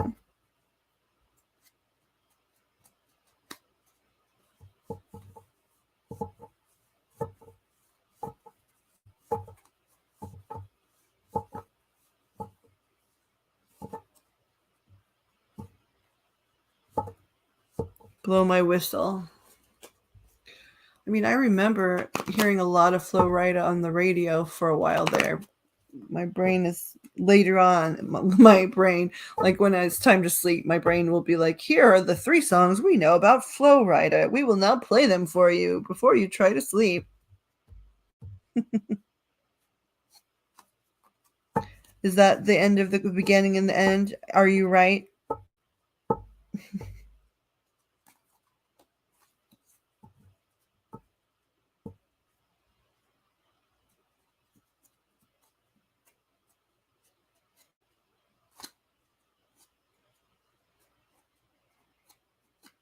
You may be right. I may be crazy, but it just might be a lunatic you're looking for. Okay, let's see. Keep feeling something returning, and I think I know what it's about. I just want to know if I'm right or not. Okay. Trying to figure out which deck and how to ask that question. They'll help me, but so guides, Joseph says he's feeling the return of something.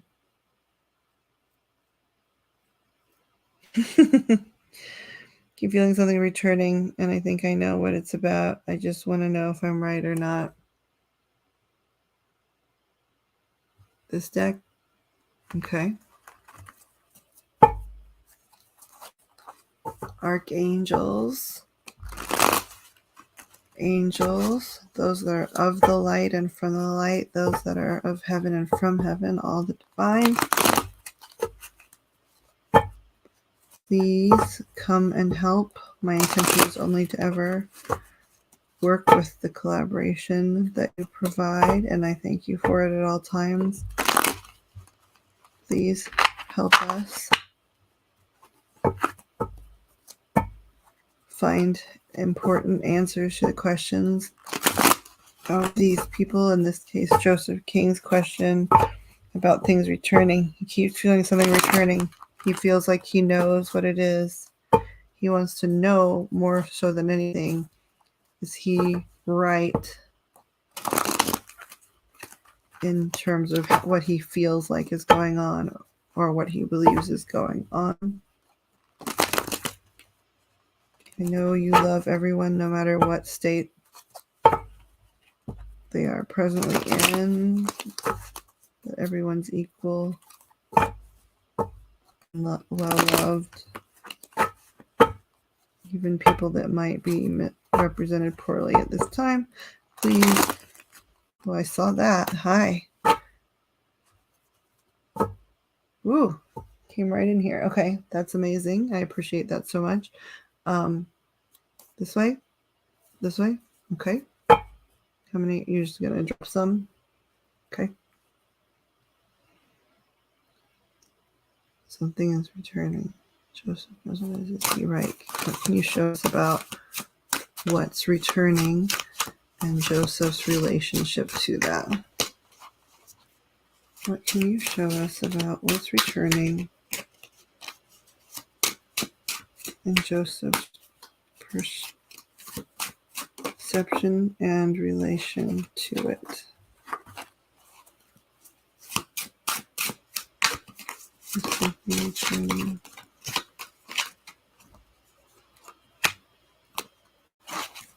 Is Joseph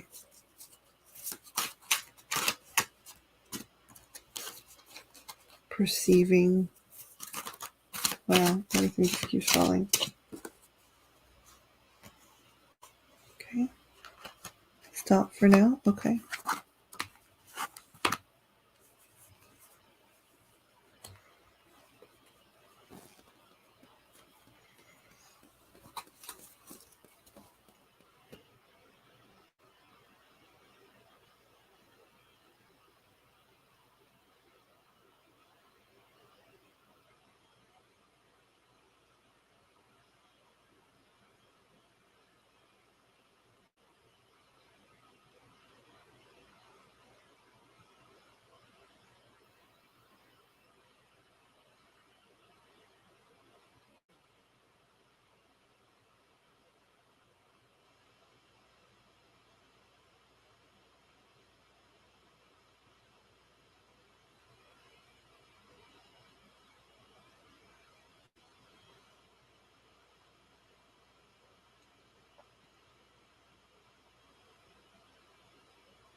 Okay, so from the first drop of cards, right? And we can drop further if we're onto something or I'm way off. Okay.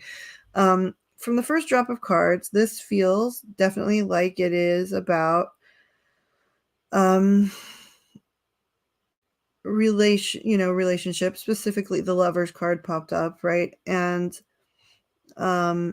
it's talking about, sort of the pinnacle of home life, the happiest home life, in terms of like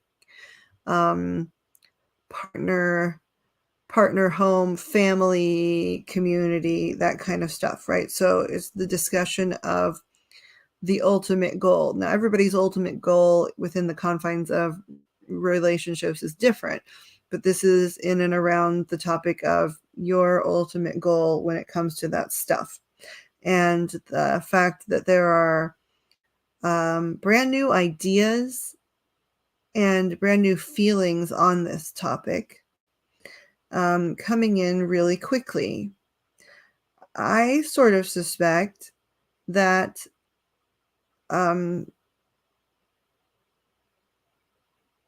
that they're not talking about your ideas. They're talking about the ideas of your partner re-examining their thoughts and feelings about the ultimate, home life with their partner, their lover.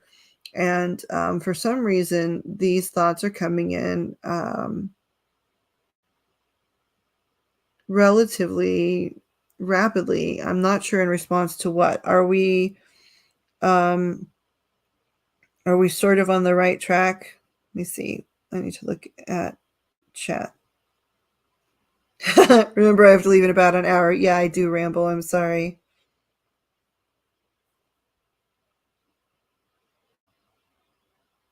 That's part of why you're on the mend right now.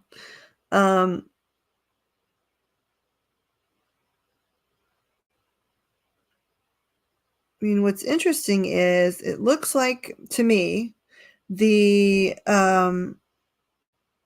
overall picture, right? The end picture, the ideal family and home life. It looks like I don't know if it's present, but certainly in the past there have been some disagreements about what that looks like. I'm not sure yet where the disagreements are, but there are disagreements where he feels it should look one way and she feels it should look another way, look and be, or look and feel, however you want to put it. And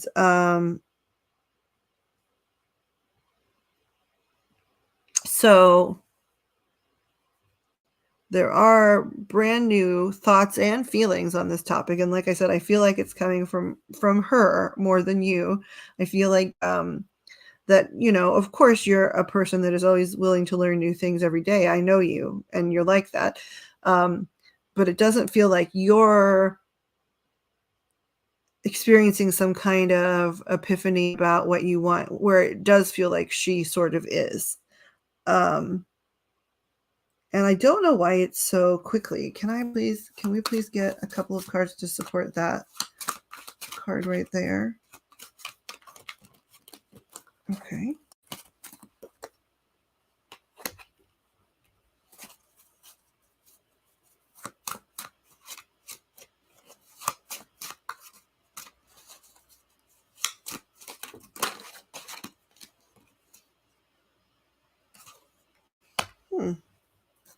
Okay. Well, so the explanation cards that came when I asked to explain the swiftness of the change, basically the explanation or the clarification card said, when I said, why is this changing so fast? They're saying it's really not that fast, but, this person has experienced a pretty significant deepening of the love that they felt, and they feel far less naive. Like it's almost like before they felt like too naive to fully like, and it's smart that they knew that about themselves, right? They felt too naive or too green to make certain maybe more permanent type decisions, and so it made them nervous. about making those decisions too soon. But there's been some sort of deepening and maturing of the love that they have in this relationship, and they feel more informed and less naive. I need to look at chat. We both went up, but she's really afraid of us shooting on me. Not what it looks like, but it's her fear of being closer to me that we argued in the past. Hi, Miss Lindsay. I do have 9 years on her. Yeah. I mean, that's here. Like, that's why I said, like, she used to feel not ready, and has, it's clear sometimes she's felt like you're super ready and she's not. And, it always sucks to be one that's not ready for something that she probably also wants. She just hasn't, felt developmentally ready. Now, I do see there is a distinct maturing of the feelings, and a less naivete, and again, thoughts and feelings, both, not just one or the other, have changed on the topic. Have you? I just described your first breakup. Yep, she said, "I'm just not ready. I'm just not ready." Well, she definitely feels, she feels to herself more mature and more informed. I don't know, what these new thoughts and feelings are specifically. I might ask some clarification from that. Other shoe dropping on you. I'm curious about that statement, though. For fear of being closer to me that we argued in the past. Let's see. Spirit coming here. What is this? It keeps showing me flippity flop.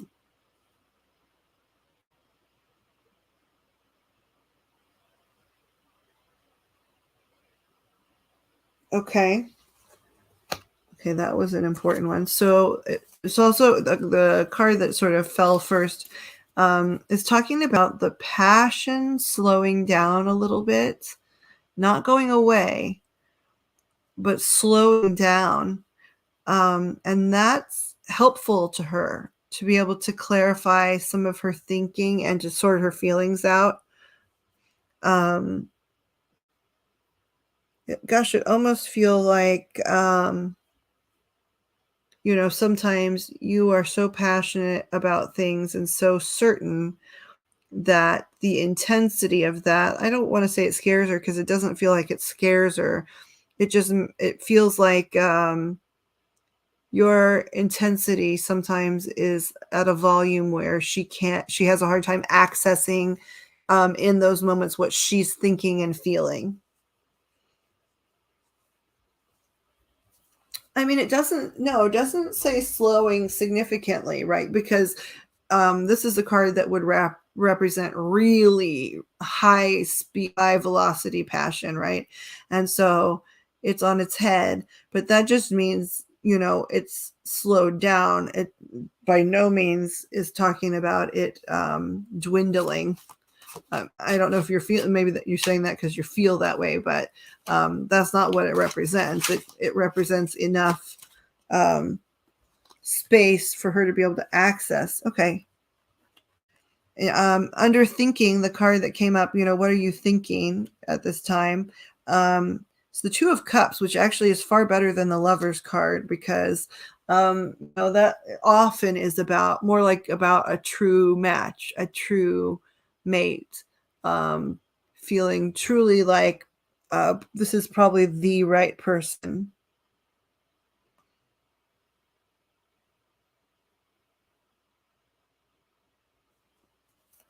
Let's see, can we get more? Okay, that came right away.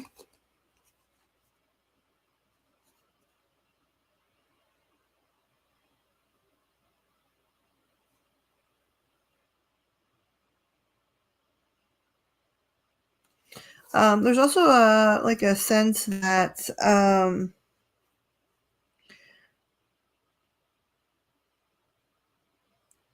there's less of a concern about, it feels like there might have been a concern about financial stability on her part at different times. Both, I can hear it in my head that she was concerned that she couldn't contribute enough. But and you were saying that doesn't matter to me, we're going to be fine. But she also just, she definitely thinks very, very deeply, especially for her age. And, so there were definitely concerns about, will we have enough financial viability to really do this? I don't want to start something, and when I say something, I mean around a home life together before I feel certain that it's something that we could do without becoming a problem. I also am hearing, I know you said broken homes, but I'm hearing that for her, one of the things she saw a lot of growing up was money arguing. And I don't know if that means like one of the parents, blew it on gambling and nonsense, or if it just means it was really hand to mouth and they disagreed, and one of them was more foolish than the other. But it's a hot button for her, is the way it's seeming, to make security. And she also just really, really doesn't want to have that be something that you guys ever argue about. Need to come back to the chat.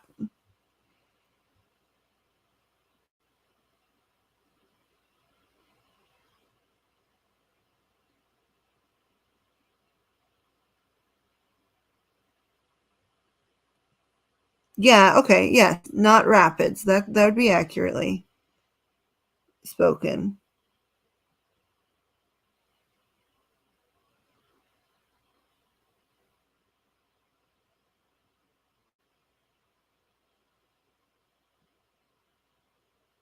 They did, and her mom cheated on her dad. Okay. I haven't seen that yet, but the money, like, it's really like, I think it feels to me like, of all of their arguments, she felt like it was the most petty and ridiculous, and whomever it was that mismanaged it so poorly, right? She just felt like, this is ridiculous. Like, there are some things that might be worth fighting over, some concepts in life. But first of all, this dumbass shouldn't have been spending on this or doing this thing when there's a whole family at home, needing needing feeding. And also the fact that things have gotten so bad around here that they literally are arguing over $20, is pathetic. She felt, really like it was pretty pathetic. And she does not, I don't think her fear around money really has much to do with how she perceives you as an earning type person. It's about the echoes of her past. Exactly that.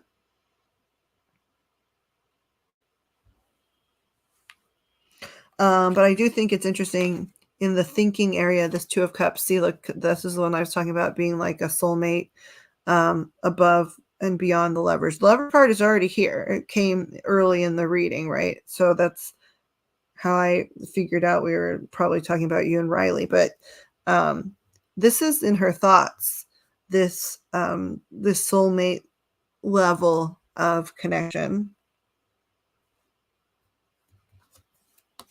Right. Yep. Yes. That's what I told you too. I know she's worried about her contribution financially.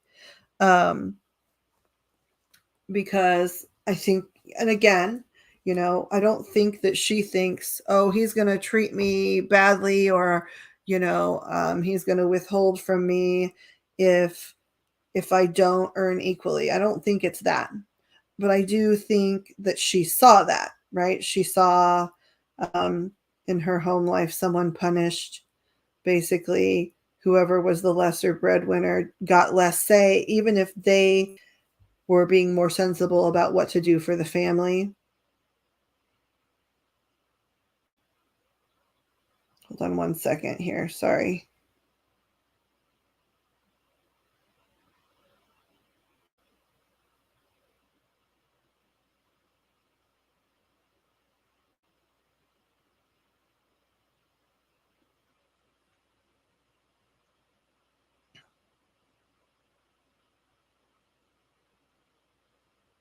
My phone is how I see the chat, and it's très difficile at the moment.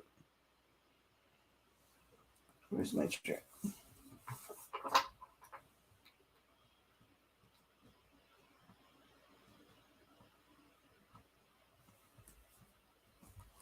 Okay, hold on one second. Sorry.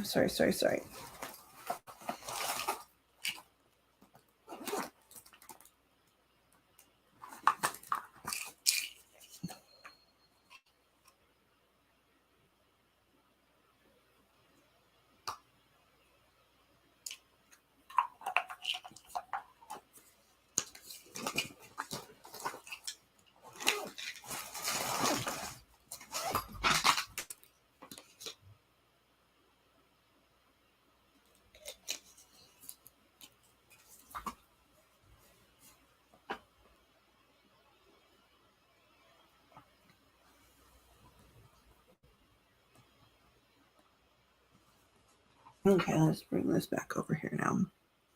It got a full 25 seconds on the charger. That should be significant, right?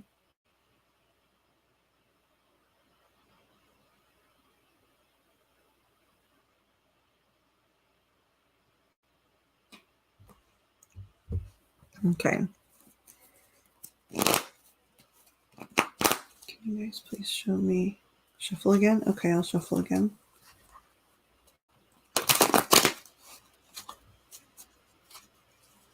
Can you show me what you... I hear you guys, and thank you. But can you show me also, so I can tie it together, what you think is coming back?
So Joseph, is the thing you keep referring to, something coming back. Are you referring to a window, like, by which I mean a window of time? Like, I feel like something coming back. And so when I say window of time, like an opportunity to, like the cycle is coming back, or there's an off ramp coming up where it would be the right timing to discuss certain things. Is that what you feel like is returning? They kept saying the window. When I was like, but what does he feel like is returning? They kept saying the window.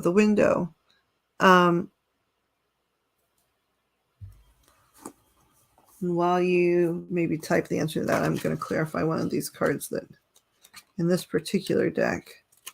I don't always use this deck, but they really, really insisted on this deck.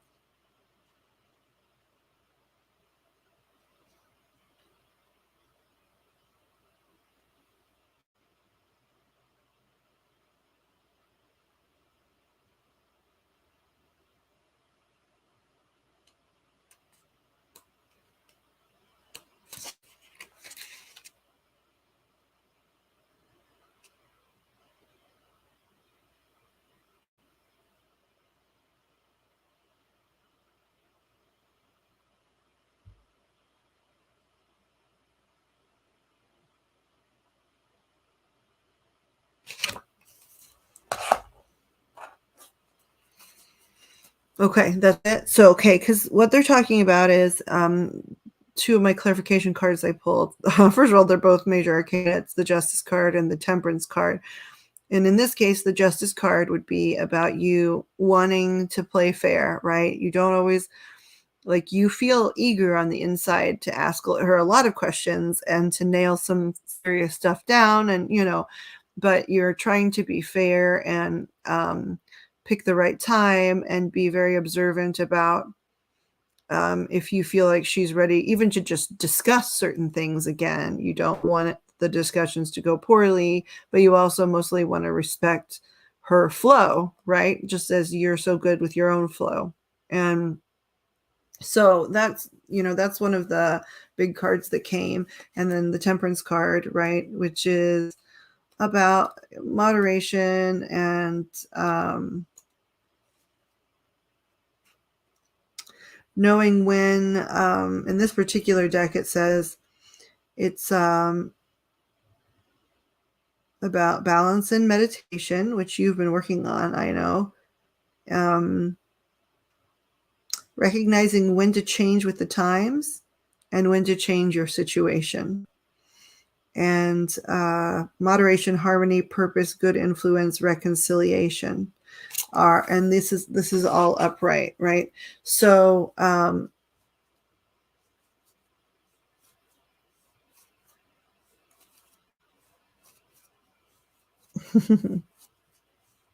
Joe Black. So I mean, she certainly, you're right in the sense that she certainly has been thinking and has been maturing and developing her thoughts on the topics and her feelings. And I suspect maybe, I don't even know what your spat was about, but it feels like maybe it was one of those types of spats that really wasn't about what it was about. You know what I mean? Like, you fought about something that is not, that may be of some importance, but the real fight was about something else, something more important and intense. And so it was too scary to broach. So a little, like a lesser topic was chosen to argue about.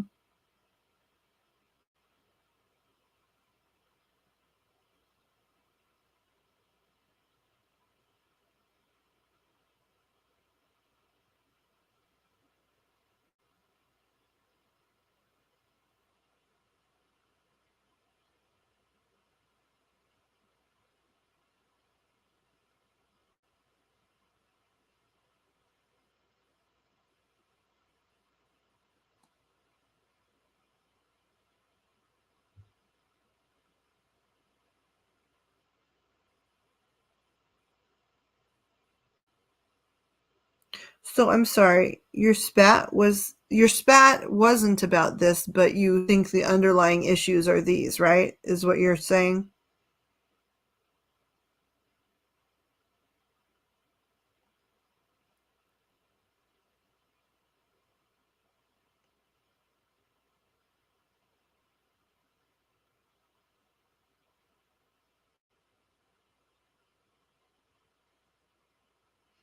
Oh my goodness. Janine, congratulations on your graduation situation. Congratulations on the big move. I'm so excited that you have so much fun change going on. And I'm so glad you stopped in. I'm always happy to see your face and your beautiful heart. That's both literal and metaphoric. You have a wonderful night too, and I hope to see you soon. And I would love to hear more about graduation and the move sometime.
So joking, she's really on about the motherhood stuff, huh?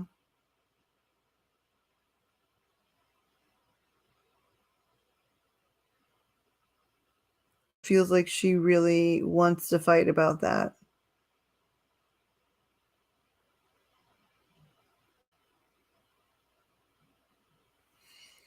Oh, girls, she's still your baby? That's huge. And that's your graduation. I mean, you know, I don't have anybody graduating at this point, but I have people in school, and I know the effort that is, even, you know, when you're not the student. So it was your graduation too.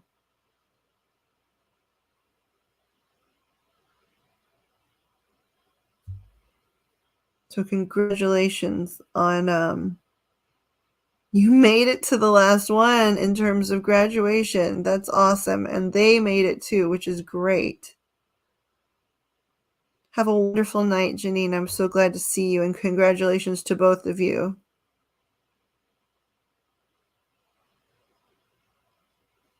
Hello, Sharper Clairvoyant. Welcome to the room. We're very glad you're here.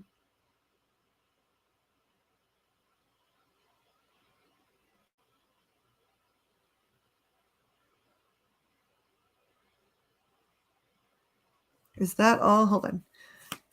Guys, can we see anything else about the baby thing? Can you show us anything else about it from her perspective?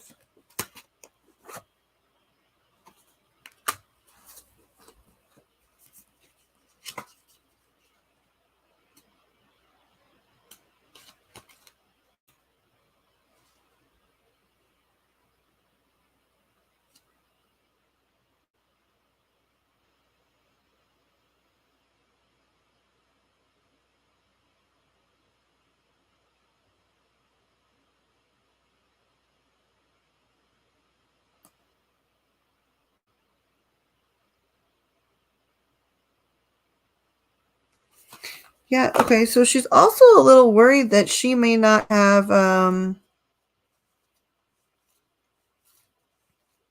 she's worried that it'll happen too soon for her, I think. I think she's worried that she might get some opportunities that she could miss out on. I don't know if it's quite professionally or, you know, passion project wise, if children come too soon.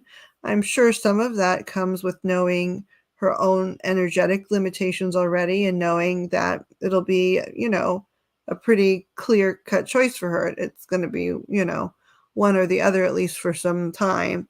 So it almost looks like it's more of a, you know, it's more of a fear of, and it ties into what you said, but a fear of making sure that she has enough time to do what she would like to do, so that she's never in a position where that you guys, that she fears from her own upbringing, where there are resentments of everyone around. And yeah, she's so smart to know all of this at this age. And a lot of us maybe had those fears, but we couldn't identify them nearly so correctly as she has, over and over and over again.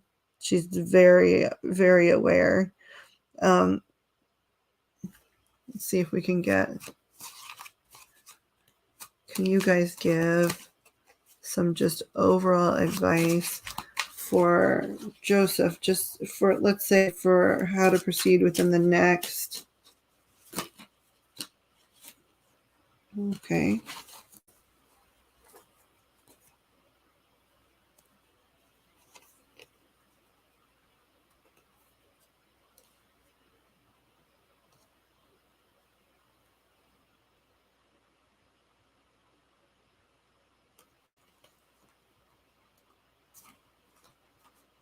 Okay, so the advice they sort of gave you, Joseph, because I just asked, I was going to say within the next 2 weeks, but they threw the cards out. So, that's fine. So basically, the advice sort of was, don't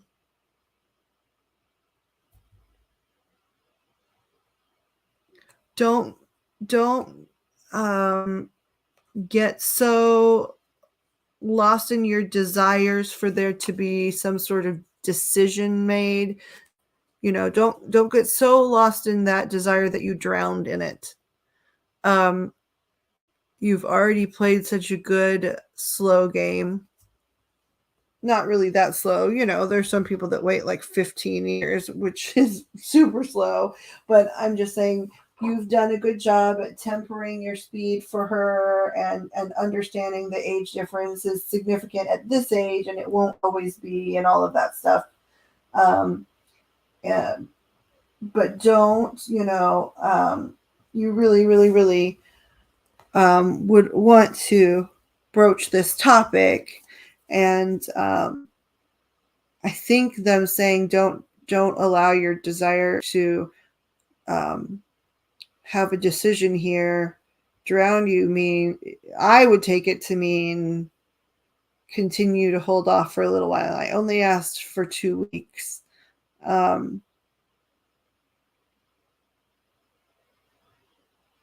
would say,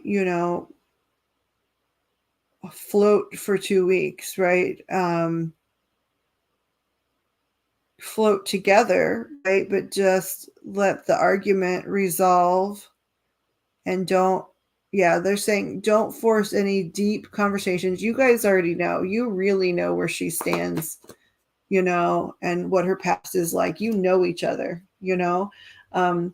and she really knows where you stand. And while you're both moving in the direction that you both desire to move in, and thank goodness it appears to be the same direction, right now seems like not the right time to say, hey, I know we had the stupid fight, but I think it was really about this again. You probably already know that, but they're just saying, resolve the fight, since the fight was about something else, even though everybody knows that it was about something deeper.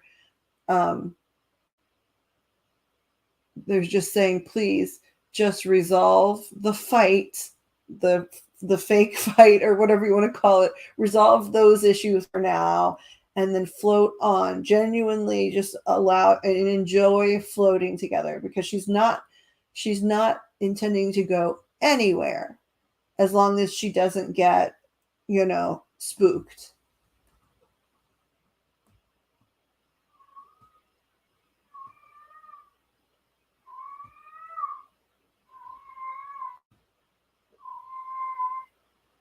Yeah. Yeah. You're absolutely right. Hold on. I'm up here. Hold on loosely. Hold on loosely. Yeah, but don't let go.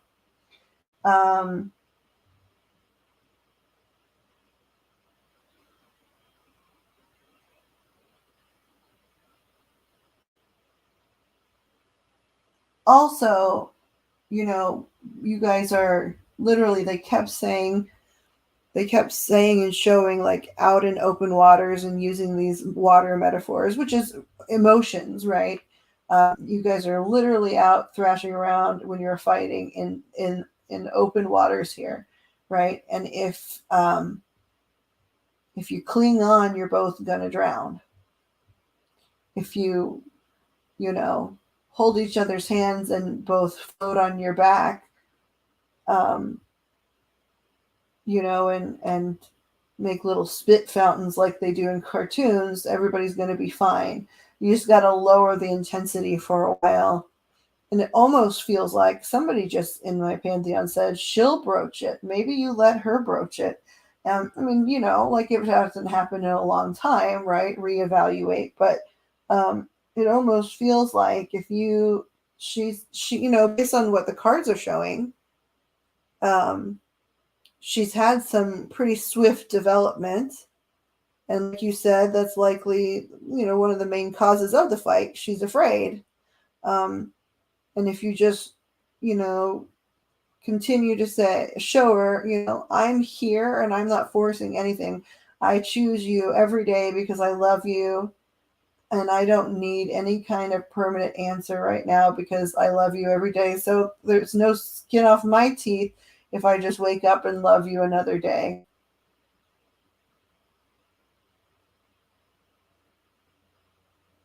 About your time management skills with her.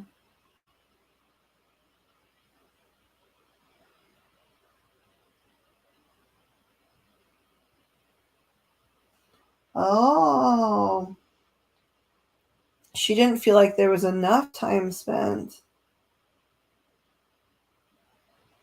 That makes sense. That makes sense because if she has all these great big fears about commitment and things, and she's been taking internally huge steps towards that and changing her thoughts and feelings about that, in fairly large chunks, though it be quietly, it is happening. It would make sense that she would look around and be like, "What? Okay, why is there so much space when I'm working so hard to get closer, right?"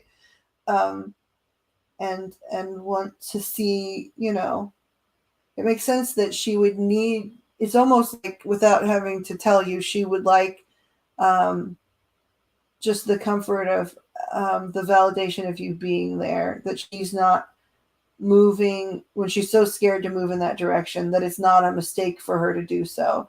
But when she looks around and you're not there, right after she's come to some big epiphany about wanting you there, I'm sure, while it may be emotional rather than logical, it feels a certain way.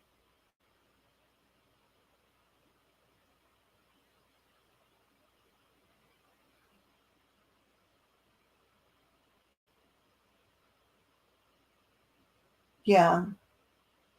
Well, and this is not a card question, so it may be the dumbest one, right? Because there's no divine here, asking it. But I guess my question is, um, when you are doing all that overtime, do you check in with her throughout?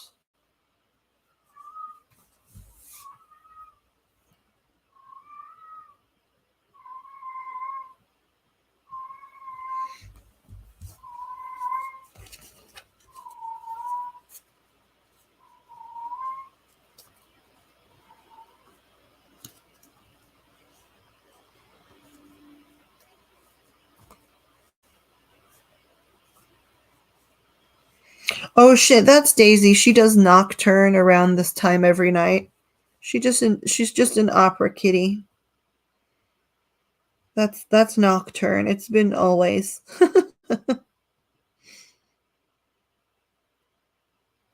Yeah, you do. It's something about changing the content of those calls. Something about changing the content of those calls. Um,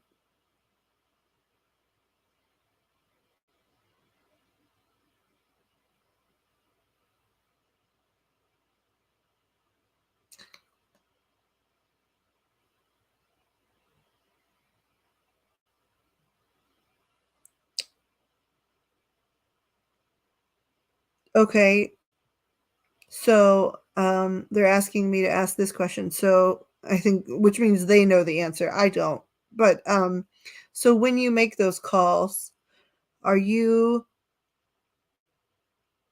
when you call, are you mostly updating her on what you're doing?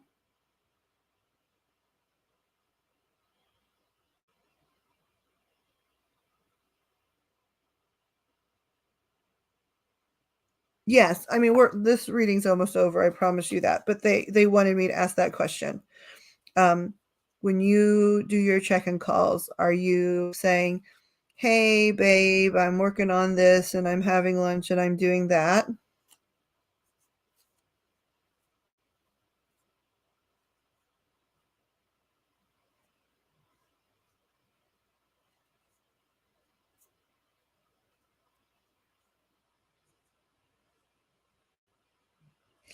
The only I'm asking that because they told me to, but they also just keep saying to you, ask her more open-ended questions. Like, there's times where it's gonna work unavoidable, and OT is even unavoidable.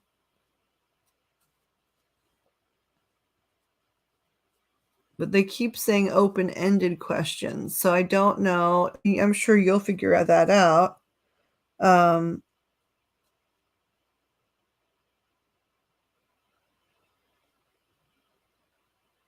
okay, they're saying because something about it to her feels like she's really glad that you do it. Like, she's very aware that there are, like, many, many women out there that would really love to have, someone that wants to report in, and see how they are doing and, be in contact with them. She's very aware of that, and she's grateful for it, but there's something about it that feels like it's protocol, like she feels like you're doing it out of duty and not about what really, like, calling to be like, "Hi, I love you," or, um, "What you doing? I'm really dying to know what you're doing," right? Um, and I know that that seems silly, but there is something about it where she worries like you're doing it because you perceive it as they keep saying duty. You perceive it as a duty instead of as a pleasure.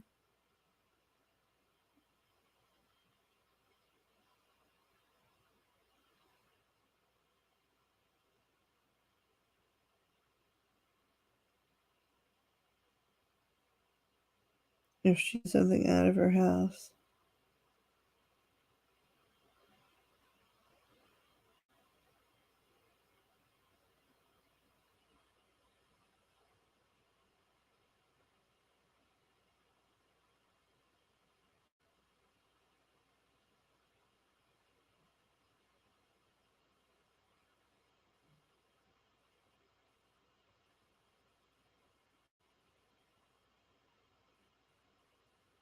Yeah, well, and they're not saying that that's wrong. It's just something about they keep talking about change the approach where it doesn't feel like I'm just asking if they'll show me.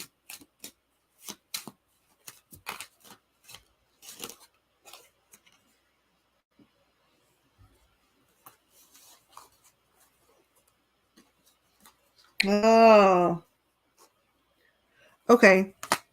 Some of it is about her. Okay, so some of it is about how she feels like a hermit because of, some of the circumstances in her life. So she feels like she doesn't have answers to that question, like the how are you doing, what are you doing question. she feels like the answer never ever changes, and that's got to be, this is where the protocol comes in, right? This is where she's talking about it being repetitive and stuff. Okay, it's her. She feels like she has no good new answers to that question, and that bothers her. And I don't think she's so much worried that it's going to bother you, although occasionally she worries about that. But it bothers her, that, it's like nothing, same old stuff. So I'm wondering, like, if I'm just wondering if it would be something fun, like, because it is hard, it's hard when you're homebound like that, and you're in love, she's in love and she wants to be able to tell you something spectacular about herself. And instead it's, well, I was in, terrible pain today and I sat in my PJs again, not literally that, but you know what I mean. So I mean, I think really the protocol is about, she feels like her answers are rote at this point. And so, like, I wonder, I'm going to ask for confirmation about this. I think it's their idea and not mine, but I want to make sure.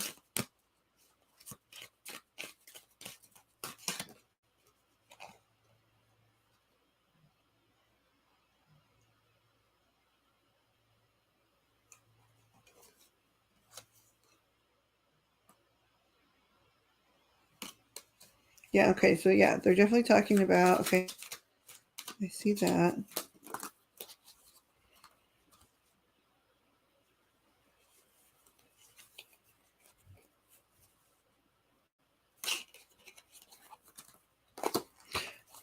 It's just like, hey, in the phone calls, offer something different. So instead of like saying, what are you doing? Like, tell her a joke.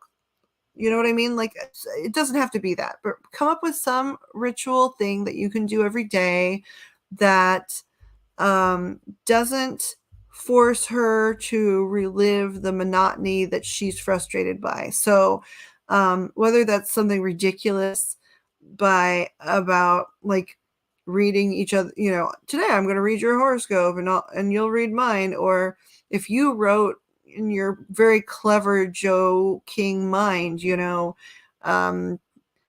today I would like to read you Riley's horoscope of the day, and it's something ridiculous you wrote about, something silly she does, and what you're going to do when you're together next, or call up and do a Mad Lib, something that takes the pressure off of the fact that she feels like an underachiever. Does that make sense?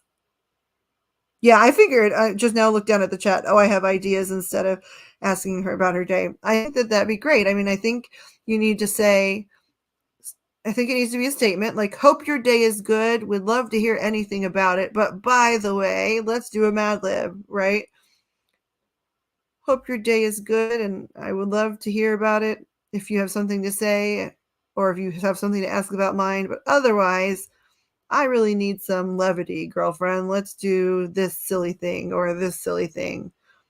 Something that you both, what it is. Right? You probably already know what it is between the two of you, that you already, some ridiculous, stupid thing. Every couple has those ridiculous, completely stupid things that they do together.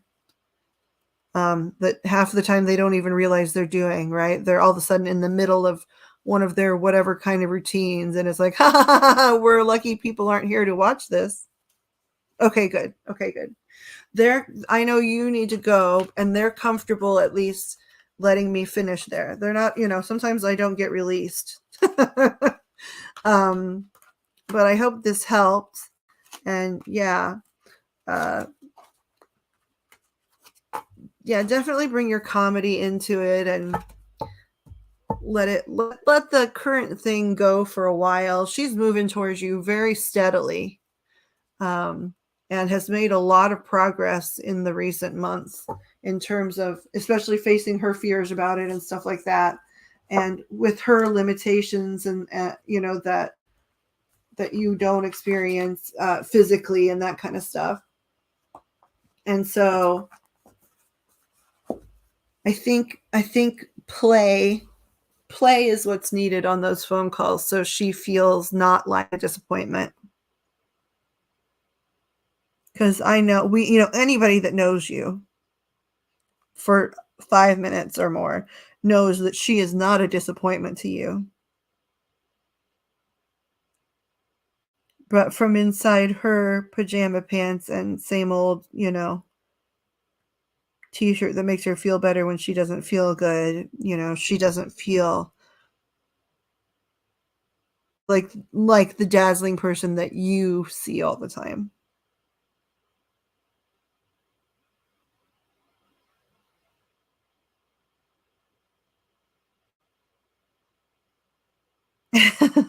Like, I'm rolling sevens again. Well, yay, and no OT for today and tomorrow. That'll be fun too. Are you free? Was it midnight? Because it's 2:19 here. So, oh wait, is it 12:30 there? So like what, 12 minutes? 11 minutes.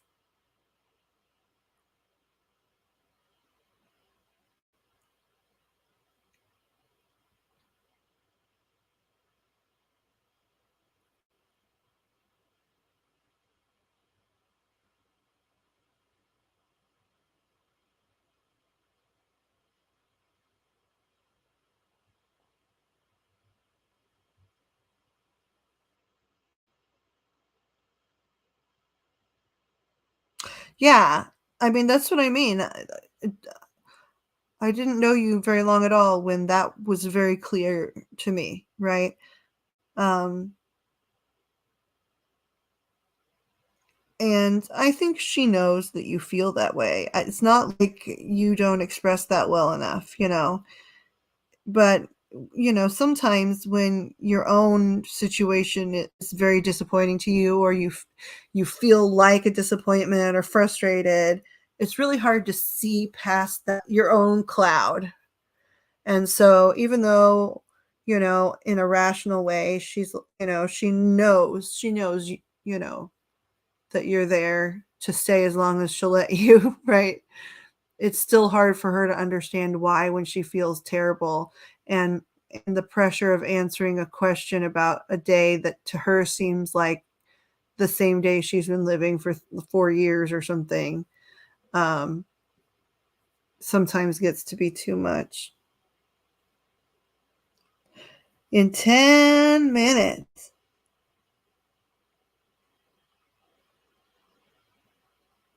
I cart to the fuel bay and run while I'm at it.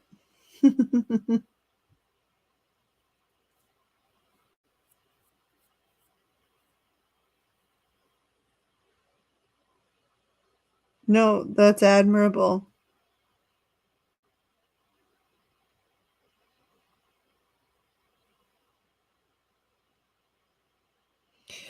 It's 2:22 here.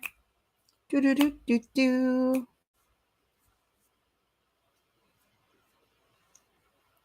Which means do not worry, everything is working out. Oh, that'll be fun.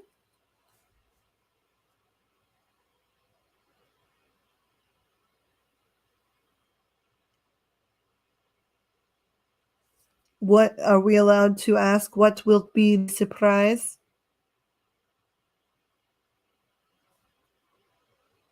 Sharper clairvoyant. I'm so excited they joined. I would like to learn more about them too.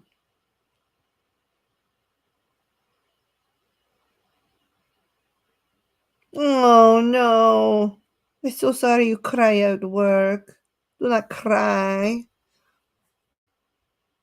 Take the money and run.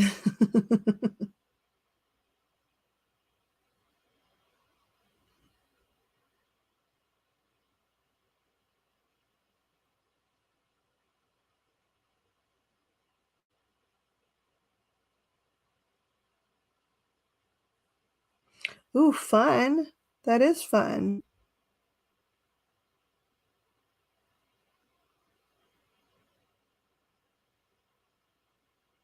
What do you guys do? I don't know much about Jackson.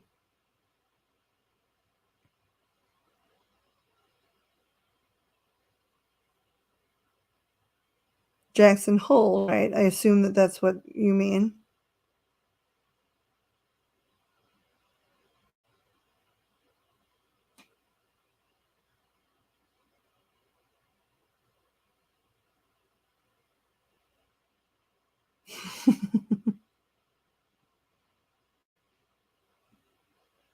Well, sure. I've always interpreted it that you really do love the work you do, but you don't necessarily love the people that you currently have to work for. So if and you won the lottery, you may not stop your work, but you would then work for yourself.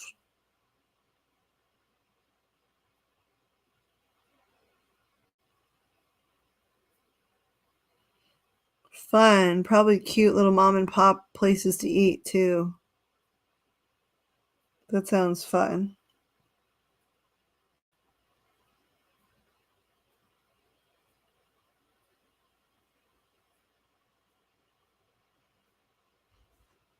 Forests and shops.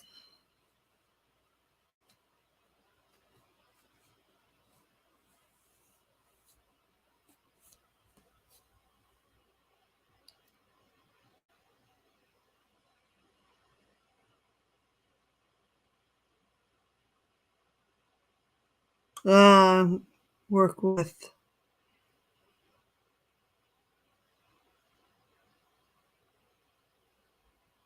Yeah, that sucks because collaborators are often more important than bosses. Well, no, that's not true because bosses can really establish what the status quo is expected to be.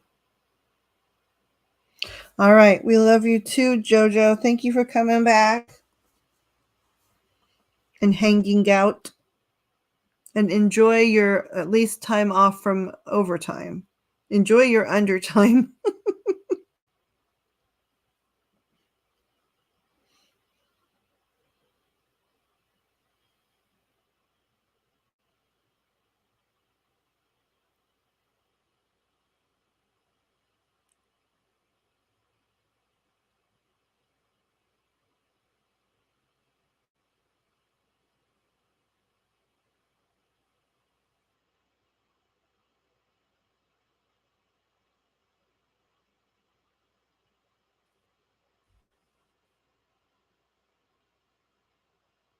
You're welcome. I'm very, very glad.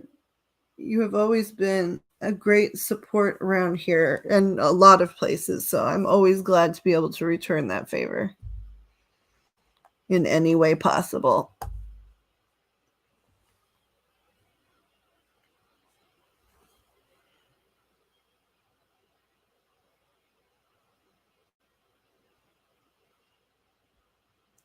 I'm stacking my rocks.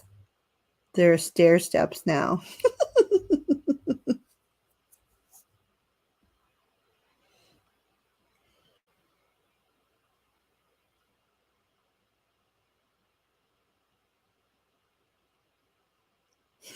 Cards well done. Let's smoke a cigar.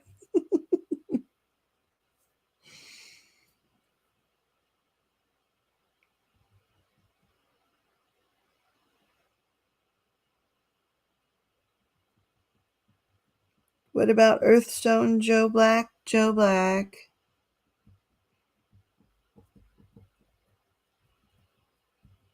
Saxophone and banjo, playing the cigar and watching the show. Yeehaw! It's dueling banjophone.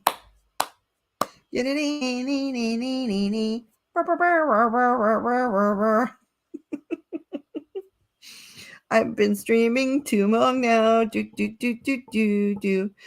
Oh yeah, the moo kite, moo kite, me skite, me skite.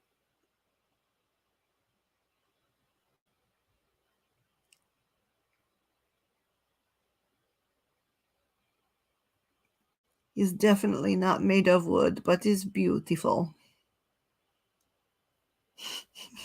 Yes. Dork is accurate.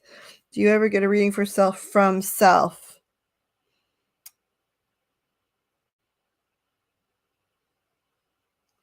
I mean, that is occasionally possible. It's beneficial to be in a circle of open-minded, witchy women that you can turn to and say, read me, because I don't want my perspective to alter what I see.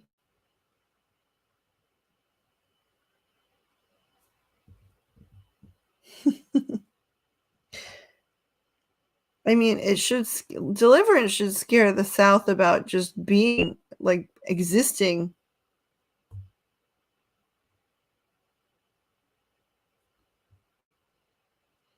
Sharper clairvoyant.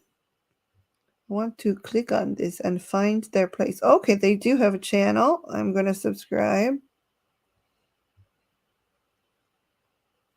Who this is?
Oh, I like her channel.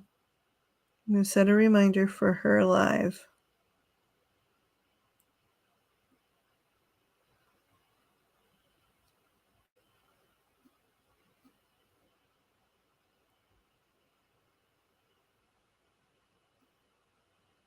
Well, dang it, now I lost my own live. There we go. I found it again.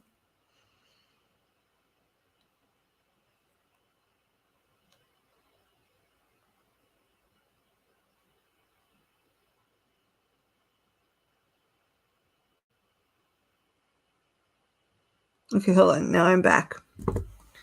Oh, I'm going to have to give up relatively soon just because the sitting position is not super great on my joints. However, Joe, about a friend whose kiddo suddenly had bad dreams. Oh, so yeah, it's tying into like how your skill set. I was talking originally whenever I started that story like a couple of lives ago, but it was about, how it started off on the topic of how every day your skill set changes, right? And if it starts doing it in a rapid way and in a large enough to notice kind of situation, you better be paying some attention to try to sort of sort your way through it. And you better really have some guides and stuff you can rely on, right? So anyway, it was Amy's kiddo, and she suddenly had those sleep changes, right? Where she'd always been like lights out, bedtime's good, in the crib once the door closed, and then all of a sudden overnight, the door couldn't close. It can't even close in the daytime. She couldn't sleep in the bed. She'd been in the big girl bed for quite a long time, but she now wanted to sleep on the floor next to the bed. Anyway, really early on, like a month and a half ago, when Mama first started telling us about it, I had some weird feelings about it, but because I'm cautious in certain groups about things, I didn't say much for a while. And then when I did, I asked questions just about things that I already knew about sleep, like for kiddo, like with kiddo, right? With the night terrors, I talked about that and some of the reasonings behind that. And could it be that? But I knew it wasn't that because I was getting weird audio clips and all this kind of stuff. And I was getting symbolism that talked about, for me, the symbolism meant past life regression dreams and stuff like that. So I finally bit the bullet the other day when she said she just couldn't take it anymore and didn't know what to do and yada, yada, yada. And so I just started asking questions because I had seen and heard enough to at least start a conversation. And as soon as the conversation started, man, the visions came pretty fast. And so, I was like, I think you just moved the bed and just days before this change. And she said, yes. How did you know that? I said, well, I saw it. And I said, there's also, and I described the dresser using movie terms, which was super weird, but it worked. She sent me a picture and it was almost exact, which was weird and cool. And because the bed was supposed to be changed over with that piece. And, then she started asking more specifically how it was I knew this stuff and why it was important. So I just told her, she's having a past life regression dream. I promise you, this is literally the first time I've ever had this conversation with anybody, about me being able to tune into someone else's past life regression dream and visions and that kind of stuff. This is brand new for me, but I'm just listening to my guides and I'm looking at the pictures, and that's why I knew you moved the bed. That's why I knew what the dresser looked like, that kind of stuff. And she wanted to know. I said, you're her mother. I don't want you to upset her. Like a lot of times it's pretty well documented. Some of the first things we remember pretty vividly are our point of death because, it's one of the last things we did in physical, so, I understand. And then I asked if she had been talking about someone with orange eyes. And she said, no, well, sort of. She's been talking about the orange-eyed lady monster, and she's mentioned her only twice. And I was like, well, I've seen her. She's an old lady, and her eyes do look orange, but she's not mean at all. And, I understand why she doesn't want the door closed. And, they were saying, it used to be if she had a bad dream or something, she would get out of her bed and, come down the hall and come to their room. But in this case, she stands about 2 or 3 feet back from her own door and won't touch it and screams until someone comes. And I was like, yeah, that makes sense based on what I'm seeing. It's because the doorknob is hot. And so, of course, Ames was like, the doorknob's hot. And I was like, no, I'm sorry, not literally right now. So anyway, I was like, I'm seeing what happened. And there are some things that you could do to make it better. I said, I know you're probably extremely skeptical right now. And she said, no, I do want to know more. So I told her all about the dream, about there was a fire and, in the past life, she died in the fire. The person with the orange in their eyes, she shared a bedroom with like a grandmother figure. The grandmother had her hair long and down, and the flames were reflecting in her eyes. And so I saw that, and I saw like her try to open the door and it wouldn't open. Plus the handle was really hot. And interestingly enough, the grandmother person survived this, but she did not. And she went back and lay down in her bed, not knowing what to do. And, that was like right before the point of death. So what happened is they moved her bed into a place that sparked a memory, basically.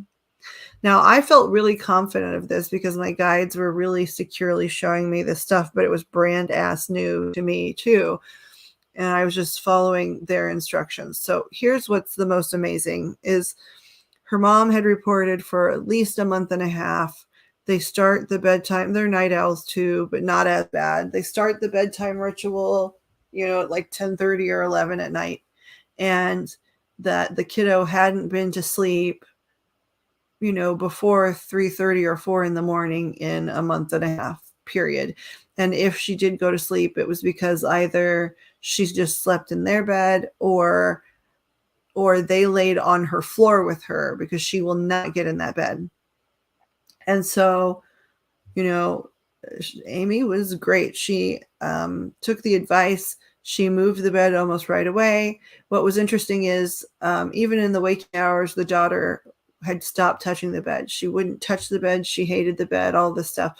So she moved the bed. Mama moved the bed. And then I got pictures like an hour or two later of kiddo making a slide on the bed.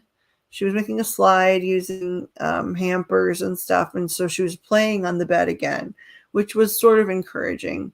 And then, I'm not joking, at 10:10 that night, so way before her normal bedtime, she said, "Mama, I'm tired. Can we go to bed?" And she did still sleep on the floor. And she wanted her mom to lay down with her. But this is what she said, which was interesting. She said, "I'm not joking." And her mom sent me a picture too, right around that time. She's like, "I couldn't believe it. My jaw dropped." She turned to me and said, "Mama, I finally could talk. I finally could talk about it. And I talked in a voice that was not my voice."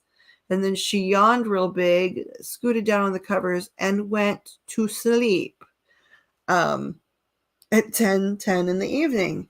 So already, like, we had positive change. And her mom was like, "Do you think this is over?" And I said, "I'm really sorry. I don't think it's over, but I think," she's like, "Oh, no, like my jaw dropped." Like, she talked about being free, and because she was able to talk about what she needed to talk about and use a different voice. And she fell asleep really early, and it was her idea to go to bed. Like, there's already a big change. She was playing in that bed. She's like, "I see the change. I'm just saying, do you think she'll be upset?" I said, "Yeah, I think it's going to take a while because it's a pretty scary dream." And so what happened next was the kiddo successfully slept there from like 10 till like 3:30 in the morning. And then she did wake up screaming. But when her mom went in, she'd put herself in the bed. So at some point she'd woken up, tucked herself into that bed, and was happily sleeping. And then she did wake up scared, and her mom went in there and stuff. But that was night one after that discussion. And even then, when she said she got in the bed, her husband had said, "Well, I checked on her when I got home." He got home like around midnight. So mom was already like asleep in her bed. And he said, "Well, she was in her bed then. So I thought somehow you successfully tucked her into her bed, because it's not like she woke up, got in her bed, and freaked out. No, at midnight, she had already moved into that bed and was sleeping there." And so they were like, "Okay." So, it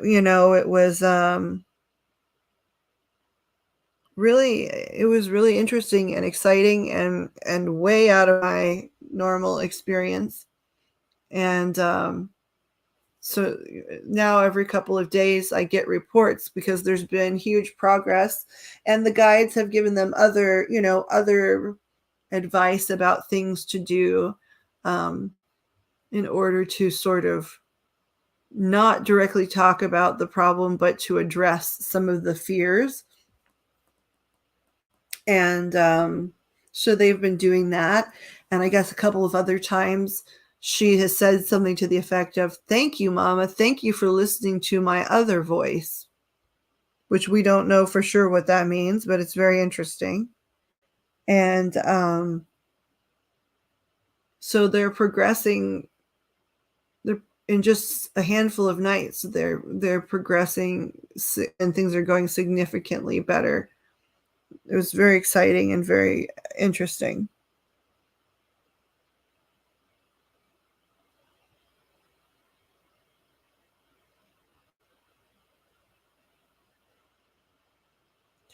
But Joe, I kept trying to tell that story, especially to Amanda, because she was talking about being frustrated about, her gifts not she felt like nothing was going to happen because it didn't all happen overnight.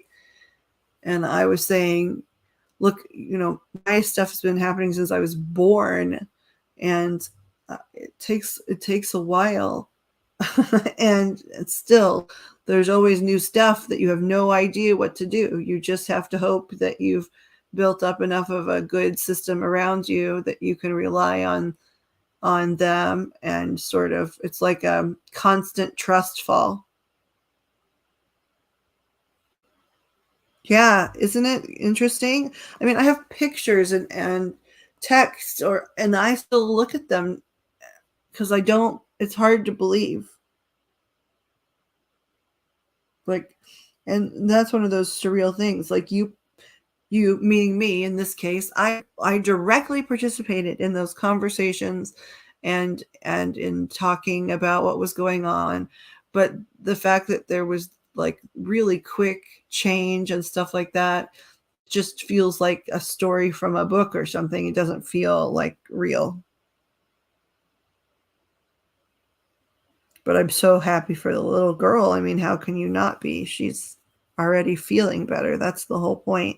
And I remember my past life regression dreams started right around the age she is. And I remember, getting up out of the bed and asking very weird questions to my family. And being terrified that they didn't seem to have any idea what I was referring to, which made me feel even less secure. If the people I loved, that I trusted, didn't even know I had this going on, how in the hell could they help me, kind of thing. And plus, when you're that small, you don't have words for a lot of the things you're trying to discuss or references. So, she was really trapped. I remember that feeling.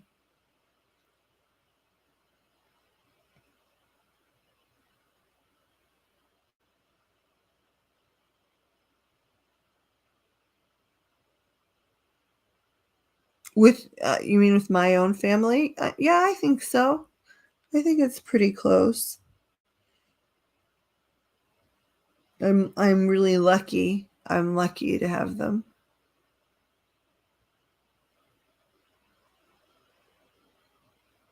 They're hard, You and I briefly talked about how blunt honesty is their favorite present, and so, that's in some ways really good. You always know where you stand, right? There's no game playing. All of those things are really good.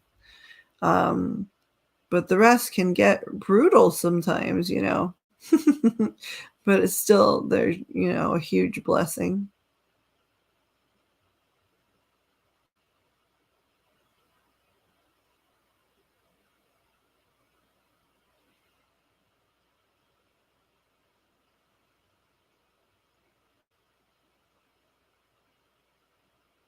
What are you talking about?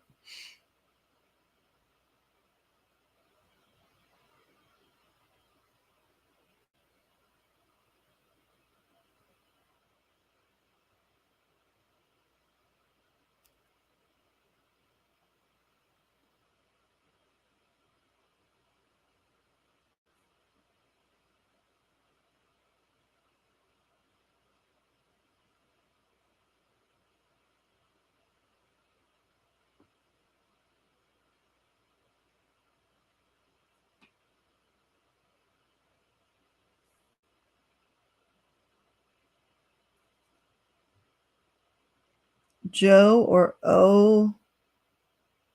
Wait. Joe or O-I? Wait, I'm missing something. We've been streaming a long time. I'm going to have to cut it relatively soon because I just realized it's been a while since I ate some food. If you mean, I mean to say that honesty is great, but there seems to be a better time for it. Ah, ha, ha, ha. Yes. No, I'm sorry. Joe or I. Yes. No, I was asking you. You said I was about to say something to Joe and had to back off. There's a time and a place. And I was like, I was asking why. I was asking why you backed off.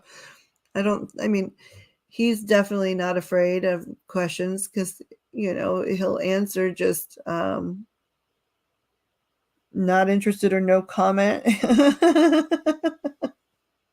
So, you know,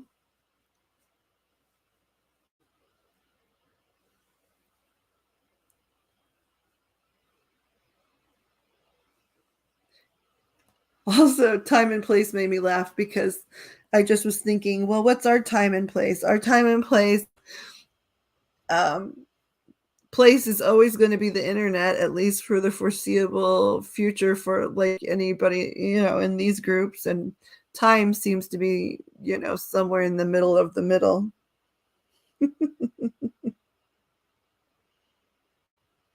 Joe's in trouble? I don't know. Is Joe in trouble?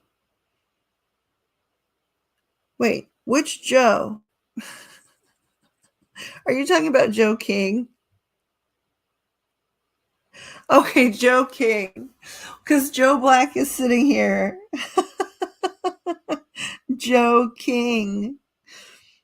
I got it. Okay. I was like, you can tell Joe Black probably anything. He'll be fine. I snorted again. Um, so I have, this is not a secret. I have, ebbed and flowed with curiosity about his relationship. And,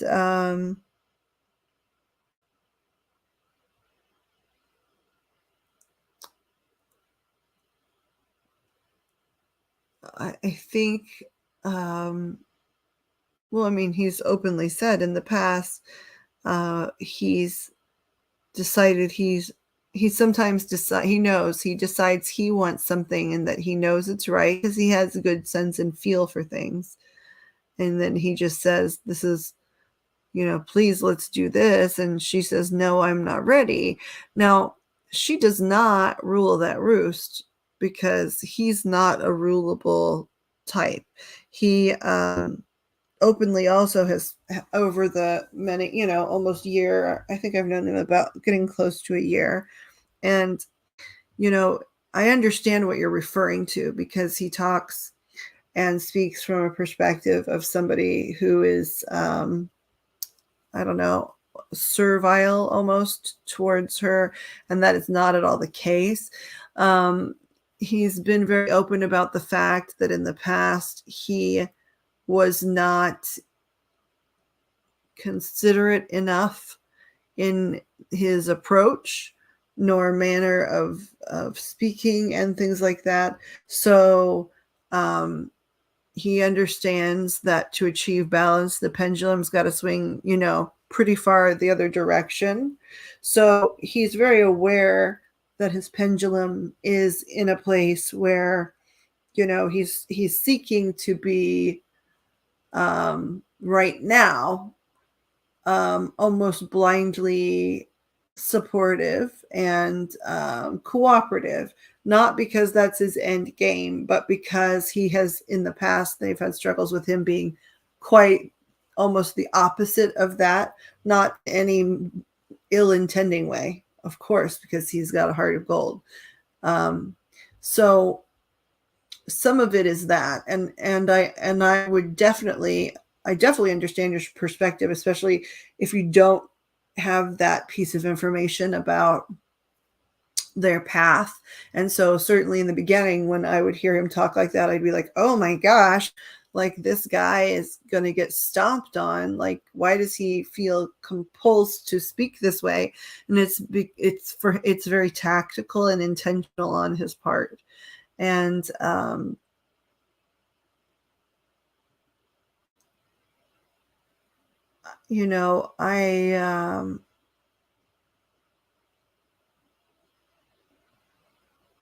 I can't speak for her too much. I haven't met her, but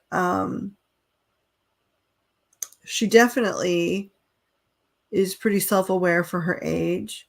And she's had to be. She's had a lot of chronic illness things and stuff, some of the stuff that make you sort of have a more advanced perspective a little earlier on. But she still is self-aware enough to know that she's been too much of a youngin' in the past to do much. I gotta look at the chat here.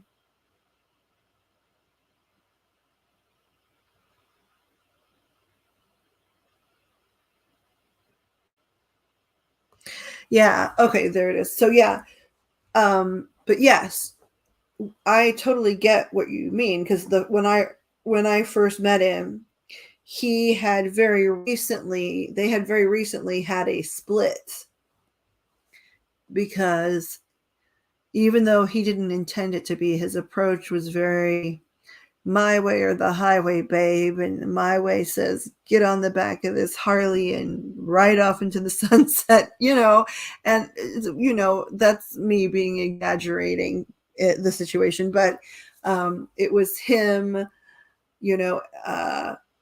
being quite pushy, and her saying several times, I'm not ready. I feel like a fetus. I'm certainly not ready. I also have that fear we've talked about with, our broken families, all of the stuff. And she would say things even too, like, if you feel so ready, why don't you come live with me for a while so we can see? And I don't know exactly. There were some circumstances, with his brother where he really couldn't yet. And he's made that step just very recently to have his own place and things. So I don't want to over talk about him without him being here, but this is all stuff that he has stated publicly often in many places. So I don't feel strange about it, at least up until this point.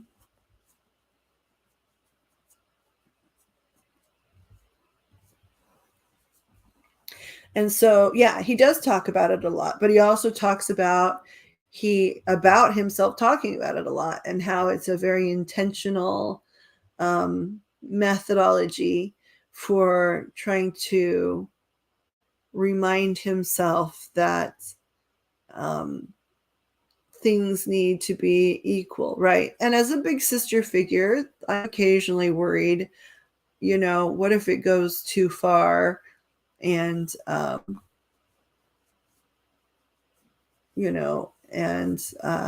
he gets stuck. But I don't, the life he's lived, all that he's accomplished, in his career, the way he was educated in the military, very specifically, all of these things, I really do believe him when he says this is an intentional approach to level the playing field, and eventually they'll be able to put that pendulum in the center where it belongs.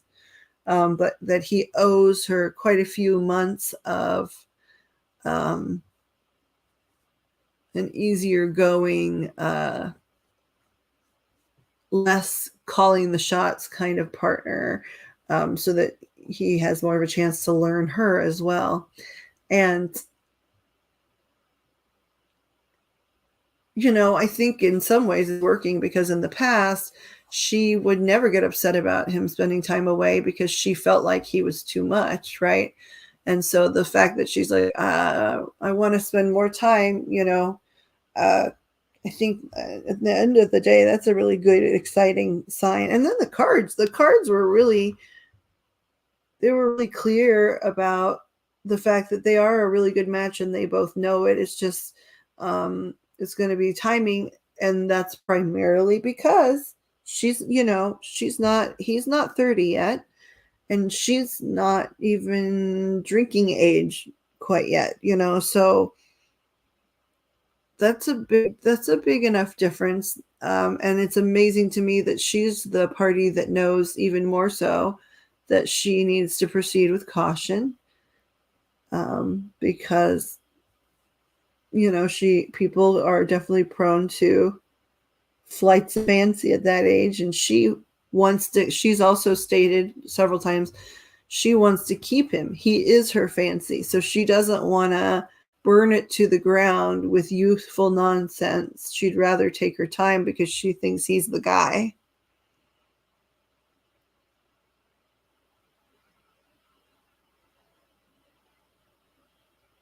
Okay, hold on. Get out of here. She is really smart. She's really smart.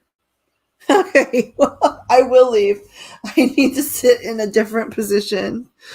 I need to stuff my face. I'm really glad you came today, though. I think you were gone, but Amanda said, please tell Lindsay it meant a lot that she came. We're so glad that she's in our circle, and that it meant a lot that she stopped by Bethany's thing. So I'm telling you now. And I look forward to talking to you soon. We'll talk again, I'm sure, because we both, we're good at talking. And I'm going to kill this. Good night. You're loved. Thank you for participating in all of the things.